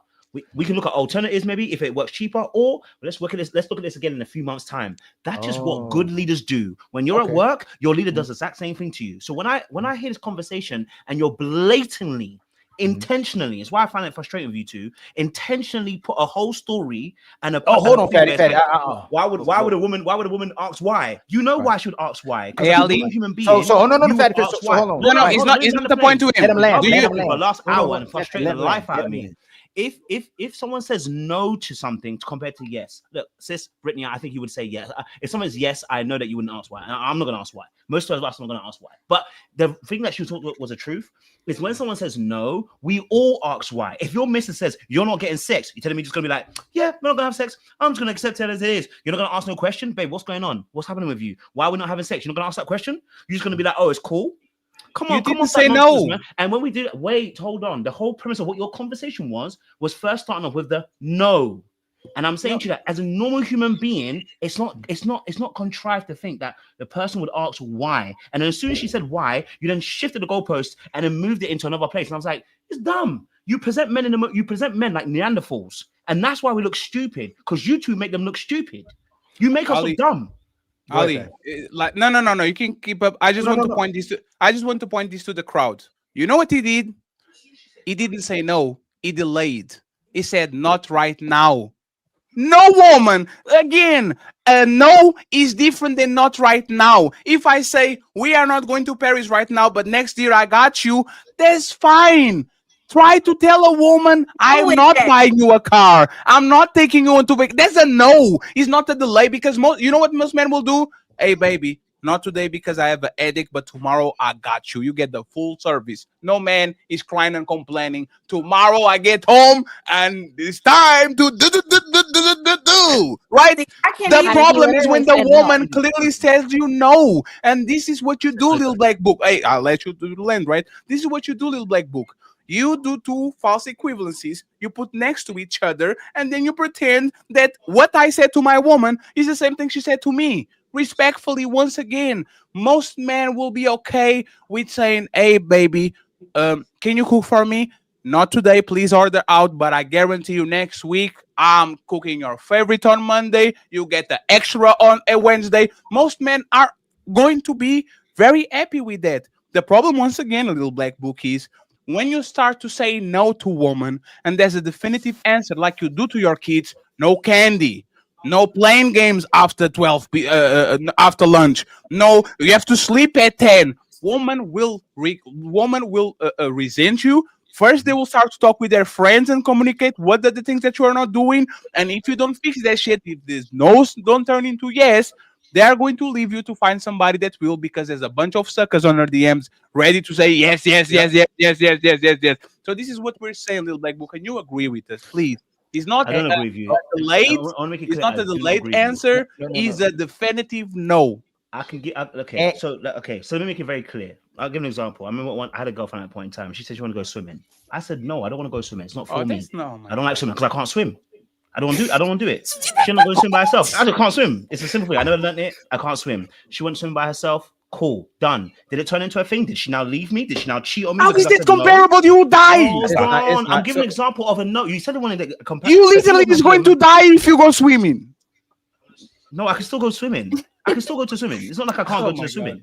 You just need your floaty devices. I'm just talking about, I'm giving an example. Your yellow duck. Hold on. You see, why are you interrupting what I'm trying to tell you? I'm trying to tell you what it is. If I've said no to someone, I don't want to do something, I'm still going to explain why I don't want to, or I don't want to do that, or I don't want to go for that. I can still explain it. There's nothing wrong with that. No one's leaving you because of that. The reason why girls are leaving you because of that is because you choose bad women. And I hate this conversation because normal people do not leave you because you said no. If you are dating somebody where you can't say no, what you actually described is a simp. And that's the whole point. That's why I said you make men look bad. Because the example you gave of what men couldn't do, a man can't say no to a woman. A man can't reject a woman at this point. Because if she does, he's suddenly going to leave. Well, guess what happens? You are now at her mercy and you are a simp. Now, Ali, can you not tell your wife no? Sorry, not wife, girlfriend. Can you not tell your girlfriend no? Are you a simp? You're not a simp. So You're you muted. girl, You're no? muted. Yes, definitely. But you projecting now. You know why you projecting and you being I'm asking a disingenuous? question. Can you tell your girl no? Yeah, yes. But guess what? Has she left you? No, wait. Don't move it. Don't move it. When you told your girl no, has she left you? No, but you're using the minority of men again. You're using the minority. So let me tell you this. This is You're how not you a simp. disingenuous. That's the And whole Jam, point. I'm gonna get you in. This is Yeah, how no you worries, disingenuous. Lil Black will be the same person on the show that will say if she don't want to have sex with you, if she not wearing what you don't want her to wear, if she's not cooking, if she talking to you a certain way, and you why are you doing that to me? He'll be the same person that do right back here and say, oh, you chose bad, instead of saying, you know what, women have to do better, women have to improve her behavior, women have to actually submit. Because what happens is when you start doing that, if a woman don't want to have sex with you and you go, why? He'll be the same person. And man, you controlling. The sisters will too. The expectations that women have for men are supposed to meet, and it's what makes you a great man and a leader. But the expectations that women have and standards they set, men have, and the standards they set for women is controlling. That's why most of the brothers are struggling in relationships, because anytime you have an expectation, she'll tell you manipulating her. She'll tell you trying to get your way, you trying to control her, because she don't want no responsibilities in a relationship except for benefiting from it. So Little Black Book, again, when you say that, it's disingenuous to say, I'm gonna ask her why. Most men, after the first 2-3 times, they're not asking why anymore, and they're gonna stay in a relationship because it's gonna be about what she wants. Because most of them know that if you go back outside, it's gonna be the same type of woman. Most of these relationships are led by women, and that's why men don't leave these relationships. And Ali, add just a little example so the rest of the fellas can go, right? I'm going to talk about myself. A Little Black Book. Every man is going to actually resonate with this. It's about habits, right? You create habits because you're benevolent. Let me give you an example. Every time when your woman clocks out of her work at 11 p.m., you go ahead and you get her. You get her for a week. You get her for 2 weeks. You get her for a month. You get it for 3 months. You are doing it not because she asked you to. You are doing it because you are benevolent. You want to do it because you love her. You appreciate her. Even though she has her own car, even though she has safe transportation, you are doing it. After 3 months and 1 day, let me call her and says, baby, I'm not picking you up today because I'm playing PlayStation with CEO, Jam, we're going to play Call of Duty. That's going to be a problem. Because this woman gets used to a certain standard, and when you're not doing it, not because you don't love her anymore, but because you want to play quality time, do quality time with your fellas, she will look at it like you're not doing that. She becomes entitled to that. That's why we say, hey, and every man can resonate through this. Ali, Can we go play basketball on Sunday? Hey man, I already played PlayStation yesterday. I have to be with my girl, man. My bad. Every man knows it because you know the reaction. Even though she might not scream at you, she's going to feel some type of way, and that is going to become a problem. Men will literally leave their hobbies, their favorite activities, because they know if they keep saying no to that woman of something that she actually is used to, you are going to have problems because she's going to resent you. Yeah. How is that not true, Lil Black Book? You probably went through that shit. Listen, How is that not again, true? I want to make it very clear. Listen, if you Oh, want to you use are that the man. example, I forgot. if you want to use that example, the ladies will tell you the same thing. There are women that leave their female friendships. In fact, they even cry about it, that they lose female friendships to other men. What you're talking about is on both sides. So when people get into relationships, they end up leaving parts of their relationship because, again, you spend more time with the person you're in a relationship with. Now, what you describe sounds like you don't even like your girl. What you and What? I say you make us hold on. This is why I say you make us men look bad. This is why I say you make us look bad. Oh, Because when you don't like Lord. somebody, yeah. And again, making it very clear, there has to be a balance in your life. First and foremost, number one, if you can't tell your girl, hey, I'm with my guys today and I'm chilling with my guys, and you would end up, because she decides to have a reaction, you would end up feeling like you're being manipulated and go to your girl. Two things here. You got the wrong girl, number one, and number two, you got no boundaries. That's why you're running and crying to her. And that's why actually you were the wrong girl. And you need to fix up. You need to And heal. listen to Ali. There's most relationships, on. most women. Hey, Hold Lil Black on. Book. Hold No, on. So I'll do you're Black prov- Book. You got it. No, you're you about got to it. prove I my promise. point. You're about to prove my point about how bad men are. Because if No, that's most Lil Black relationships, Book, you that's got it. proving how bad No, we so, are. Lil Hold Black on. Book, please. That's Hey, Lil proving Black how Book, you bad got it. we are. Lil Black Book, you got it. Listen to carefully. If I'm benevolent to her, I'm not a bad person.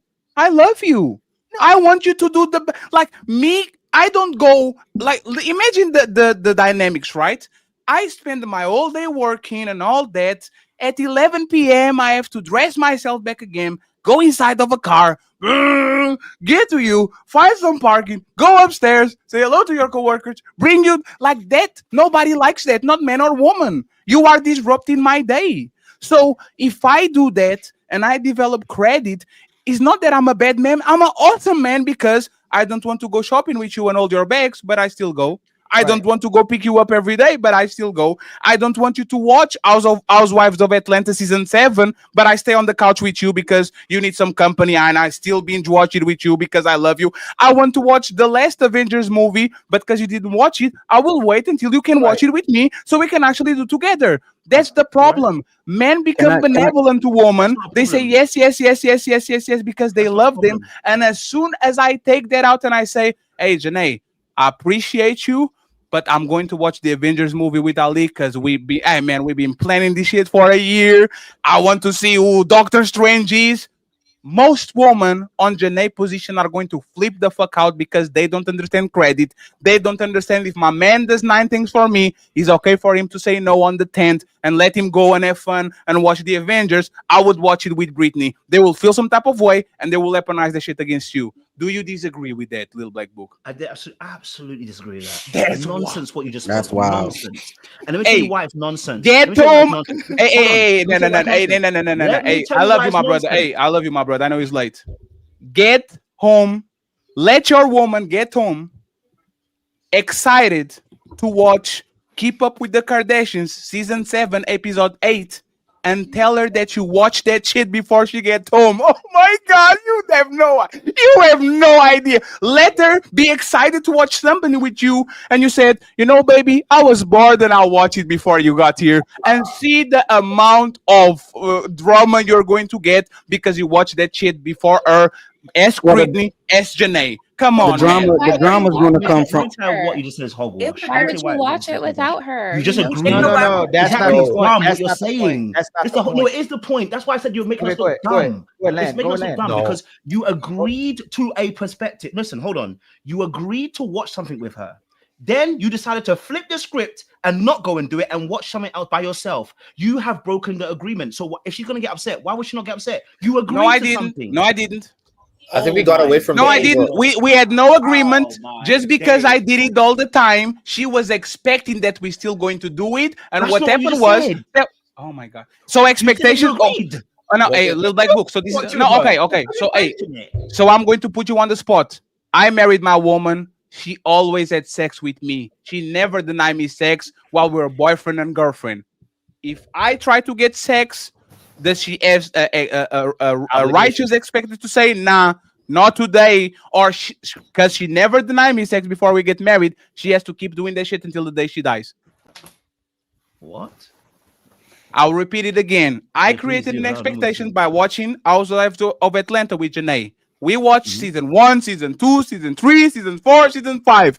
And now on season 5, episode 27, I broke what we been building and I watch it before she watched it. She gets home, she gets upset at me because she created an expectation. She created an expectation that this is our thing, we do it together. So don't go and watch it before me because I want to spend quality time with you. This happens all the time. So if I have to accept that, and that's totally fine. If I create an expectation of every time I want to have sex with my woman, she gives me sex immediately, in the couch, in the car, in the movies, everywhere. And now we are 3 years in, and she's denying me sex and telling me no. Did she betray me, or is my expectation that is too elevated? Like who is at fault there? I wonder why you went to sex and not went to something equivocal, like because it's something that I like. No, is it something that I like? And when you do that, what ends up happening? I tell the ladies the same thing. When we go to extremisms, and that's what you're doing, because when you take sex, it's extremism because it requires two people to consent to something, which is a very heinous thing. And the same thing, watching Housewives of Atlanta is the same thing. You are right. I apologize. No, you are right. You're right. No, little back book. 1 second. No. 1 second. You are right. I apologize.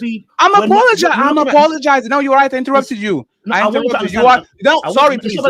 Let me apologize. Can I, as a woman, No, 1 second, because little black book has to land the plane. Watching Housewives of Atlanta together is not consensual. We don't have to agree. Go ahead. You got it. Y'all stress me out coming on this platform. This is why you are right. I love you, little black book.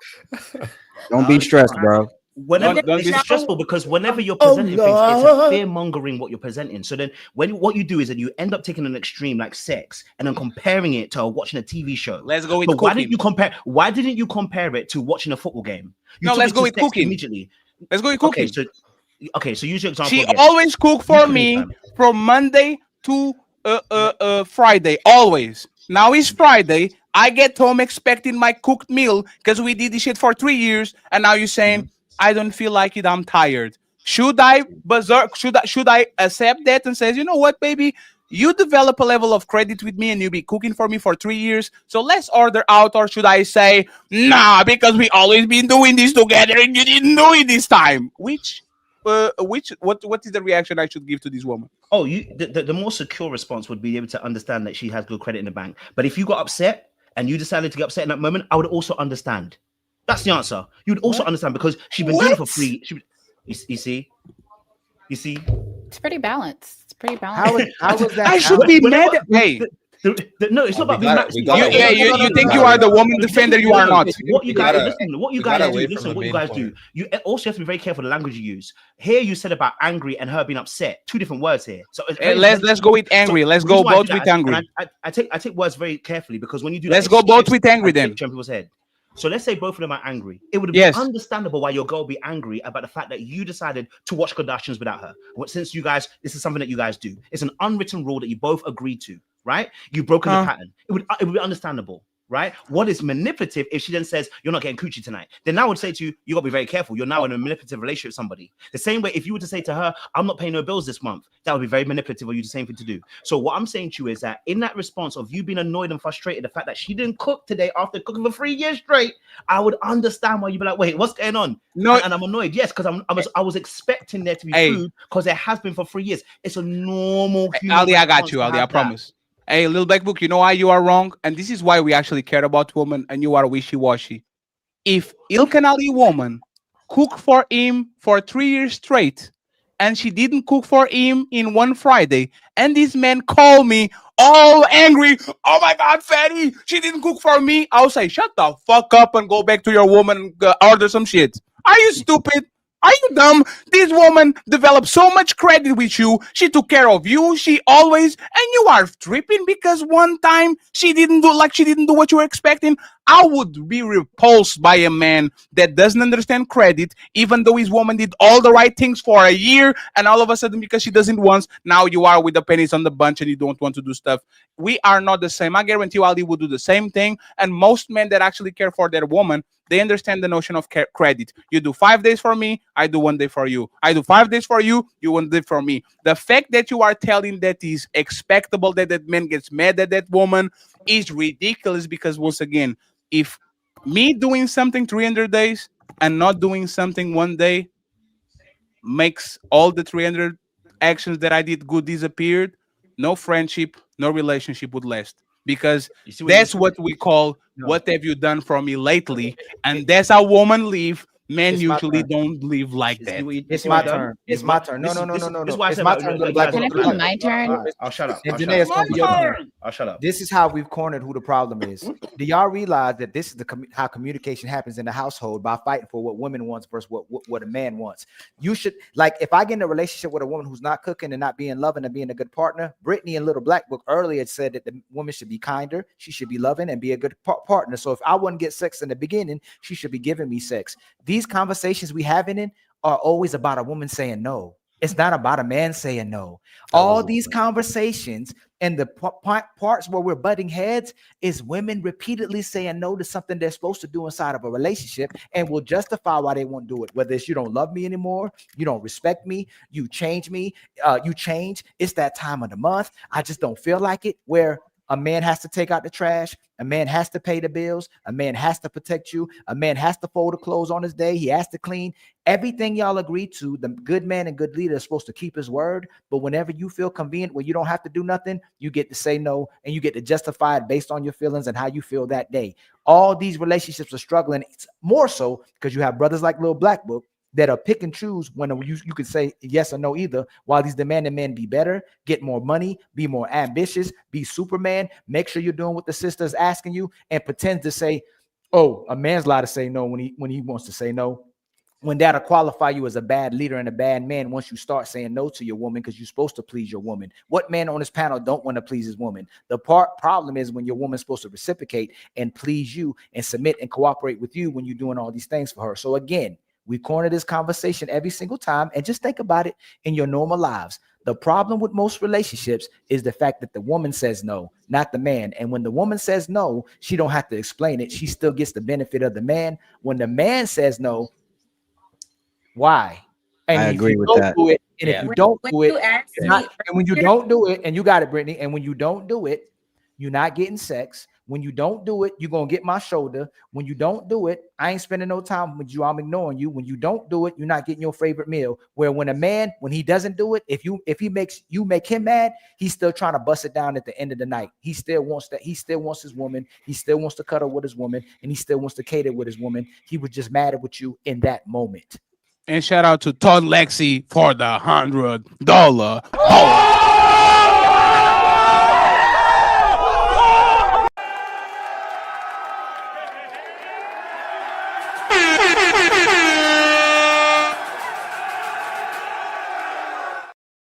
Hey Ali, he said he was going to send something on the 21st, and he didn't lie. He said, I'm going to send something to the Untouchables on the 21st, and he didn't lie. So shout out to Todd Lexi. Go ahead and subscribe to him. Really all of y'all have a range, so you can click on his super chat and go ahead and follow him. Okay, Brittany, I would appreciate it if you rebuttal what I'm saying. Is the majority of these relationships is because the women is saying no and not the man saying no. And if it's because the man saying no, tell me what the man is saying no to, please. Please respond to what I said.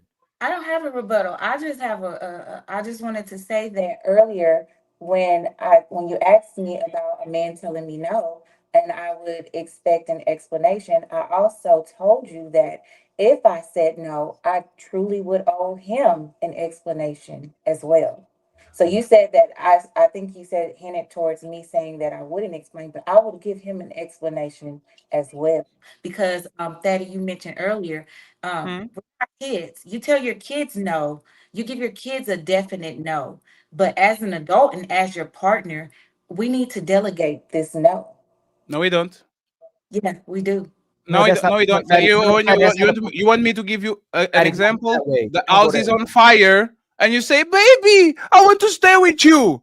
No, you don't. And I kick you up the stairs and you out. I kick you down the stairs and you out. There's no discussion. There's no when it's for the betterment. When it's for the betterment of you, there's no discussion. Who is going to go on the Titanic? There's no discussion.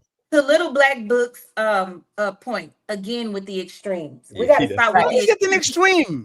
Let's be realistic. It's extreme. Hey, just one second. Just 1 second. I promise. No, I promise. I hear you. Let me correct myself, Brittany. It's cold outside. Okay.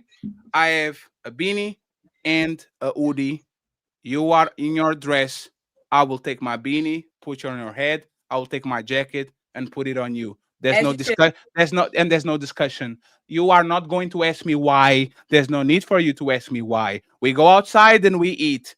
There's a big piece of chicken you had. A very arduous day. You got it, my baby. Don't worry about it. I bring food home. And you said that you didn't want food, but now you see the food and now you try to eat it. There's no why. I'm going to give that to you. This is what I'm talking about. If I love and I care for you, there's no why. I'm doing this because I fuck with you. So all of a sudden, if I can afford it, no, just was no. Why are we just telling no? I don't. It's communication. Oh no, wait. It just was please, Janae and Brittany, and I'm sorry for icing you out. So I bring food home. I stop by McDonald's. I ask you on food. You said no. I know you, right? I know you, right? I know you. It's like you come into my house, and I say, "Do you have a pajama?" Yes. Are you sure? Yes. And by the time that you are in the end of the night, you are with my basketball jersey and hoodie because you didn't want to wear the pajama. You wanted to steal my shit. This is regular. I fuck with you. You fuck with me. I know you're going to ask for my basketball jersey that looks like a dress on you, right? I don't have to ask you why. That's who you are. I know you. So if I bring food and you try to snack on my fries, are you really expecting me to ask, Brittany, why? Why you eating my stuff? No, I love you eating. It's Can I explain the difference? Can I explain why that's completely 1 second, 1 second, Janae, because y'all said extremes. And now I gave examples that are day to day, taking my jacket when it's cold, giving you food when you want to eat something, like all these things that I wasn't supposed to do, but I do it because I fuck with you. Now that is not extremes. Are you expecting me to ask why? Why did you take your jacket, Fatty? Why did you put your jacket over me when it's cold, Fatty? Your significant other, no. That's what we're talking about. Why are you telling me no and not giving me an explanation? Yeah, I think that's what fathers do. Like that's like a father-daughter dynamic. Like, hey dad, can I go to this party? No. Okay, period, done. Hey babe, like I really want to go to dinner for my girlfriend's like birthday. Can I do you mind if I go? No. Yes. You don't that's so unheard of that she'd be like, wait, but like why? What's the problem? Hey dad, can you pay the light bill? Why? Hey dad, can you buy me some books? Why? Hey dad, are you willing to die for me and work 16 hours and miss my football games because you have to pay for the bills? Why? This our relationship with y'all is the same way. Our relationship with you is the same way as our relationship to our kids. If I'm going out of my way to make sure your life is easier and better, and you never ask why, when I'm here depressed, when my mama died, when this job is killing me, and I keep waking up every day to make sure that you have something above your roof and you are good, don't ask me why. In the 10% of time I say be quiet and go change that dress. You're not going outside with that shit dress with me. Change it. I don't like it. There's no why. Just come along. Well, yeah, if you're doing everything, like if you are doing every single thing and you are like you are a amazing man and whatever. If you're like, hey, don't wear that dress, honestly, so if he was, no. Why does it have to be conditional? If he was amazing, why does it have to be conditional? Yeah, exactly. It's not about condition, but if I also have Janae, I know y'all hear me. I know y'all hear me. No. Brittany, Fatty already got Brittany on this, so y'all disagree now.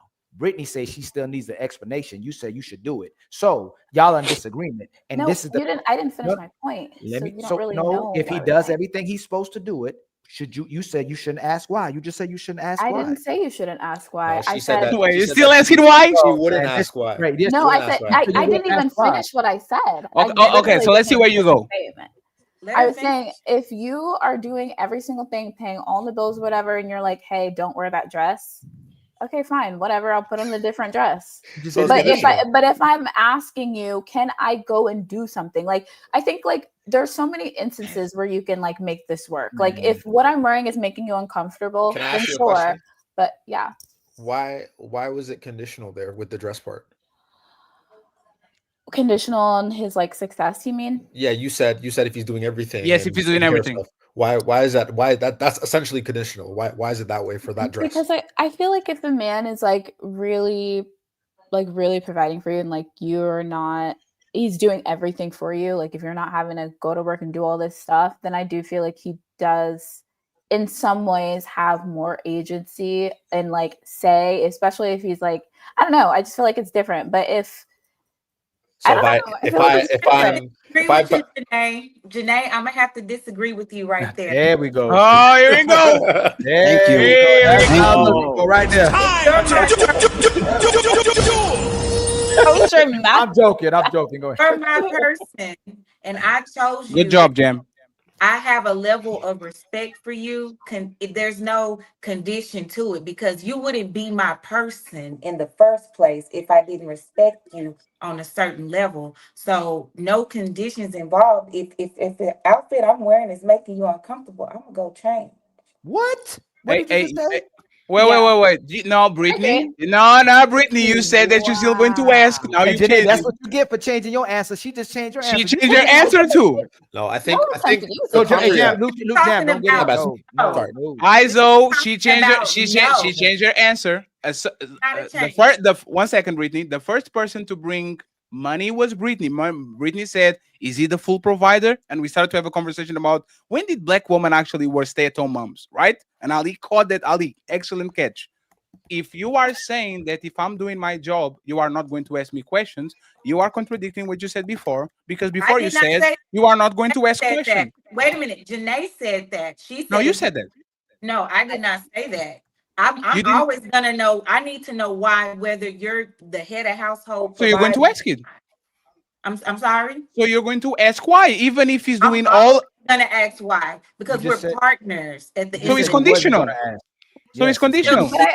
Janae said if you're providing, she's gonna just no. Go I didn't say it. Here's the thing. The thing about it is that like I'm not gonna be with someone who doesn't know how to communicate properly like an adult. There isn't a man in my life that's just going to be like that. I'm sorry. Like we're adults. If there's something that you don't like, you can communicate that and we can discuss it. But there isn't gonna be like, unless it's like life or death. Sure, there are situations where you can just yield to your man and trust him. But if it's something like, oh, I want to go to dinner with my friends, no. Well, what's going on? Why? And it doesn't mean I'm not going to respect him. It doesn't mean I'm going to go do it. But to say that you should be able to tell your woman no and she should just shut up and be quiet, that's unrealistic. And Janae, this is why you want me to prove something, Janae, to you. I'm going to prove that with Little Black Book. Shout out to my brother, Little Black Book. Little Black Book. Your woman is not doing her job in some capacity in her relationship. Is a very cold night in Liverpool.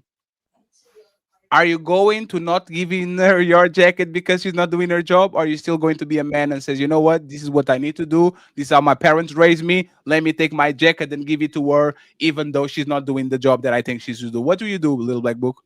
I'll still give him my jacket. And this is what we're talking about. No matter what you doing, Janae, I have to work, I have to protect, I have to provide, I have to be faithful, I have to do everything. But when it comes to you, can we do A? Why? Can we do E? Why? Why? Everything is a why until I start to do things that you want to do. When I start to go, no one said everything was a why. We said when you tell us no, what? No why. And that's the point. Yeah, if you didn't ask for a why when I told you yes, why are you asking for a why? If everything is a why. No, Brittany, you committed to everything. 1 second, Brittany, 1 second. Hey, Brittany, you want a pink Lamborghini? I can afford it. You come to me and you say, Fatty, I want a pink Lamborghini, and I said, I love you, baby. That's what you're getting. Are you asking me why? No.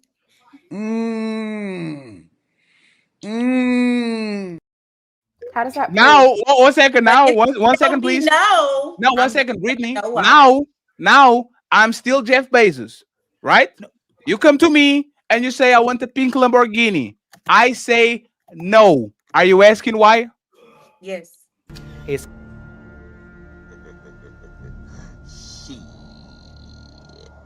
Got your ass. Why are you guys it's acting like conditional. that's so crazy? It's Like, conditional. Conditional. Yeah. He said it wasn't Conditional. conditional. It's It's conditional. conditional. Yeah. How? The whys and the no's are situational, right? Yeah. Now, when Fatty said running out the house, and I tell you, and you was like, that's an extreme. So is buying someone a new car, right? Yes. But when it A comes to Lambo at that. when it comes to relationships, a woman is not going to accept so many consecutive no's, even with the why, right? So we got to take that into consideration. It's all situational, bro. That's all I really wanted to say. And like I also wanted to touch on Little Black Book as far as like the new car. That's the next. That's my bad. Damn, you want to Pause. touch a little black book? That's crazy. That's nah. Don't. Hey, pause. Damn.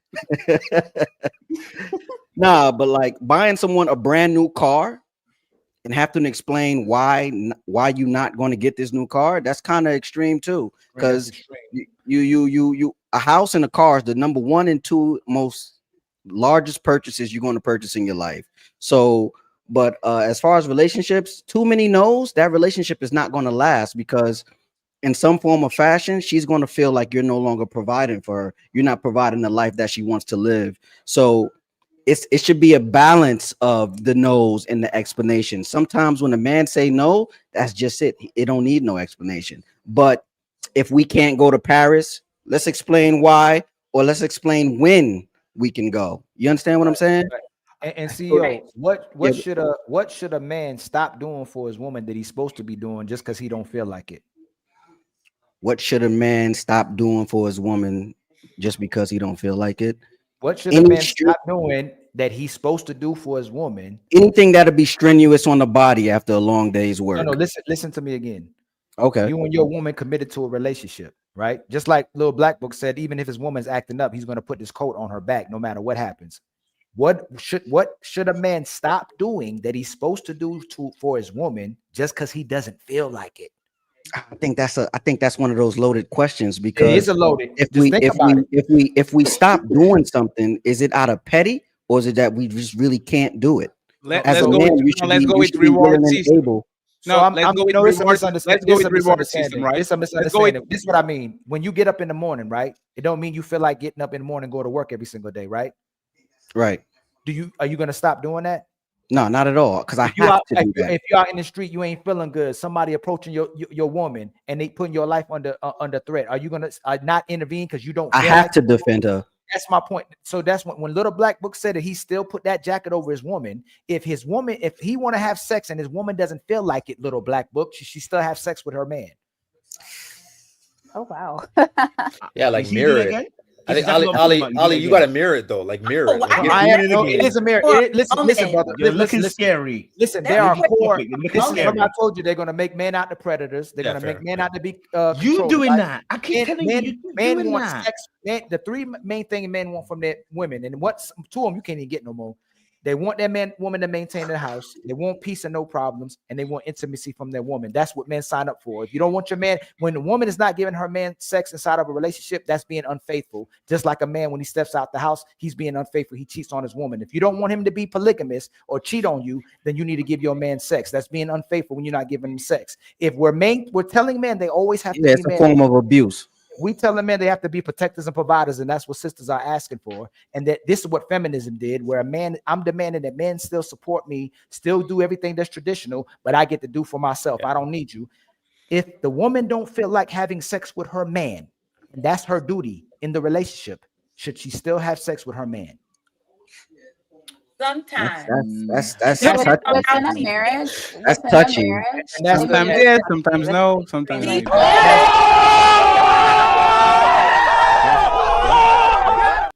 I mean, sex is sex. when it comes to sex, she has to consent to it. Like no means no when it comes to sex. That's and I the have to line. consent to So what when is I she- go so- to so work. hold That's on. not So the what is point. she- Hey, what is- can you guys what is stop she- doing what- that? what is she- Yeah, Everything that's- a man, Ali, just 1 second, real quick. Everything a man does has to be consented. Mandatory. It's He has to mandatory. consent to go to work. He has to consent to mow the lawn. He has to consent to fix the roof. You have to consent to like everything is consent. And you know what's funny? Men don't claim financial abuse. Men don't claim absence of sex abuse. Men don't claim like every time a man stops doing something in the house, financial abuse, emotional abuse, like everything like that we do that we stop is looked frowned upon, and they actually want to involve the state by saying, "Look at what this man is doing to me." But on the other end, every time a woman stops doing something for whatever reason, we don't call it the same. We try to negotiate with them and say, "It's why you not doing this and why you not doing that." If a man is supposed to do his job, a woman is supposed to do her job. That's how our grandpas and grandmas used to actually act. They could fight the whole night. At 6 a.m. in the morning, she was preparing the food. The motherfucker was going to work. There was no ifs, ands, or buts. While all of a sudden, this shit has to be negotiated when you chose me and I chose you. It's 100%. negotiable because we don't play the same role. It's 100% conditional. My bad. It's 100% conditional. That's just really what it comes down to. Like Janae proved it. Like I think it's just a situation. She said it. She's Move like, me down, Ali. yeah. If I don't get A, B, or C, what I do? If I get A, B, or C, then it's a yes. Then there's no pushback. That's just really what it comes down to. It's conditional. Respect should not be conditional. Respect. Oh, no, I'm with you. I'm with you. But I'm saying though, when it comes to that specific stuff, where it's like, hey, I don't want you wearing A, B, C, and D. She only said the only reason why she's conceding to it is because he is taking care of it. I think my words got taken out of context. Yeah, To be quite honest with you guys, no, because here's the thing. It's hard to imagine a scenario where I'm with a grown man who is just telling me what to do like that. I can't see it. It doesn't seem realistic. I feel like every time I've been with someone, it's been very mutually respectful. There isn't like this father-daughter dictator dynamic. Can I ask you another question once you're done? Yes. Okay. This is so cap. No, go ahead. I'm letting you finish. I'm just saying it's hard for me to imagine like some guy acting like, okay, what I say goes. Like that's the dynamic we have. Even if I'm okay with that, it's because I'm naturally like, I don't know. I don't really care that much. I'm a very much go with the flow type of person, especially with the man. Other than your husband. Huh? What? You are go with the flow with your coach, with your pastor, with your boss, with everybody that's my man. But as soon as you get the man, why? Right? No, Unless he's successful, not right? at all. So Not at all. hold No, on, you hold guys on. don't So, know. Janae, You hold on, guys Janae. don't So know you're my telling dating me history. if you get with a man, just like Fatty said, they go, baby, I want to do everything you want me to do, and I don't mind doing anything you ask me. Is that a problem? Wait, ask again. Sorry. Baby, I want to do anything you ask me. I'm here to do whatever you want me to do. Is that a problem? If he said that to me, Yes. no, that's not a problem. Y'all killing me with this. This is what I'm this, y'all see what I'm you said you didn't want a dictator relationship. I would do the same if I'm with if I'm. No, you wouldn't. No, you wouldn't. You just said you wouldn't. It's only dictator. It's only dictator because essentially you got told no for something that you No, really it's want. a based off your dictator if he perspective. feels like there shouldn't be a conversation about what he wants from me. You said, hold on. You said that you would concede if he was taking care of everything. So it is. Well, yeah, because chances are the man that I'm with, I'm absolutely going to trust him. I'm absolutely going to trust his judgment. Like he's not going to ask me to do dumb stuff. So if he's asking me to do something, I'm going to do it. But what I'm saying is I don't foresee myself being in a situation with the man who governs our relationship that way. That's literally what you said right now. So you think a man telling you no is governing? That's not what I said. No, it's a question. I never said anything. Explanation. Hey, Janae. Hey, Janae. Conversation. It's Hey, a one second, Janae. Because Janae, we are, and Jem, ask the follow-up question. But Janae, please listen to us, right? If I get like a competent driver, on the first weeks time I look at the road and all that shit, motherfucker drives crazy. I'm falling asleep on the back, right? I get a good cook. I might be, is she a good cook? But at the time she's a chef for me for 3 months and she's doing a great job. I'm not nitpicking and micromanaging. It's good. I have an editor, right? Player one. Shout out to player one. On the beginning, I'm nitpicking because I want him to this way. As soon as he starts to do the shit the way that I see he's actually competent, I'm not nitpicking anymore. You are a legend. Go ahead and do it, right? You get a husband, right? Like me, I get a coach. I might be stubborn because I'm fatty, but then the coach put me on position to win, and I'm winning. I'm like, you know what? My coach knows exactly. Sometimes he feels wrong, but I love me and Ali have this all the time. Ali, you are wrong. You know what? You're kind of right. Let's keep going the way that he wants to go. If you meet this competent man, loves you, cares for you, has the results, make sure that you are always on the position to win. Make sure that he Ali asks, consists to you, is benevolent and all that. You get that man. That man has a record with you now. That man says, Janae, I need you to jump. Are you asking why or how high? I'm asking how high. But again, like that's not no. That's not no. He's asking, hey, I need you to do this. He's not saying, oh no, you can't do this. Don't go out with your friends. Don't wear that dress. That's completely different. This conversation is such a confusion that the editor is going to clip these, and y'all is going to show how you and Brittany are flip-flopping everything worse. Yes, I will ask. No, I won't. Yes, I will do it for you. Ness, why are you asking? Like it's y'all literally no, said, you guys are misunderstanding me. No, Brittany, Again. you and Janae both said, I will be with a man that I respect. I will be with the man that I trust. I will be with the man that loves me and does what I want. I will be with a man I'll do anything more. Do anything for. Hey, what if he says no? Oh, I gotta know why. I need the explanation. Y'all don't trust men. And y'all don't trust him, or it means you can't control him and you do trust him, but you want to be in control of the ship. Because if you love him so much, if you respect him so much, if you trust him so much, when he says no, it's no problem. But this is what women keep doing and what little black would let men get away with. Hey, what if my woman don't listen to me? What if my woman don't trust me? What if my woman don't cooperate? He don't love or respect you. It's conditional. And it depends on how you feel in that very moment when you finally go, you know what, this dude I loved and respected, I don't respect and love anymore. Yeah. Like y'all pick and choose when you don't love and respect them anymore. So I don't know why we're making. I know, Brittany. I know. And what Brittany? What part? Hey, Brittany. What part? Hold on, Brittany. What part of what Ali just said, where every time we come to this places, women say, hey, I didn't trust him, I don't respect him, but you got with him because you loved and respected him. What part do you disagree with that I said? I disagree in that I can still respect you, right? And we can still delegate as partners. I feel like I'm going to choose you to be my leader, to guide us, but I also would expect you not to run the show as a dictatorship. We can, even though you're the leader, and I'm gonna more than likely give you the last say on, mostly everything. I would hope that you don't abuse that power and make me feel like I don't have a voice. Okay. Those are not most relationships. Ali already told you. Most relationships are controlled by a woman. Don't make me feel like I'm your child. Make me feel like I'm your woman and your partner that you also chose. Because I'm trusting and respecting that you respect me too. Right. Ali, just one second. No, Ali, this is very important. Ali, this is very important. She literally told you when you ask her, when was the last time a man told you no in the relationship? What did she say?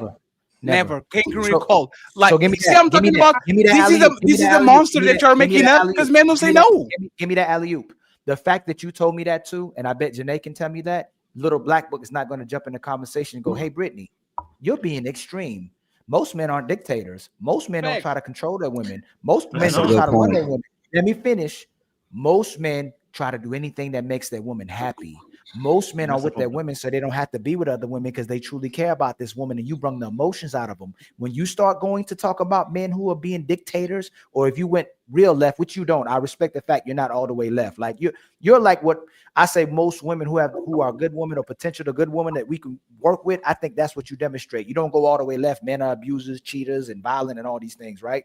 but it's still extreme because most men are not dictators. Most men don't want to control the fact that his woman loves him. He actually wants to see if you love him by testing you. Like, he don't want to control your love. That's why men are the way they are. So when you say that, Little Black Book is supposed to jump in and go, hey, Brittany, you being extreme.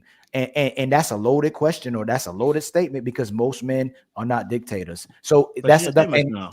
No, I didn't say she said that. See, no. So why would I jump in? Why would I jump in? Ask yourself that question. Why would I jump in? He didn't say that.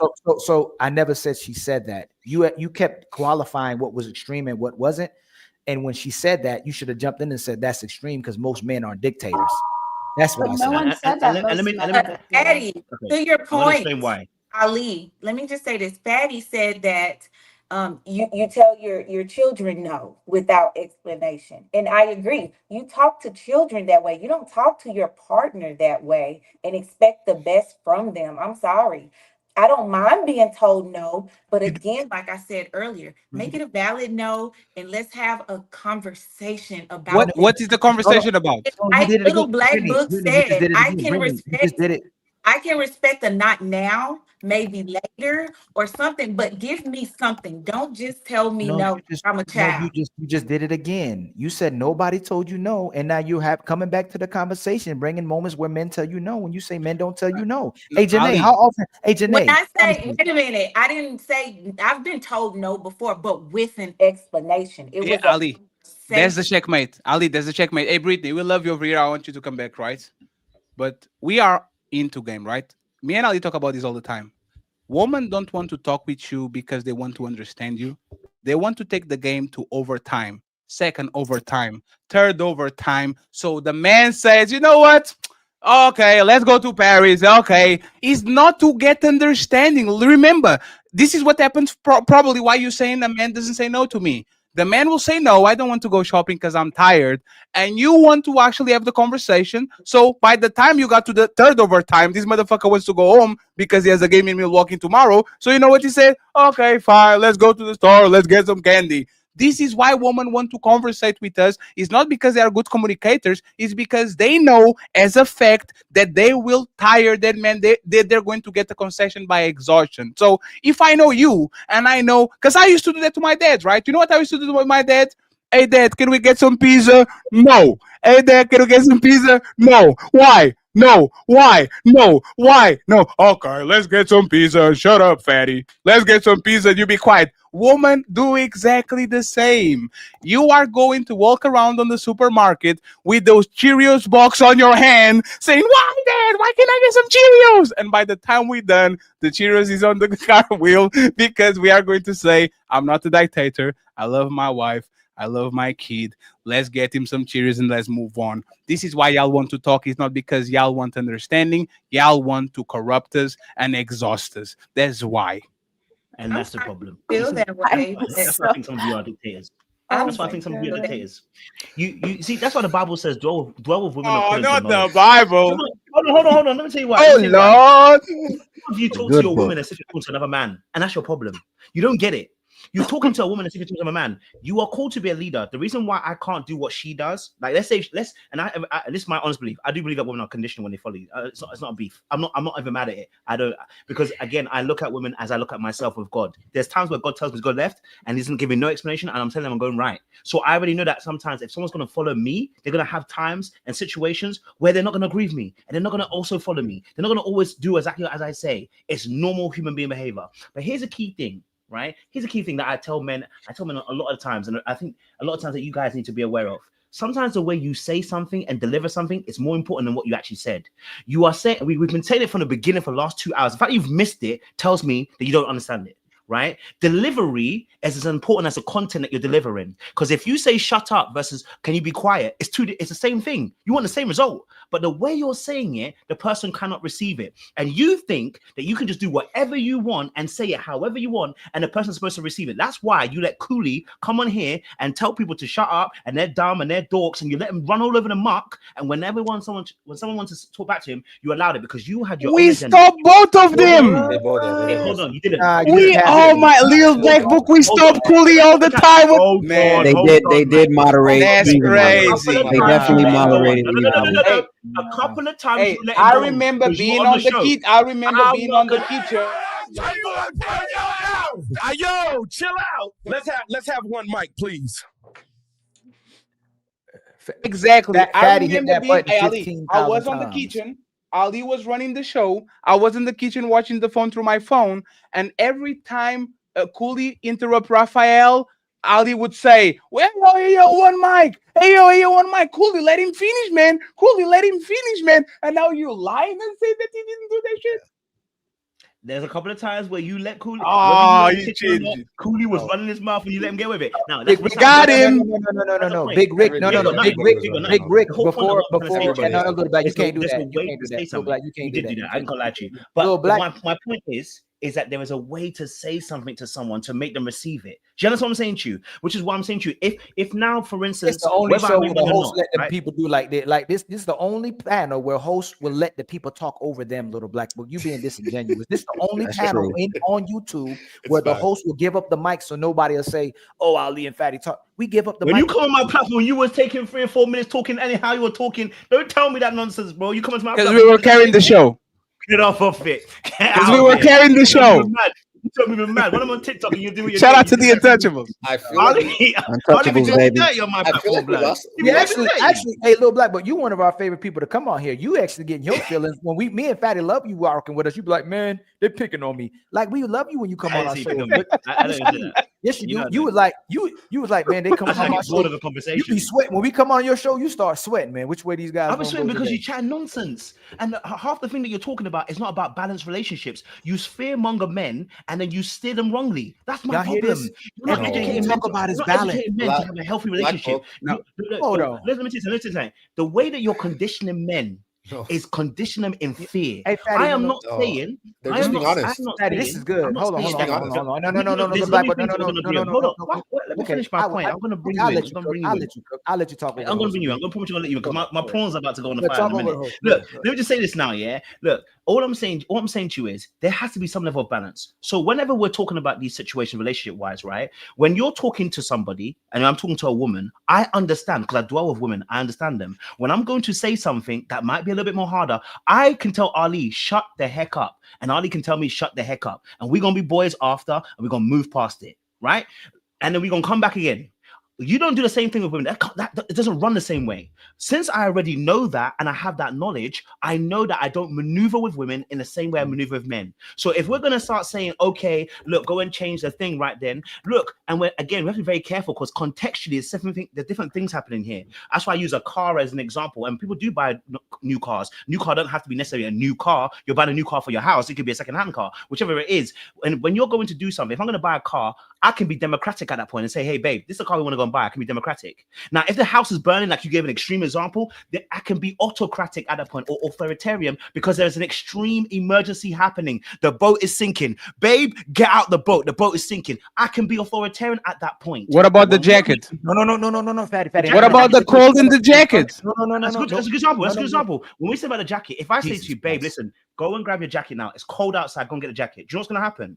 Because I have a relationship with her, right? And she trusts the way that I move. When I say, babe, go and get a jacket now because it's cold outside, right? And she doesn't, and most times she'll go and get it. If she doesn't go and get it, I'm going to be like, I'll give my jacket and I say, babe, remember I told you last week you should have got a jacket. Next time that happens, I don't have to blast her right there and then. Do you know what happens? The next time I say it, she hears me. Do you know why? Because I didn't make her feel bad about the fact that she didn't bring the coat out. She didn't hear me. See, I understand that principle from the perspective of when I'm trying to encourage someone to do behaviors continually, you blasting them and shooting them down never helps the situation.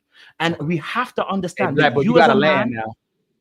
Okay, let me land it. And let me say this. You as a man and a woman, we are not the same. You keep saying this and then keep applying the same standards to women as you do to men. You are not a woman. You don't want to be a woman. You never want to be in a woman's position. So why do you keep trying to apply the same rules? I'm happy you said that. I'm happy you said that. So, and I want a quick answer. You said man and woman aren't the same, right? I agree. So we're not equal, right? We're not. We have. I didn't. No, I just want a quick answer. We're not equal. We're not equal. Who's the superior one? Whoa. You see that? You did it again. No, That's you exactly said we're what I'm not the talking same. about. Who the spirit? So that First and foremost, I'm happy you didn't commit to no that. one's So that's superior. fine. No. Superior No. and superior in what? Oh, okay, hold on. Okay, Superior in I'm what? happy. This is the dangerous rhetoric, right? Hey, sisters. Dangerous rhetoric. You just Hold called on, someone hold on. superior. That's the kind of thing that Sisters. that's what Hey, white Janae and supremacists Brittany. say. You call them watch out. This is what I'm saying. It's Watch ludicrous. this. Hey, Brittany You make us and look Janae. bad. Who's the tallest gender? Men. Who's the strongest gender? Men.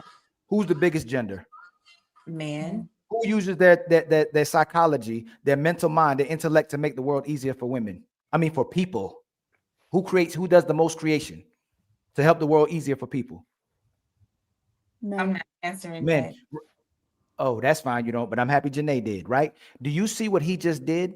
The same thing where y'all were just talking about the control aspect of a man wanting control, or what you don't want no dictatorship. He just said balance. He's going right back into something that men aren't saying. He's making it extreme. So y'all made it extreme with the dictatorship. He made it extreme with balance. Can you tell me what man on this panel doesn't want a balanced relationship? Since we've been talking. No, please don't do it. Hey, Brittany, real quick. I'm trying to take come in the wick. No, Brittany, I want you to jump in the wick. I want you to jump in the wick and take a ride. Hey, please, little black. Hold on, little black. Please don't do that. You did not answer the same question you asked me. Why didn't you answer straight if it was superior? Why did you go around the bush? I don't like that, Ali. You're manipulative for that. You're manipulative. And I know your game. You can talk about it. I let you talk over me, right? Can you tell me and point out to which men, if it's not extreme, said that they want to imbalance and they want to control their women in relationships? Can you point out anybody that said that? Anyone who said that they would give their girl a definite no on said things that can be discussed. Because again, No. I wanted a quick question, and I try to do it to be intentional, right? Fatty tells me not to because every time I do it, goes left. So you and Fatty, y'all give dictatorships. Right. So you made it about your feelings, just like Little Black Book did. Yesterday on the Lapeef Network with my boy Illa, he went back and forth with this woman called Bo. She was responding to what he said the way it made her feel.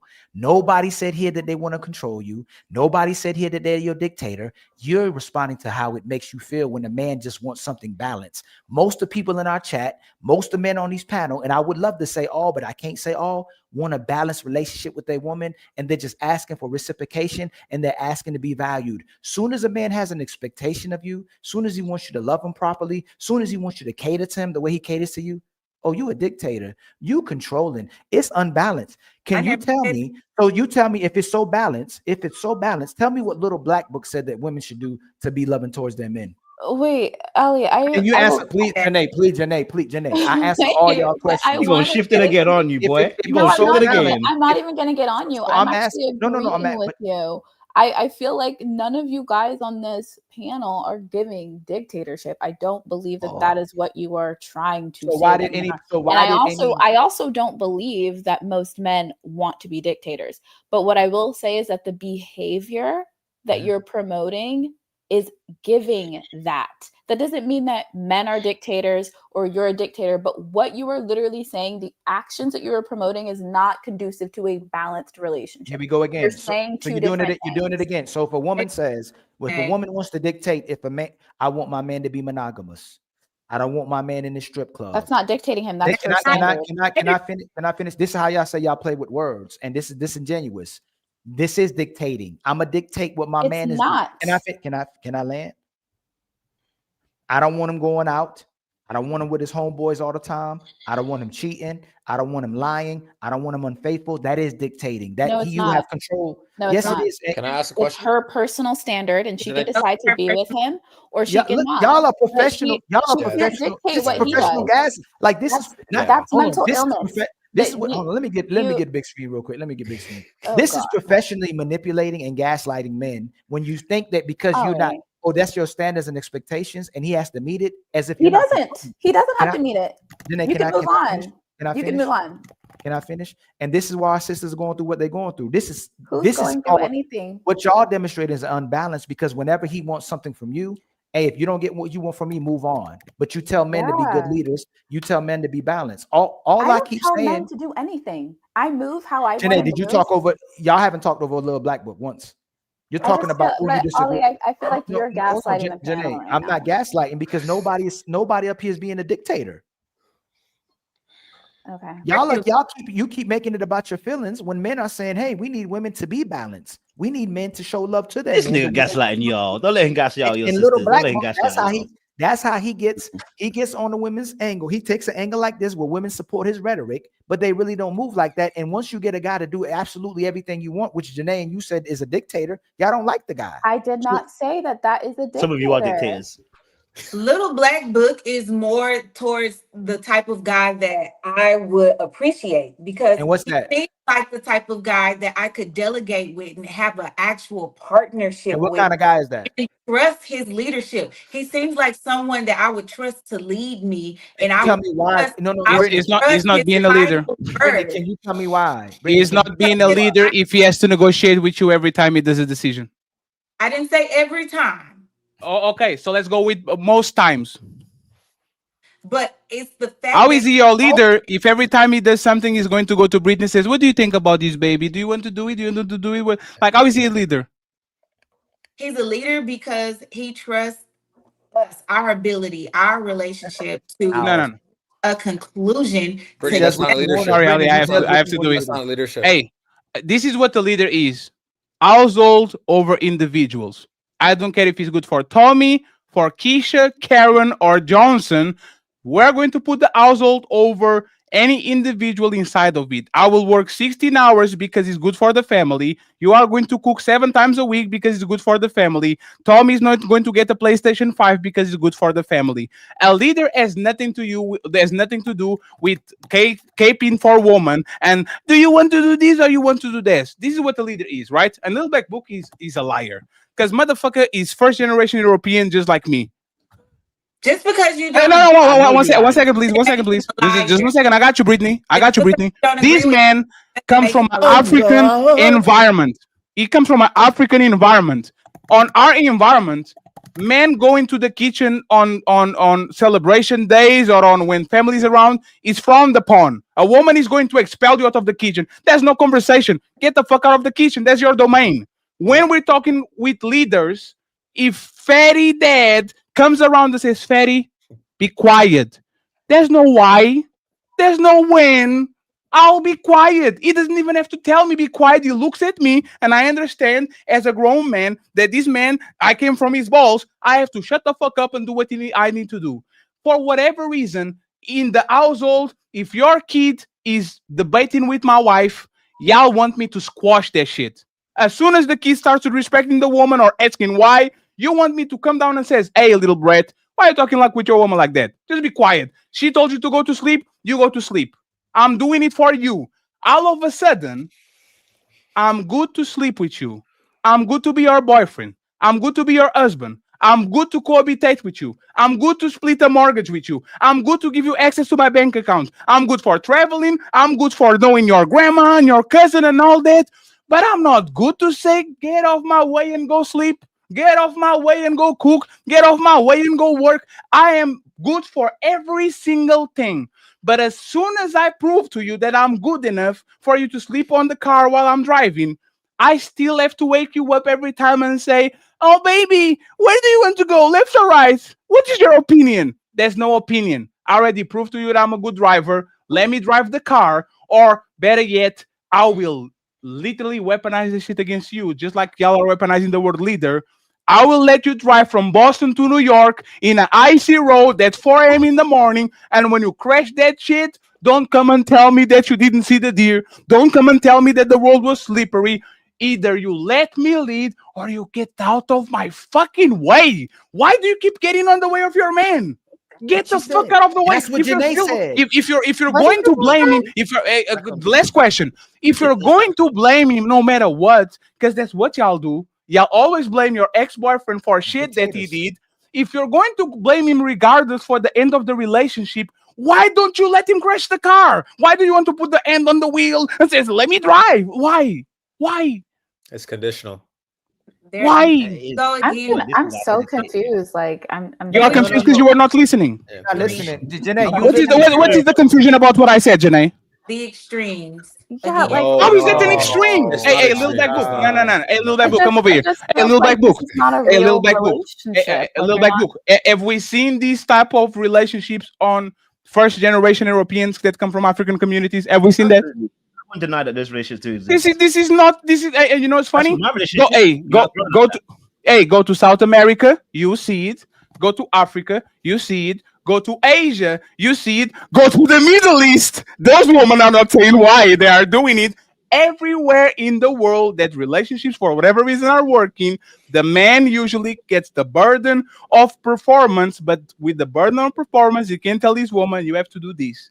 All of a sudden, for American woman, Canadian woman, Portuguese woman, this is a foreign concept that they never heard in their life, when they want all the privilege of the man being a leader. But when it's time for me to say, I'm the leader, this is my last word, no negotiation, now you want to talk with me. What will happen in my house is, you don't want to do it, you don't want to do it, that's totally fine. You are going to do it by yourself. But Fatty, of course, again, I feel like we're not balanced again. We're doing that thing again. There's no balance in relationships. Relationships are not balanced. That's different from what Ali said. Relationships are not balanced. No, hold on. When I say balance, it doesn't mean that when I'm saying balance, it means add both sides. Like it means consider both sides, right? When you describe what you said, Brittany already said that. Listen, if it comes down to the certain times where she just agree with what a man said and go with it. I understand that, because I already told you about the fact that leadership. What is the first of all? You haven't even explained what leadership is. Oh, here we go.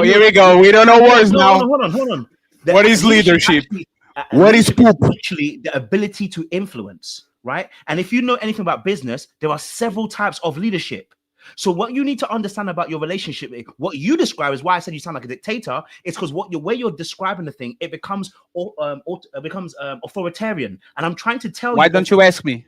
Hold on, authority. No, I don't need to, because you're no. Ask me. No, ask me. No, ask me. Little black book. I don't need. Do you know I don't need to? No, this is why Fatty. No, a little black book. One second. This is why you're selling yourself short. Hold on. No, you are not understanding what I'm saying. Hold on. The reason why you're selling yourself short is because when you explained it, you had the opportunity to show us what it was. If it really was about you having a balanced viewpoint, you would have presented one. You didn't, because you're not balanced. What so part I'm of what trying he to tell said? you, that's not what I'm saying. You can't go on a monologue. You are missing my point completely. Educate you a little bit, because you're missing education. You two are missing education. Let me educate you a little bit. No, you are missing my point completely. I'm not missing your point. I'm not. I'm actually telling you what your point we don't do this. We never overtalk you like this on your show, ever. You can't. Oh, you know what? You're right. You're right. You don't, because you just talk whenever you talk on my platform, and you go on for 3 or 4 minutes. But when you do it, it's okay. But when I'm doing it, you're going to cry about it. Tell me what, when Fatty was talking about men already obliging to women and saying yes, tell me about what he just told you that's being authoritative over his woman, being a dictator. Can you tell me what he said made him a dictator over his woman? First and foremost, the way he described the event, as in I get to do whatever I want and say whatever I want, sounds like dictatorship, first of all, number one. Number two, the tone. I already told you about delivery. When you are talking to women and talking to men, it's two different things. How we talk to men and how we talk to women is different things. You know that instinctively, because you would never let any man talk to your daughter in any kind of way. If you had one, you wouldn't. We all instinctively know this. So I don't know why we're pretending. You answered. Let me ask you again. Do you think Fatty talks to his woman the way we're having this conversation because we're in the heat of the conversation? Do you think he talks to women like that? I do, because he has never ever spoken in any other way. So that's what Ali. So this is where I wanted to stop the conversation, right? This is where I wanted to stop the conversation. Hey, Janae, let's assume that I can afford it, right? Why did you Janae? No, it's because you can't do that. You can't do that. It's because she's a woman, and you are going to understand as soon as she does it. Janae, ask me for things that women ask for men on a day-to-day basis. This is Fatty, okay? I'm going to pick a woman. She's going to be the mother of my kids. She's going to be my wife. You are going to ask for things. Start slow and then go to bigger things, right? Ask me for things. Ask you for things? Yeah, like on the relationship. Ask for little things and then keep going up and up and up and up and up. Yes. Let the men come with you. We're coming with you too. We're coming with you. Let's walk this down. And we're gonna tell you what men would say. Yes or no. Can you ask what you typically ask for? Oh, okay. Can we go to this restaurant on Friday? Yes. Oh, sure. What do you want to eat? Okay, sushi. Let's go. I don't like sushi, but you can eat sushi. I will get something from the restaurant on the side, and I buy you sushi, and we can eat both of us. Yes. All right, cool. Can we get the most expensive bottle of sake? If I can afford it, absolutely. Yes. Okay, great. Can you buy me this bracelet? Absolutely. How much do you want me to send you via PayPal? Yes. 2,500. Yes, absolutely. Cool. Can we go? Do you want this couch over here? I think I think it's your type. Do you want it? Real quick. No. Pause. Hey, Janae, do you see what you're deliberately doing? You're going extreme instead of going from what he said. Start out in a regular relationship with one would ask, and you're asking for a $2,500 bracelet and the most expensive drink in a restaurant. That's what you're doing. Ali, right, it's fine because no, Ali, 1 second. It's fine because I can afford. 1 second, I can afford it. I can afford it. Go ahead. I didn't ask for like a trip or a car. It's fine. It's totally fine because I can afford it. Keep going. You can afford it. Okay, great. Can we go on a staycation in New York City? Absolutely. Awesome. Love New York. Been there 3 times. Yes. No, ask for more. Okay. How many kids do you want? I want 4 kids. Sure. Cool. What do you want more? And I want you want to change. I can afford it. You want to change house? Do you want like a bigger room? Definitely, we need a house, 6 bedrooms for the kids. I Absolutely also want a house with a gym in it. And by the way, 4 kids is a lot of work. Do you want like a maid for 4 hours every day to just put things together and all that while you do your job? Do you want it? Yeah, maybe once or twice a week. Sure, absolutely. Do you want like a bigger car so you can fit all the kids so you can take them to soccer practice or whatever? Definitely. That Lamborghini SUV. Sure. You want anything more? Yes. Go ahead. Another house for just myself. You see, but hey, 1 second. Now, this is why I'm going to ask you why. Because you are asking for something that is for you. Okay? Yeah. Everything you ask, it was kind of for us to do together. Now you're asking for something that is for you. Exactly. My question is why? So I can Airbnb it. Oh, absolutely. I'm going to have access to the money. Are we going to sleep it? So to share it? Sure. Absolutely. You want 2 of them? I got you. More. What do you want more? Okay, cool. Let's take a family vacation to Europe for 3 months. Absolutely. I was born there. Yes. Where are you going to go? Rome? I know about it. Barcelona, Madrid, London, Berlin. I got you, baby. I know every single corner of what you're talking about. I got you. What do you want more? Okay, we need to bring like 2 nannies with us. 2 nannies not, but 1 nanny absolutely. I got you. Okay, cool. Hey, Little Black Book, does it sound like a dictatorship?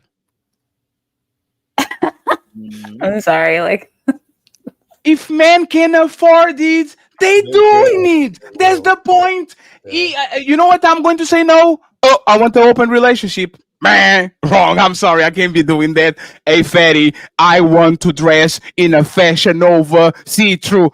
I can do that. Like, men are benevolent. Even the strong men, the powerful men that are in front of the camera saying no to everybody, once they come home, the woman leads the relationship for the most part. She decides what sport the kids are going to do, at what time they're going to be there, at what time we eat, at what time I'm going to sleep, how is the decoration of the house, if the curtains match the couch. Like most of relationships, 90% of the situation, the man says yes, miss, if he can afford it, and he says yes, miss, if the woman actually is asking for something.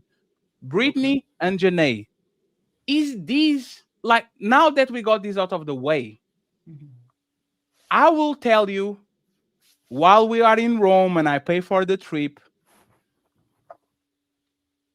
stop looking at the phone and look to the front. I'm tired of you walking and we are walking around on a place we don't know and you keep looking to your phone instead of looking to your surroundings. Do I have to say it on the nice tone? And do I have to, am I going to get a why? No, you don't have to say it in a nice tone. Right? No. So that's my Brittany, before you go, and that's my point. If I'm a man that showed that I love you through actions, and I actually build credit because I keep telling you yes, when I'm harsher, when I develop a nastier tone, when I become more firm in my actions, even though everybody looking at us might look at me crazy because they don't understand our relationship, you should say, that's my man. He never talk like me unless he actually needs to. So now that he's telling me this with his tone, go to the car. This is problematic. Go to the car. Let me solve this. You have to pick up your shit and bounce because this is how you get in danger. We are having a confrontation in a shopping mall. I keep telling you to leave and to go to the car. Or, matter of fact, something more simple. hey, this is New Year's Eve.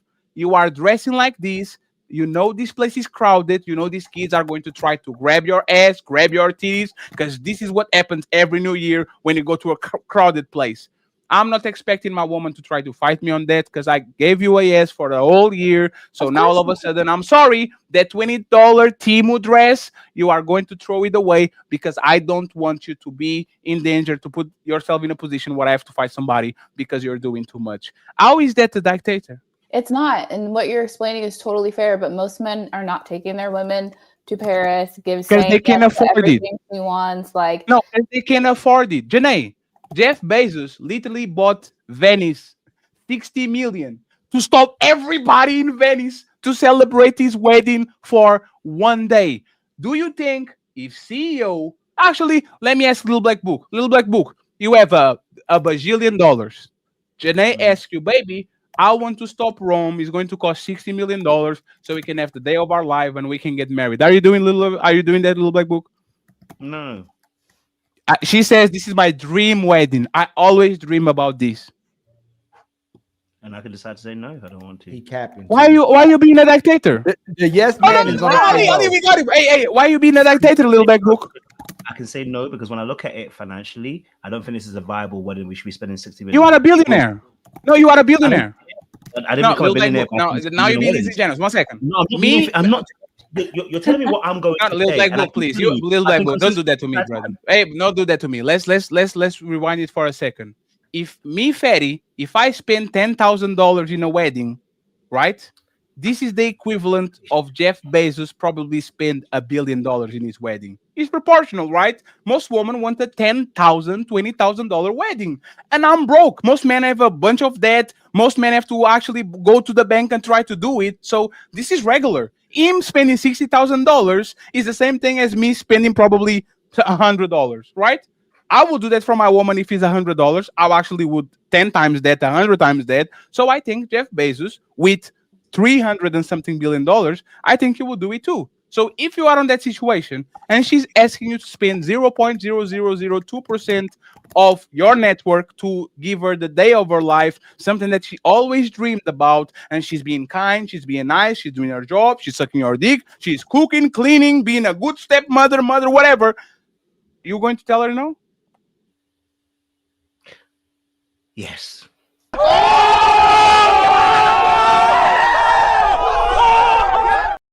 But me and Ali are the dictators. Remember, ladies, when you listen to Little Black Book and you think he's actually pushing for you to, this is the difference. We will sound harsh in front of the cameras, and then as soon as the cameras are off, yes, miss, no, miss, I got you, miss. Oh, the nails, I got you. The air, I got you. The car, I got you. Little Black Book will sit on the side of woman for the whole motherfucking podcast, and on the most important of most women lives, which is a wedding, he's not willing to spend 0.000002% of his wedding.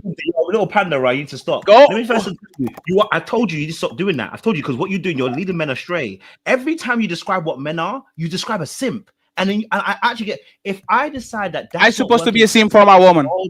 Because I was supposed to simp for her. Business. I don't think your audience agree that, but you can go on and say what you want to say. The reality of what I'm saying to you is if she has something about weddings, right? I also, me personally, and I've said this to men as well. What happens is men become very passive about what they actually want. See my wedding, I want to be involved in my wedding. I have my own idea of what my wedding wants to look like. The wedding is not for the woman; it's for both of us. So me, I have my own idea. And I'll choose a woman that also agrees with that mentality. If she doesn't, that's not my woman. And that's okay. Not because she's bad. That's not my woman. You understand what I'm saying to you? So the things that you're describing, yes, I believe if you can, as a man, most things we'll say yes to. Absolutely. There are going to be times where I'm going to say no. And I'm going to be okay with saying no. I'll explain it and have no problem. Dictatorship is not me explaining and saying this thing we can't do. If I'm explaining it and I'm explaining it soundly, that person should be able to explain it. Now, will they be frustrated? Can they be angry? Absolutely. These are normal human emotions when the goals that you wanted are not being met. That's what emotions are. And they're okay to have them. I don't need to condemn you because you had an emotional response to what I said. Do you understand what I'm saying to you? No, so because that's how, no. So you just did, you landed real quick. Fatty got you with the flip flop again, because when we said that, you said we were dictators. Now you're saying the very same thing. That's the Let me point. You never finish. said the same You're point. saying the same thing back, repackaging it. If she's not on your page, basically what you're saying is you need to leave this woman alone. You men are becoming too passive. Now you rebranding and repackaging it. Now you're not a dictator, but we were. Let me finish. You were a dictator. You just said if that woman isn't on your page, you need to leave her alone. You men need to stop being passive. That's not what you said. If you think what I said is a dictatorship, I'm gonna let you have it. If your brain conceives that idea as the two are the same, you need to continue. No, because that's nuts. If you can conceive the two are the same thing as what I said, bro, I need you to elevate your brain. Now, Ali, just to bring it into perspective, right? For Jeff Bezos, a $60 million wedding is like an average man that makes $50,000 a year to spend $41. $41. This is what it is compared to the average man. $41. My question, Brittany and Janae, because we have to read the super chat and we have to let it go. If a man had to give an equivalent of $41 of his network to give you your dream wedding, and that man will say no, does that man actually care for your dreams and love you? $41. Remember, not 1,000 or $41. Does that man love you? Let's go with Janae and let's go with Brittany. And again, remember, y'all are doing a great job. Y'all are doing everything the manosphere told you to do. You save yourself. You are cooking well. You're cleaning well. You don't deny sex. You did everything right. You taking care of his little bastards that he had with the woman before. And you asking for $41 wedding, right? Would you think that man that is denying you a $41 wedding, does he care about you or not? Janae and then Brittany. You're asking if he doesn't want to pay for a wedding that's $41? Your dream wedding that is $41. Exactly. Does that man care for you or not? Absolutely not. That's less What than the about you, courthouse. Brittany? Or it's more than the courthouse. What I'm going to say to all of this is there's a miscommunication or breakdown. Oh my God. That somehow finance equivalates to respect and leadership, and it doesn't. What I'm understanding is that Ali and Fatty, y'all are saying that a man is a leader or deserves a certain level of respect based on finances. And he said that. To that, I don't. You said that. To that, because the examples y'all. You said that. You brought it up, not me. We never said that.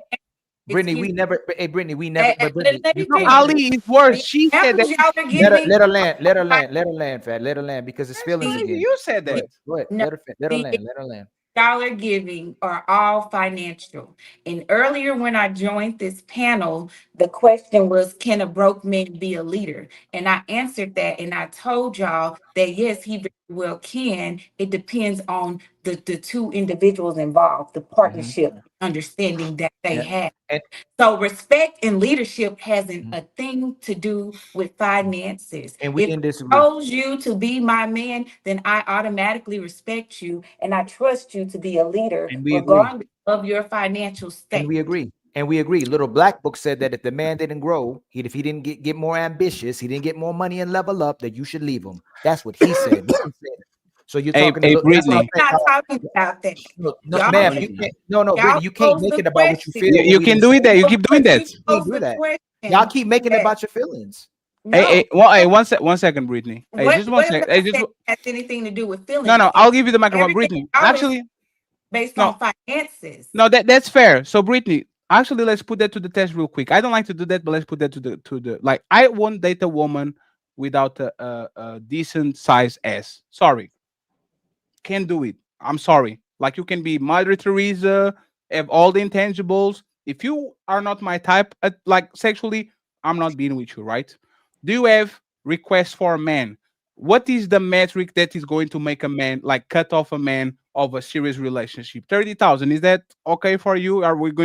Would you marry a man that makes $30,000 and is not going to be ambitious and turning it to 1,000 and 100 and 1,000,000? He's going to stay on the 30,000. Would you choose that man to be a leader? No, it's not about being a leader. Would I choose him to be my husband? No. What about 50? What about 60? Maybe. So it's financial. Financial. It's crazy, man. But So it's financial. So it's financial. Brittany, you You're went out speaking your way. over Brittany, you went because out your way. you said respect. We were talking about leadership and respect, and the examples given about being a dictatorship. That comes with being a true leader in respect. That hasn't anything to do with finances. Who decides who is the leader, the man or the woman? What? What was your question? Who decides what a leader is, the man or the woman? We both do. Your character. I'm talking about. Your character is gonna determine. So the soldier decides who is the child. I'm gonna determine if you're capable of leading me. Then the natural leader assumes his role in the relationship. There isn't So like a the soldier, conversation, like, so the soldier picks who is the sergeant. The basketball player chooses who is going to be the CEO. Right? That's what you're doing right now. No, what I'm saying is I get to decide if you're capable of leading me based on your actions and decisions. And you know what that means? Ali says this all the time. You know what that means? If you are deciding who is the leader, if the leader is apt to actually lead I didn't say I'm deciding who is. No, one second. Brittany, please. Brittany, you have to listen. Hey, Brittany. No, hey, I Brittany. said you're capable. If you're gonna speak on me, speak correctly. I said you're no, capable Brittany. of leading me. I didn't say decide if you're the leader. It's not. I know. With a man, then I would assume you're gonna be my leader because I told you to do so. So Brittany, listen to what I'm saying, right? And please, I'm not trying to get you in. I don't want to be in a relationship where I need to lead. No, it's fine. Okay, so I'm going to be the leader, right? You pick me. Let's go live to Denmark. Denmark is extremely cold country. Okay, you want to live in Miami. I'm saying let's go to live in Denmark. Are we going? After a conversation and you answer my why. Why do I have? Do you see what I'm talking about? Why do I have to conversate with you? I have partners. Next question. No, I'm your leader. Your leader is not your partner. You said that you want a leader. You don't want to lead. Why do you want an input? That is how you see. Hey, I have a question. Hey, fellas. Whether or not you're capable. Hey, fellas. I want. Me and Ali came up with this concept. I want you to understand what is happening here, right? This is the arse shit again. You are not a leader. You are a Uber driver. Just because you're driving the car, that doesn't mean that you chose the destination. This woman is on the back telling you exactly where to go. She will decide which Uber she's going to get. And as soon as the Uber doesn't go the direction she wants to go, she will leave you to find somebody that will. This is literally what this conversation is. If please, I didn't interrupt. I didn't interrupt you. No, I didn't interrupt you. And we could end up in Denmark. You missed the point, Fatty. It went over your head. If we're talking about I want Miami and you want Denmark, I never said we couldn't end up in Denmark. I said we need to have a conversation. I am your leader. You chose me. That's a dictatorship. Why is the conversation for? That's a dictatorship. Oh, no. Okay. We are going to have the conversation and the conversation goes bad. We don't see eye to eye. Where are we going? Who gets the last word? Conversation would need to be had, but I did not. I say, talk with. I did not Brittany. say we could Brittany, not. he asked. Brittany, he just Brittany, asked. I ask you. I talk with you. Last word. Yes, I talk with you.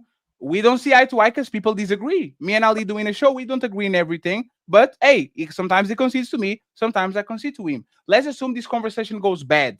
You really don't want to go to Denmark. You Google it, ChatGPT, ask for a friend. You don't like that. And I will tell you, once again, I explain, this is why we're going, but I can't go through you, even though I tried to communicate with you, and I made the effort that you asked me to do and had the conversation. We don't agree.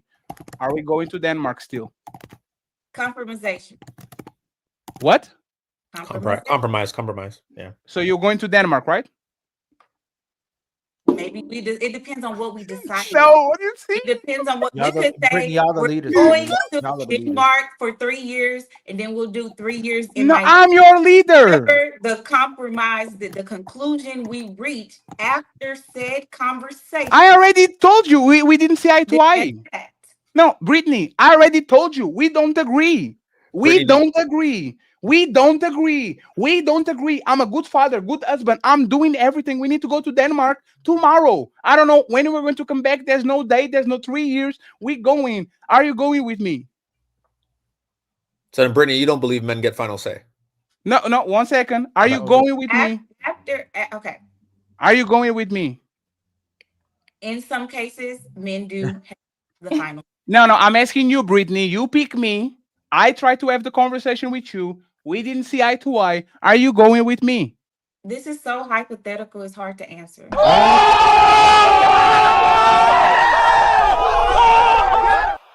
And now that we got the answer, think about what I said. You are not the leader. You are an Uber driver. She will call you, say, I need to go to Miami. And if you go and you diverge to motherfucking Denmark, she will leave that Uber and she will find somebody that will. You are not the leader just because you're driving the car. She's the leader because she's on the back, tell you exactly where to go. And as soon as you start to do shit that she doesn't want to do, your relationship is at least in jeopardy, because this woman will always say, I didn't want to go to Denmark. Can we compromise? Can we do only 3 years? Y'all are the leaders. So lead.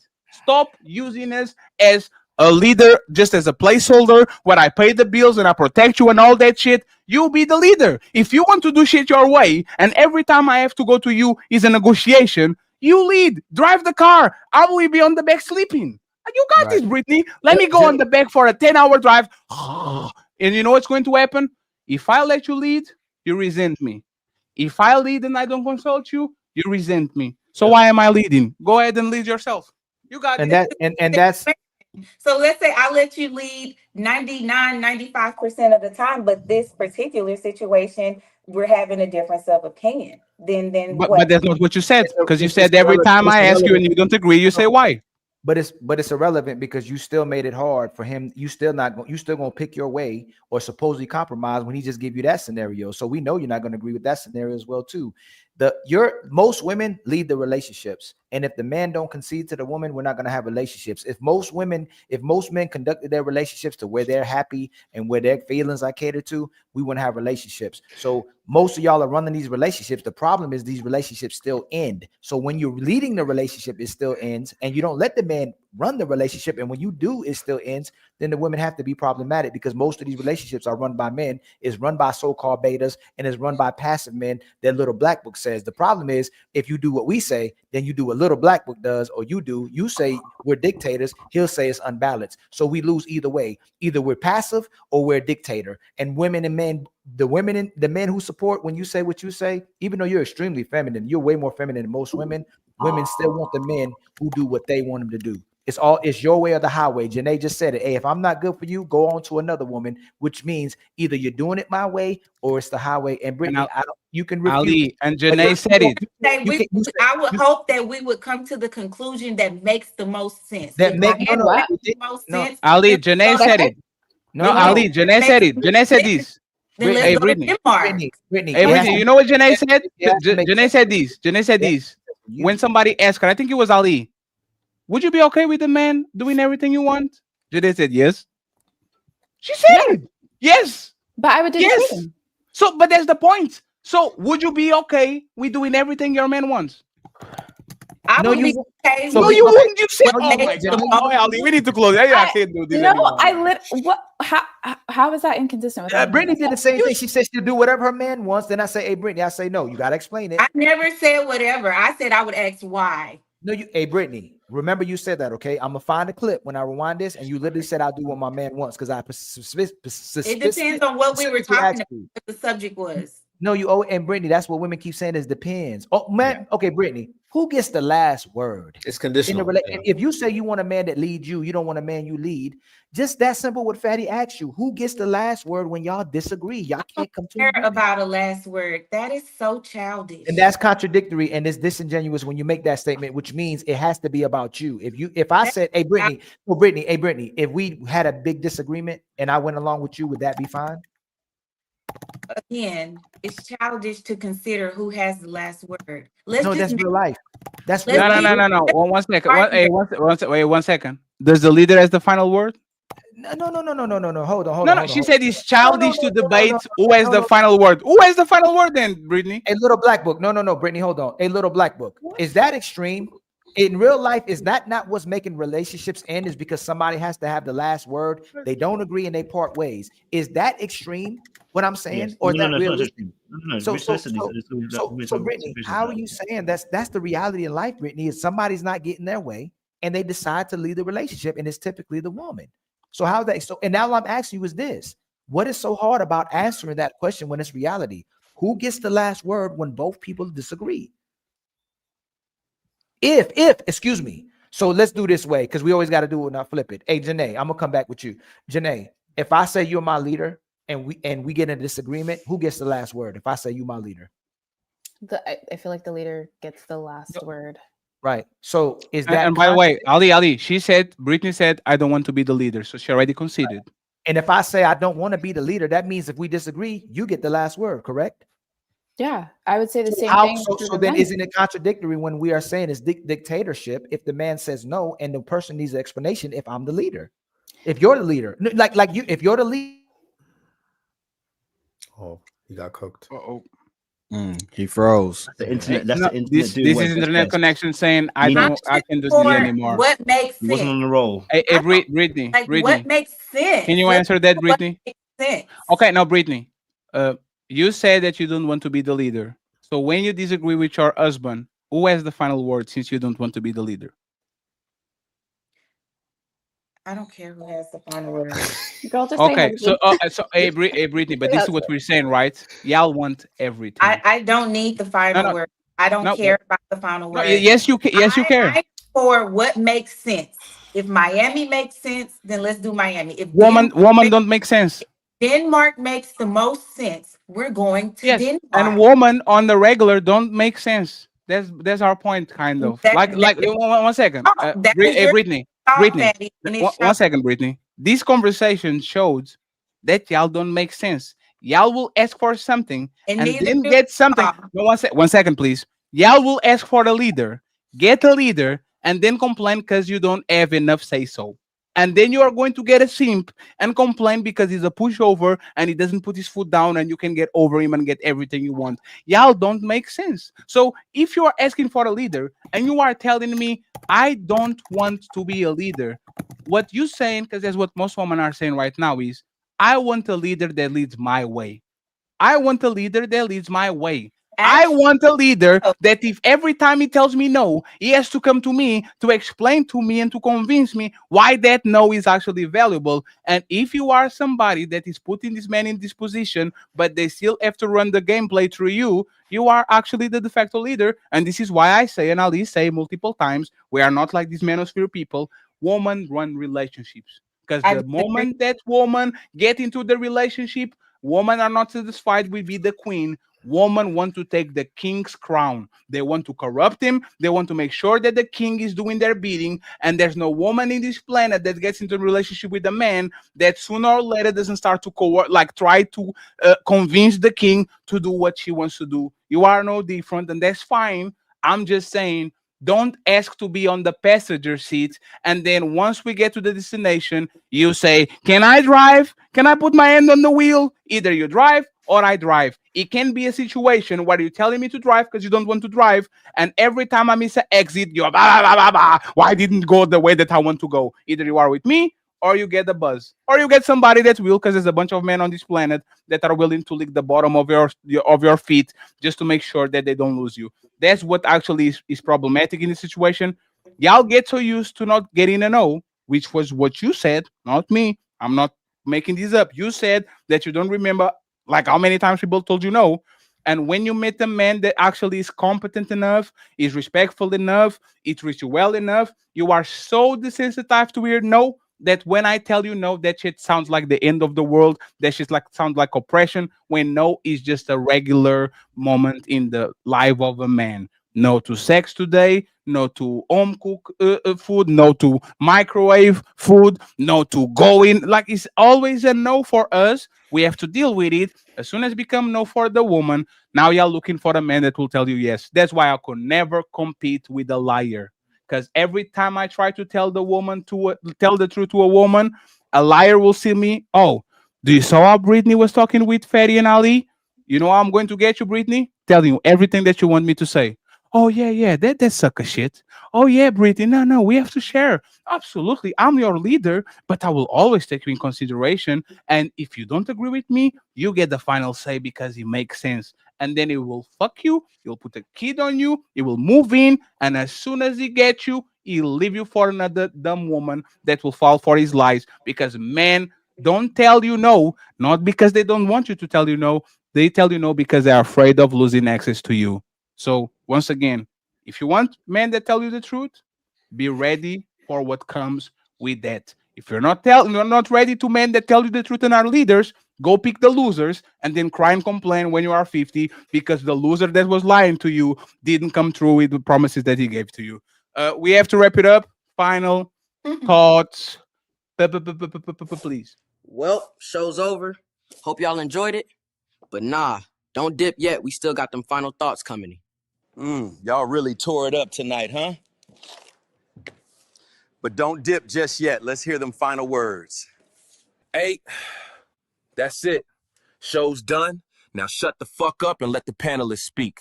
It's time for final thoughts.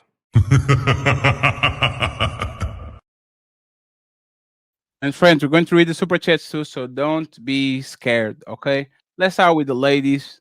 Ladies first, even though it's not ladies first today. Ladies first is going to be on Sunday, so make sure you pull up. We are going to have a great show. Janae and Brittany, final thoughts. Then we go to the fellas, and we out.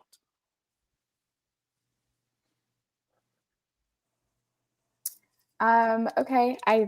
Thank you for having me. Great panel, great conversation. I just want to end with, I feel like we should just be in relationships with people who respect us. You should not be feeling like you are giving more than you are getting in your relationship. And it is very possible to find that. And I believe that every single one of us here can be in that mutually respectful, enjoyable relationship. Agreed. To piggyback off what she said, just be with someone that you can have that partnership with. But again, thank you guys for having me. I really did enjoy the discussion and just the insight. So yeah, Hey, Brittany, was this your first panel like this on YouTube? it was. Okay, Thank you that's very dope. much. You did did a great, good Brittany. job. Yeah, thank You you did a so great much. job. Thank you very much for pulling To up. be honest, you was in there. It's like brothers and sisters, so I hope it's not hard feelings. We just talk like it would be like brothers and sisters, No, it was cool. I enjoyed it. Thank you so much. Little Black Book, I can't stand him. I'm sorry that my thought came out. I ain't really can't mean to stand say you that out either. loud. I meant to mute up. Before I said that. Go ahead, my brother. What's your final thought? I just want to say for the man them on the panel and those of you in the chat, I want to just be honest with you. If you listen to these two men here, I promise you, you're gonna struggle in relationships. I'm gonna promise you that for sure. Yep. You are gonna be an embarrassment. You're gonna be a shame upon your own situation. Okay, I'm just gonna take that straight. What I want to let you know is that you must be balanced if you are looking to be an effective leader within your home. And most of you only find balance when you find out you have a daughter and you suddenly know how to behave with women. I want you to understand something. As a leader, it's not a dictatorship. If you want that, all right, you want that, go and buy a dog. Okay, if you want that, go and get a cat. Go and get an animal you can look after, and you can dictate to that particular animal. But when you're dealing with a human being, you have no dominion over them. Your leadership is meant to be through influence. And when you're a good leader, people follow you because your leadership skills are competence.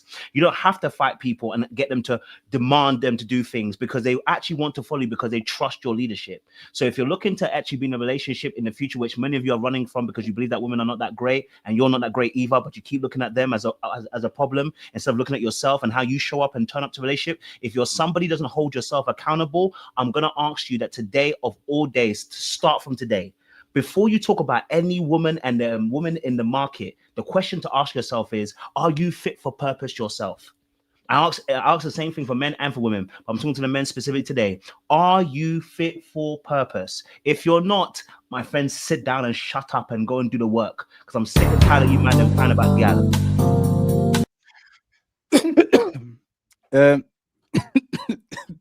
We love you too, Little Black Book. Are you coming to Afro Nation? Or no? Nah. I'll let you handle it.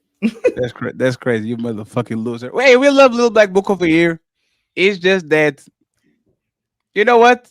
We're not saying nothing. We're going to your TikTok on Thursday to try to pulverize you. Go ahead, You gonna be TikTok. He has sweating. an open panel Thursdays 5 p. Is Thursdays? Thursday, right? 5 p.m. Thursdays 5 p.m. 10 p.m. London. Go there till the Untouchables send you and wreck havoc. Okay, appreciate y'all, friends. Um, Jam, Lucy, is the and CEO. Is the first time I see you, Jam? First time you see me, but we're always gooning in the chat. We're pretty sharp, sir. Salute to you.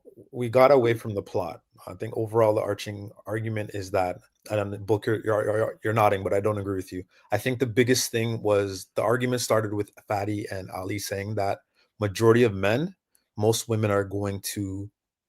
It's not just gonna end at no. So usually, if they want something and you tell them no, it doesn't stay there. That's just overall what it is. Janae so eloquently put it. She just simply said, "Hey, if he makes a certain amount, or he brings a lot of things to her life, then it's okay. You'll get it. I'll concede, and that's it." So do with that information as you will. It's the ugly truth. I think Fatty and Ali understand that the truth is ugly majority of the time, and that's just really what it comes down to. This is a conversation where the ugly truth, and the ugly truth is a lot of women don't want to concede when it comes to that stuff. Thank you, my brother. Hey, do you think men trying to be dictators and rule completely over their women? I don't Just think real quick. men are trying to be dictators. I think the reason why they're using the word dictators is because they're being told what to do and they don't want to be told Thank what you, to my do. brother. Thank you. How about you, my brother? Here, go ahead with your final thoughts, my brother. Don't be a dictator now. No. You know, I keep it balanced over here. Great discussion. I wanted to get on a little bit earlier because when the guys was arguing, they was arguing something, but nobody was really saying a thing. So I'll save that for another panel. Oh And Lord. I had experience on the thing they was talking Are you an about. alpha?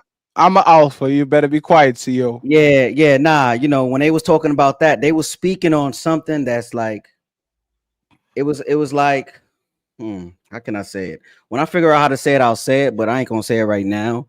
But like, it was when like they was talking about a woman choosing you. Like, a woman shouldn't choose you. You should choose your woman, and then she should choose to follow you.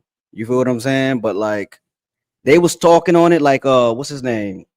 Big Rick, the guy who y'all played the video of, who was up here as well. True.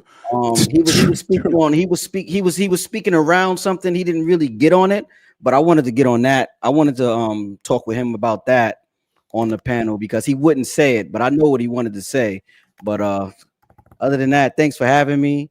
Brittany, you're great. Janae, you're great. Little Black Book. What part of where you from? Oh shit. UK, Birmingham. UK? Okay, London. All right. Across the my pond. guess. All right. All right. You know, Ali, Untouchable Empire, baby. You already know what's up. Fatty. All right. Thanks for having me, bro. The Untouchable Empire, baby. The Untouchable Empire, baby. I will tell you this, right? I still think that telling the lying to woman makes you a coward. But you need to be a coward. Just lie to them. At this point, it's just not like it's just not like lie to them. I'm sorry. You gotta know Like, when to lie. like lie to them. I'm sorry. Not Just lie treat to them. like you know when your kid wants to eat candy and you like he doesn't want to eat spinach and you put the spinach like you put the bacon around the spinach. You say, "Ooh, here we go, baby." Just lie to them because like nothing works. They want to be the leaders, but they want to be the followers. They like nothing works. Telling the truth doesn't work. Lying to them if you get caught doesn't work. Like just be a great liar, like one of these good liars, right? James Bond type of liar. Because at this point, respectfully, if we are having these discussions, and the only thing I'm getting that the woman is actually getting is how am I going to game the man that I'm going to get? How I'm going to trick him into do the things that I want him to do. If that's what I'm feeling every time I talk with women in times of relationships, like it's like y'all talking with us and we're trying to be pickup artists, meaning I'm going to try to say as much as possible so I can get in your panties and then bounce. Right? That's dishonest. I wouldn't want no woman to be in an environment where all the men are trying to do is trying to tell you what you need to hear so they can hustle you out of your panties and then go back to whatever they want from. If I'm feeling that women are actually not hearing, and when I say hearing, like I can say whatever I need to say, and somebody that is going to actually use me to say he's a monster. I am not a monster. Listen to me. I will never do you dirty. Of course that works. Because woman never met man that sold them dreams and then fuck it up. Ali tell you exactly what you're going to deal with. Fatty tells you exactly what you're going to deal with. There's no mistake. There's no I didn't know what it was implied.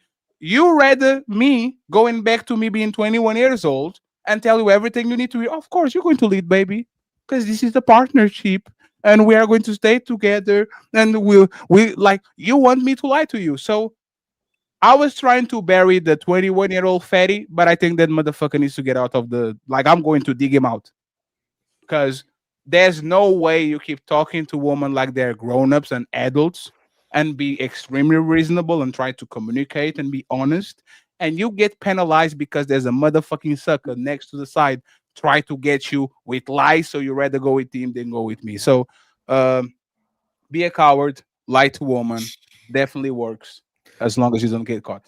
Thank you very much. And all I'm gonna say is that when you hear certain women, not all women, and when you hear certain men, not all men, they're supporting their rhetoric, they're actually projecting. They're actually the dictators. They're actually the one that want to cater, control the people they're speaking to. Because when you all men are asking for, I won't say balance, even though it looks like balance, is for just being catered to, getting reciprocation, and to get valued. It's a lot of the sisters who are underperforming while they're asking men to overperform. So when you have a collection of men that are doing everything they can to keep a woman, when you have a collection of men who are catering completely to that woman, and they'll still turn back around and go, these men want dictators, and men want somebody to control just because they're asking for that woman for a thank you or to be valued. That's where we had the problems in these relationships, because I still haven't heard from my sisters or from my brothers, certainly I know what I'm talking about, on what a woman's responsibility is and what she's actually supposed to do for a man to keep it balanced. So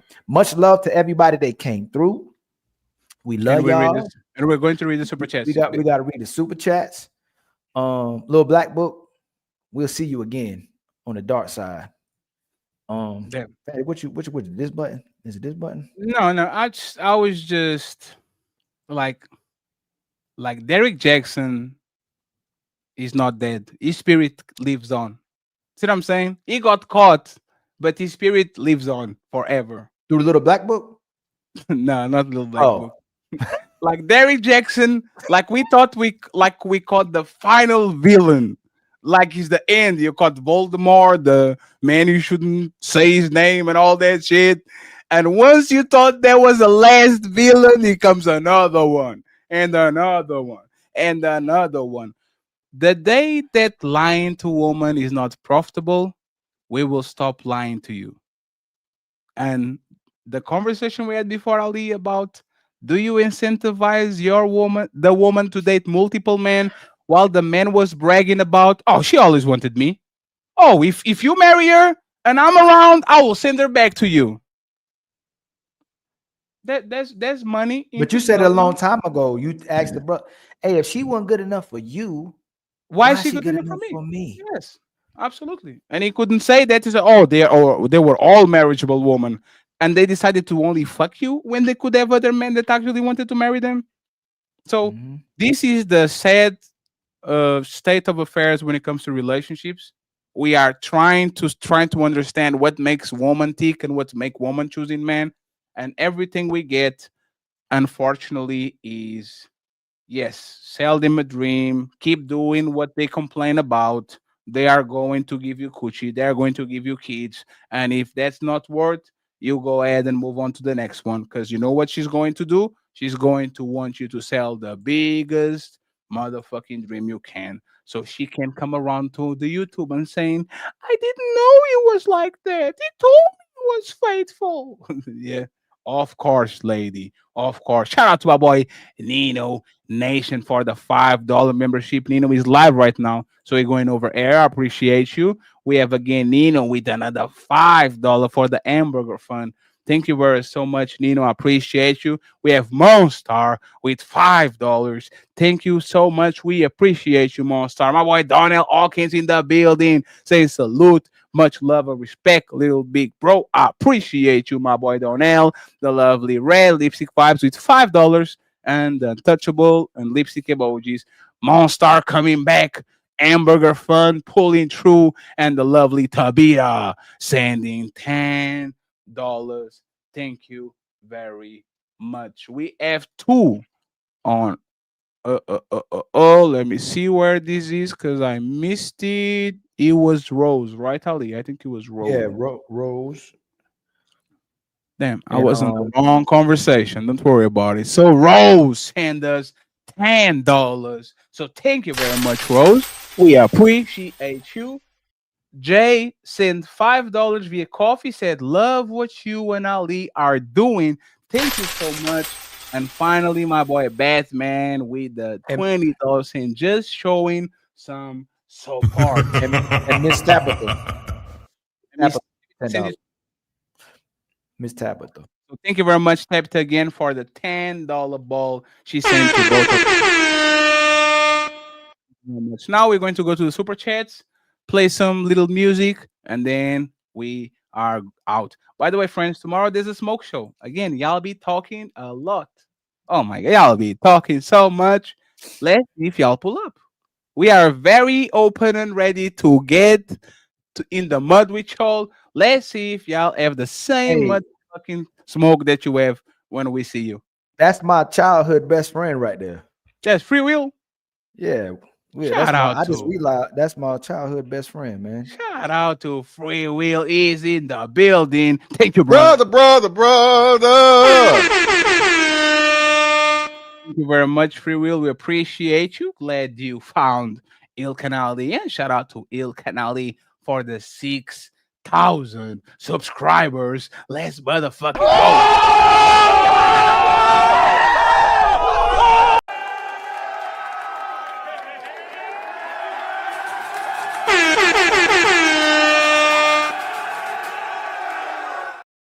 I love when people start the comments, and this is why y'all channels are not growing. I'm like, what? What the fuck are you talking about? Oh my God, y'all are funny. Shout out to Free Will. Shout out to Riza in the building. The with the Untouchable membership. Empire, baby. We appreciate you, my boy. We have TLG in the building saying they done got ugly money in these motherfuckers.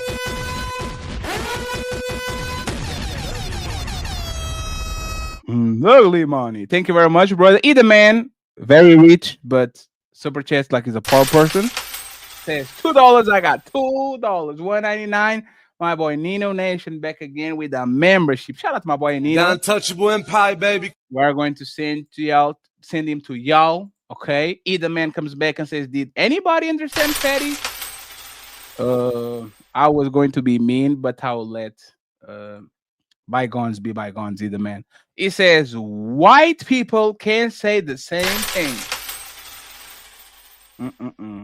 He comes back and says that's because they own the radio station. Again, the man Williams shooting. He says this is a poverty issue. Then he comes back and he says, "Why are you talking about black woman publicly?" The man feels like he wants to go back on the ring. All these sounds like it. Free Will 6 knows the true history. Keep cooking.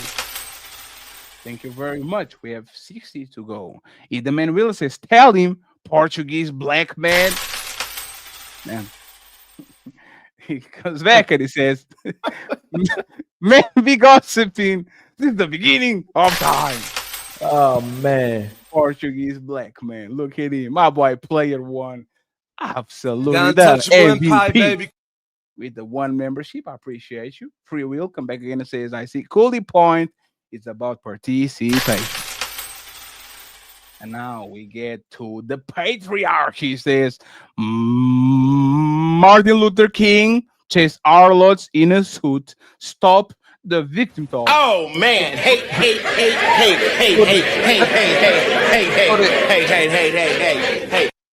So did Donald Trump.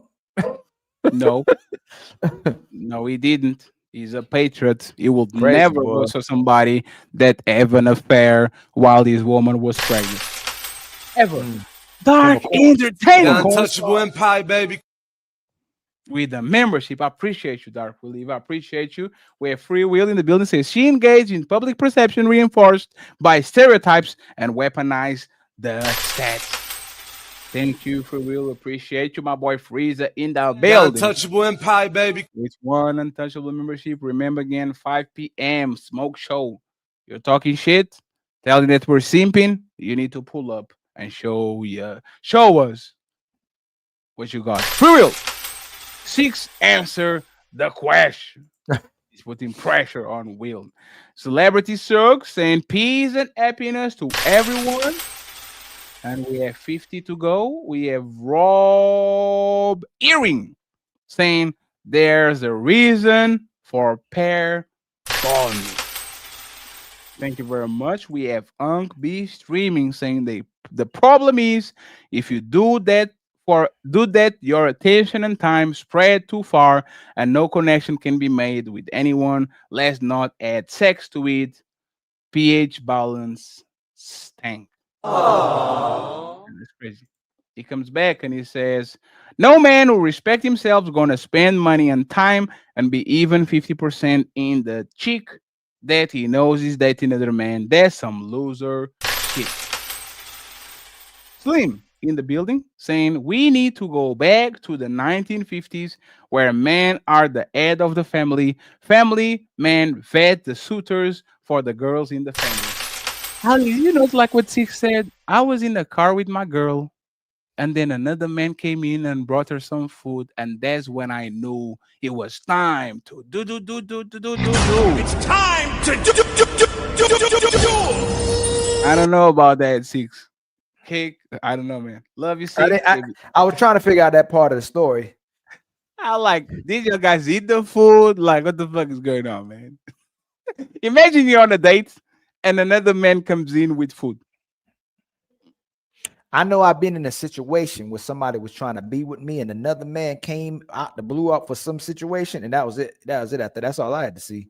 And it wasn't like the man, it wasn't like they were invited. They were somewhere they weren't supposed to be. And I was like, yo, who that? Yeah, but there's your problem because you're not alpha. I'm not. I actually would love that Truth actually took the gloves off. He said, you are the beta. And he said, no, he actually said, the coolie. He said, are you talking to me? He said, I wasn't, but now I am. I wasn't, but now I am. So what? Hank B Stream, he says, sounds like someone likes the taste of dicklet. And friends, if you can support the Cash App, we are $60 away from the goals. $10 at a time. There's still 200 and something people in the building. Please go ahead and support the brothers. I think we did a great job today. Shout out to Ilkan Ali with the majestic recruiting. 2 shows in the same show. First part of the show, very intense, a lot of big egos, big personalities. Second part of the show, more chill environment. So once again, we appreciate y'all for sticking with us for the whole 6 hours. On B streaming, taking out the chick, smashing someone else is lame. And we get the patriarchy back. He says, Jews put MLK in front of you, wrote his speeches, and created the fake boycott. He also advocated against black fathers from being in the home.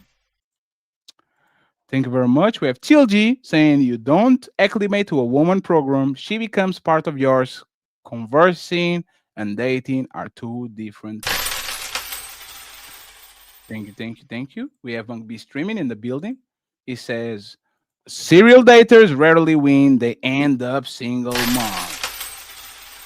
We have 40 to go. Monk B streaming saying real players don't have to compete or fight for a woman. There's thirsty behavior. A man with options goes where is desired. Rising interest is begging. Hey, let me read something too, man. You ain't about to do all that work. Tony Golden, our brother our brother first, more than a member for 9 Nah, months. fuck Tony. So basically, you applied pressure, but we know that if you gotta apply pressure, she don't want you. Bro intimidated you, and you racked your brain trying to pull her. Oh man, It makes sense. Lord. Even though Tony is a loser, it makes sense. Is it CZ? I think it's PCZ. He one of PCZ. He's one of our biggest contributors too, man. He always Yes. solid and consistent with the $4.99 super chat. Vet a man by being unfaithful to him. Tyranny and Jazz could have answered the question better than that. Thank you, PCZ. Marcel Allen with the $2 super chat. Six and Truth sound like Sims. Man. Oh, that boy, y'all be boy. Oh, what happened? What was that last? The last one. No, it's fine. It's fine. TM Panics became a YouTube member. Much The love to you. Untouchable Empire, baby. My brother Free Will, the one old family out there with the $2 super, and he was a crazy fatty, one of the craziest athletes ever walking. Like, just man, with the $2 super chat, coolly right, letting women renegotiate the role. Yo, daddy black. My daddy is black, and mine too. You got me. With the $5 super chat, you got guys cry about women that you don't have to be with. Black men are crybabies at best. Well, damn. You ain't gonna play the Oh, you want? I was going to play the plumber. You beat my ass 10 times, nigga. I'm gonna get back up. But I promise you, nigga, when the opportunity present itself again, nigga, I'm gonna shine, nigga. In a real way, nigga. Embarrassing. Robert Herring Jr. with the 5018 with the $2 super chat. It sounds more like a player, not an alpha.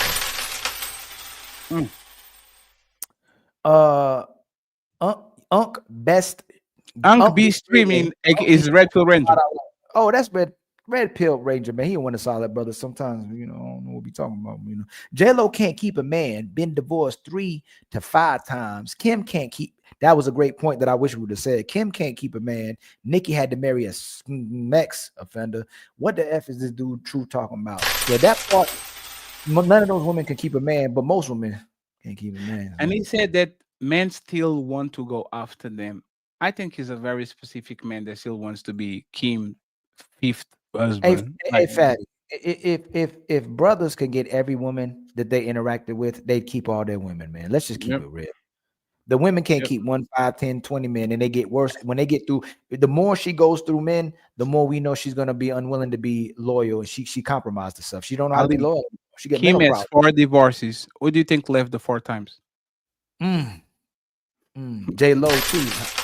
J-Lo too, like the one and only Janae, man. Janae, thank you so much for always The coming up. Untouchable Empire, baby. We're going to get Janae straight. I'll tell you. Hey, We gonna Tio do is going to straighten her up. Shout out to my boy Tio. Today is Janae. Friday. He's on the sleeper call, but once he sees this in replay, we're going to hook you up with Tio Janae. Don't worry about it. My brother Free Will with the $5 super chat. Truth hurts. You talking 2 different points. Attraction versus competition. Truth hurts pandering. Definitely catering to the other side. The thing about him is he goes at both people. So True, I think he's an entertainer. He is willing to go there. Goes at both people. Truth goes at both people. Well, since they call him 6'2", they both do. James Holloman 9238 with the $2.99 super chat. Nietzsche, you have to do an aftermath show on this. I love Ugly the man. He was having a great time. Yeah, he was like, but he was quiet because he doesn't want to actually disrupt shit. But we're like, he was. You got to see how funny Big Rick is, though, right? Yes, but hey, Big Rick remind me of Cody. No, because Big Rick loses big control. Like Big Rick goes there. Like once he starts, Rick say he don't play. He ain't got time for that. He's easy with the $5 super chat. Nah, that is beta talk. Even lesbians get plenty cool. Thank you so much, Authentic one with the $5 $4.99. Thank you, sisters, man. Y'all sisters, thank you for supporting the brothers. Thank you for supporting the channels, man. My brother Will again with the $2 super chat. Truth hurts, pandering again. Raphael, answer the question. We have 25 to go. Almost there. The algorithm, that's Manosphere algorithm. Hey, what's up to you, my brother? Another great brother out there with the $5 super chat. You can't trust a ninja who has a shirt that matches his tattoos. Wait, what? Who had a shirt that was matching his tattoos? What the fuck you talking about, man? Who? Oh, I don't know. I don't know what you're talking about. Shout out to Manosphere. It's easy with the $5 super chat. Telling young men that you endorse disloyal women is one thing, but telling young men to accept those women is the wilderness. My brother Manosphere algorithm comes back again, said member for 20 months, fam. The Untouchable Empire, baby. Been rocking with us. Sounds like he's a 304 coach. Yeah. I wish we had the ow. My brother Free Will with the $5 super chat. Raphael got triggered. Cook him, Cooley. Lost his cool. They debated before. That's why there was a lot of animosity. They debated before Cooley and Raphael. Yeah, they was going crazy. But I was like, man, I like, you know what, Fatty, we like when it's turned up like that, kind of. But when it's just it's real energy, it's real calm. I love that like that. But it's like people be like, oh, y'all letting it go crazy. But it's while I was in the kitchen, I was looking at you. I was like, Ali, just smile at the camera, man. Keep your face. I know, but it's like It's a good chill like that alone. You're like, no, don't fight. You're going to lead too much. Like you can fight, but like when it goes to a certain level, now I'm gonna let it go. Because it's like it's like grown-ups. It's the Manosphere Unfiltered with the $2 super chat. Raphael mad because Donatello have all the itches. Damn. Donatello, my favorite. Hey, my name, I am Raphael too. That's my name too. So shout out to all the Raphaels. Never mind. That's probably your favorite Ninja Turtle, so I can't. Yes, the red one with the forks. Dark Lake, one of our supporters, man. Good to see you, Dark Lake, with the $5 super chat. What women vote for and what they date for are two different things. Come on, man. Damn. Shout out to Dark Lake. Keen Barracuda with the $5 super chat. Chicks cheat on these feminist guys with men like us all the time. That's facts. So over emotional, drying their chicks out, shake it. SMA's talking about we're equal. You know what's funny? All these dudes, a lot of times, Fatty, when we go on TikTok or even on these panels, every time they keep simping for these women, even on the Peep Show, the women turn on the simps. They turn on them. Yes, is the expectation. You are going to set the expectation that you're going to always side with them, and the day that you don't do, they will chop your motherfucking head because that's the expectation you said. Hey, shout out to Derek Jackson. Go ahead, PCZ. PCZ with the $2 super chat. Elliot Page needs to knock it off. Yo, who do you call Elliot Page? Ain't Elliot Page the girl that became a man? I have no idea who Elliot Page is. Yo, the girl that played man, you know if you say Elliot Page. Let me Google it real quick. Elliot Page. The girl who played that teen that was pregnant and stuff. I forgot what her name was. She became a man. I see, but I don't see what this is about. She looks like Justin Bieber. Zero Fallout 1 with the $5 super chat. The number one filing of divorce is irreconcilable differences, aka women was bored. Then money, cheating is way down on the list. The is lack of commitment, brother. When you Google it or Chat GPT it, people be getting it wrong. It's lack of commitment. Uncle Tiger sneezes 760 with the $5 super chat. You ain't done did what he done did while he done did what he done did. Big Rick 2005. Yo, they hating, man. Hold on, where the hate button, Fat? Hit the hate button, Fat. Oh man, hate.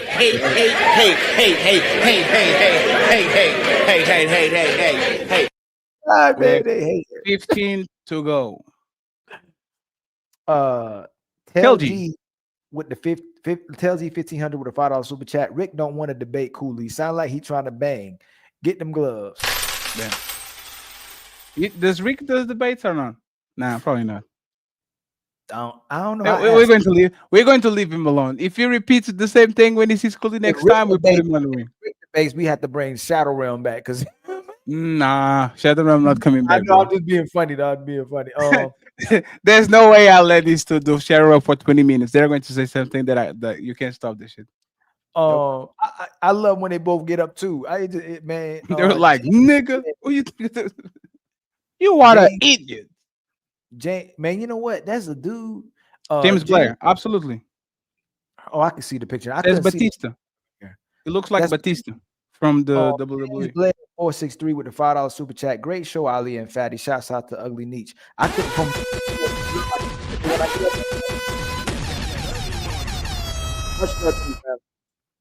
Thank you very much, James. Appreciate you. We have four. Let me read the rest of the ones. $4. It's $1 wash. I appreciate you, my brother, for the Untouchable Empire, baby. Thank you very much. Zero Fallout comes back and says the thing is we add the standard for women to do. Women don't want to hold their bargain. That's the problem. Men aren't getting used for nothing anymore. Thank you very much, sir. And we have 2 memberships from our boy Shadow Dragon TV for the Untouchable Empire, baby. The Untouchable Empire, baby. I appreciate you, Shadow Dragon. I hope you're doing good. We have my boy Zero Fallout back again. Says, can we get this stay-at-home wife meat out of the red pill? Women have always worked through history, foraging, farm, and market. Regular Joe only had small time frame to have a stay-at-home wife from 50s to the 80s. They just like to weaponize it because it's like, I know some meat if you don't have money, and then you introduce a man with money and they say, I'm not submitting anyway. You have to ask why. It was that funny. Is she paying all the bills or she's working? Okay, she's not paying the bills. Are you going to submit? Why? Hilarious. Zero Fallout comes back and says, man will sacrifice their happiness for his family, but woman will sacrifice their family for their happiness. This is why men stay quitted. Janae. Trying to get open, fires away. Bang! It's over. Zero Fallout is always clutch. Patreon came through with another Untouchable membership. Untouchable Empire, baby. I appreciate you, Matron. I hope you're doing good. Shakes, probably. This is probably Shanks. No, there's a. I think it's Rob Lucci from One Piece, the character, but the name is either Shakes or Shanks. Shout out to you. That shit. Okay, I know that. It look from when you look at the chat, it don't look like that for some reason. The pictures look different from the chat. No, the picture is somebody from One Piece. Is from I think CP. I know. That's how I feel. Shout out to you, brother. I appreciate you. Oh, it's Jam Lucci. There's Jam Lucci. Absolutely. Shout out to you, Jam Lucci. We appreciate you, my brother. It's Jam Lucci. Isn't Jam Lucci from the CP9? I think it's the CP9. It is great. Just pull up a little bit more, my brother. And Tom Lexi. Man, he always be. I didn't realize that's who that was. Yes, there's Jam Lucci. There's Rob Lucci. Absolutely. I forgot the name of the dude. And Tom Lexi with $100.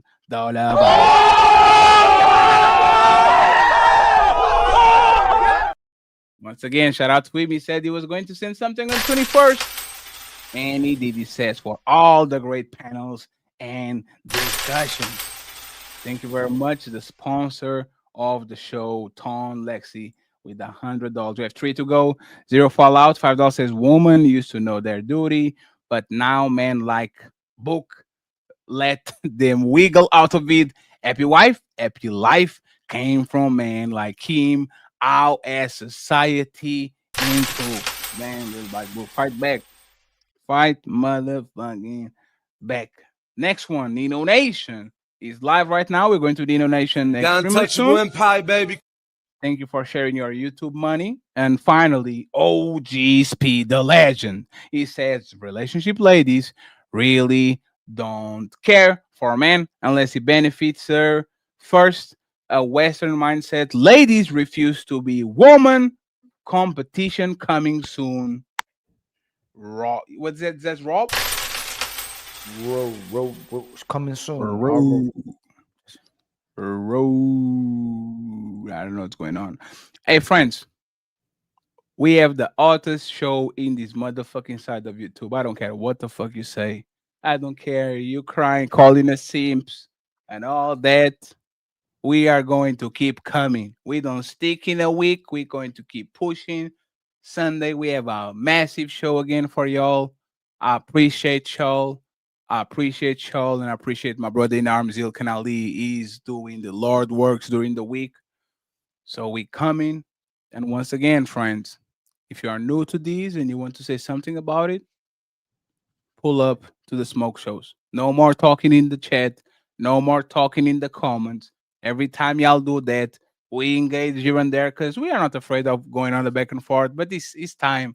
Ali is going to do some smoke shows. Fred is going to do some smoke shows. You should pull up and tell us exactly why we are Sims, okay?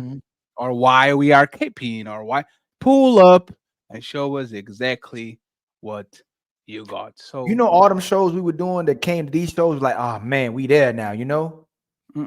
This show right here was like the really, like, this is the, like, just the change of certain events. You know what I'm saying? Like, this was the show, man. This show was, this was a show. I think we are ready at a couple of them. So that's what I'm saying. But this, as long this as is like this is like the cementing of something, the great to come. Yes. You know what I'm saying? Like that, we already know what time it is. This I show think right as long here, as YouTube leave us alone to do our job, there's no coming back. So this show right here, man, with the heavy hitters and the people going away, that man, it was a great man. we appreciate you, friends. Once again, Ladies First Sunday. Tomorrow, smoke show for the people that were talking the bullshit about Pearl. I'm going to review Lead Attorney exposing Pearl, in my opinion, but we're going to talk about that. But now I'm going to send you to Miss Nino Nation. If y'all want to cope the music that we're going to play right now, join the Patreon. Team Fatty and Ilkan Ali, the Untouchable Empire, signing out. The Untouchable Empire, baby.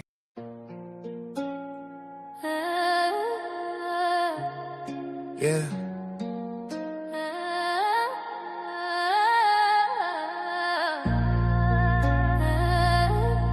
Untouchable empire in the house tonight. Fatty Ali, Super Penna. Commitment on the table, let's talk about life. Waiting on a super panel, talking truth, right? Untouchable, rise up, make the room real clear. She say she want love, but she play both sides. He say he want peace, but he running from pride. Commitment on trial, pause and deny. Untouchable empire, we been real for a while. Look, I'm black and I'm proud of the grind and not done. They tell them ain't get money, just a matter to someone. If she don't listen, that ain't challenge, that's a sign you ain't won. You gotta lead with your purpose, not the chain that you flaunt. Broke men get judged like they ain't worth the time, but she got 5 dudes calling how she yours and mine. Commitment ain't dead, it just lost in the climb. Super panel drop the truth like we changing the timeline. Talking like a Fatty Ali holding the floor. If you wanna lead love, gotta get something more. Loyalty ain't bought, it's the soul you restore. Respect ain't a check, it's what your character. Squeeze on the super panel, talking truth, right? Untouchable, rise up, make the room real clear. She said she want love, but she play both sides. He say he want peace, but he running from pride. Commitment on trial, hearts in denial. Untouchable empire, we been real for a while. She call it action, but that's flames to the chest. He building himself up, trying to offer his best. Both scared to trust, but they hide it with tests. And everybody lost and nobody confessed. Leadership ain't something you pretend on the track. It's the way you bounce back when the world push back.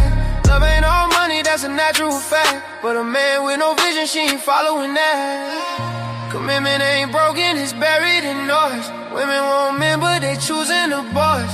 Men want love, but they quiet their voice. Untouchable, step up, now we making that choice. On the super, untouchable, rise up, make the room real clear. She said she want love, but she play both sides. He say he want peace, but he running from pride. Commitment on trial, hearts in denial.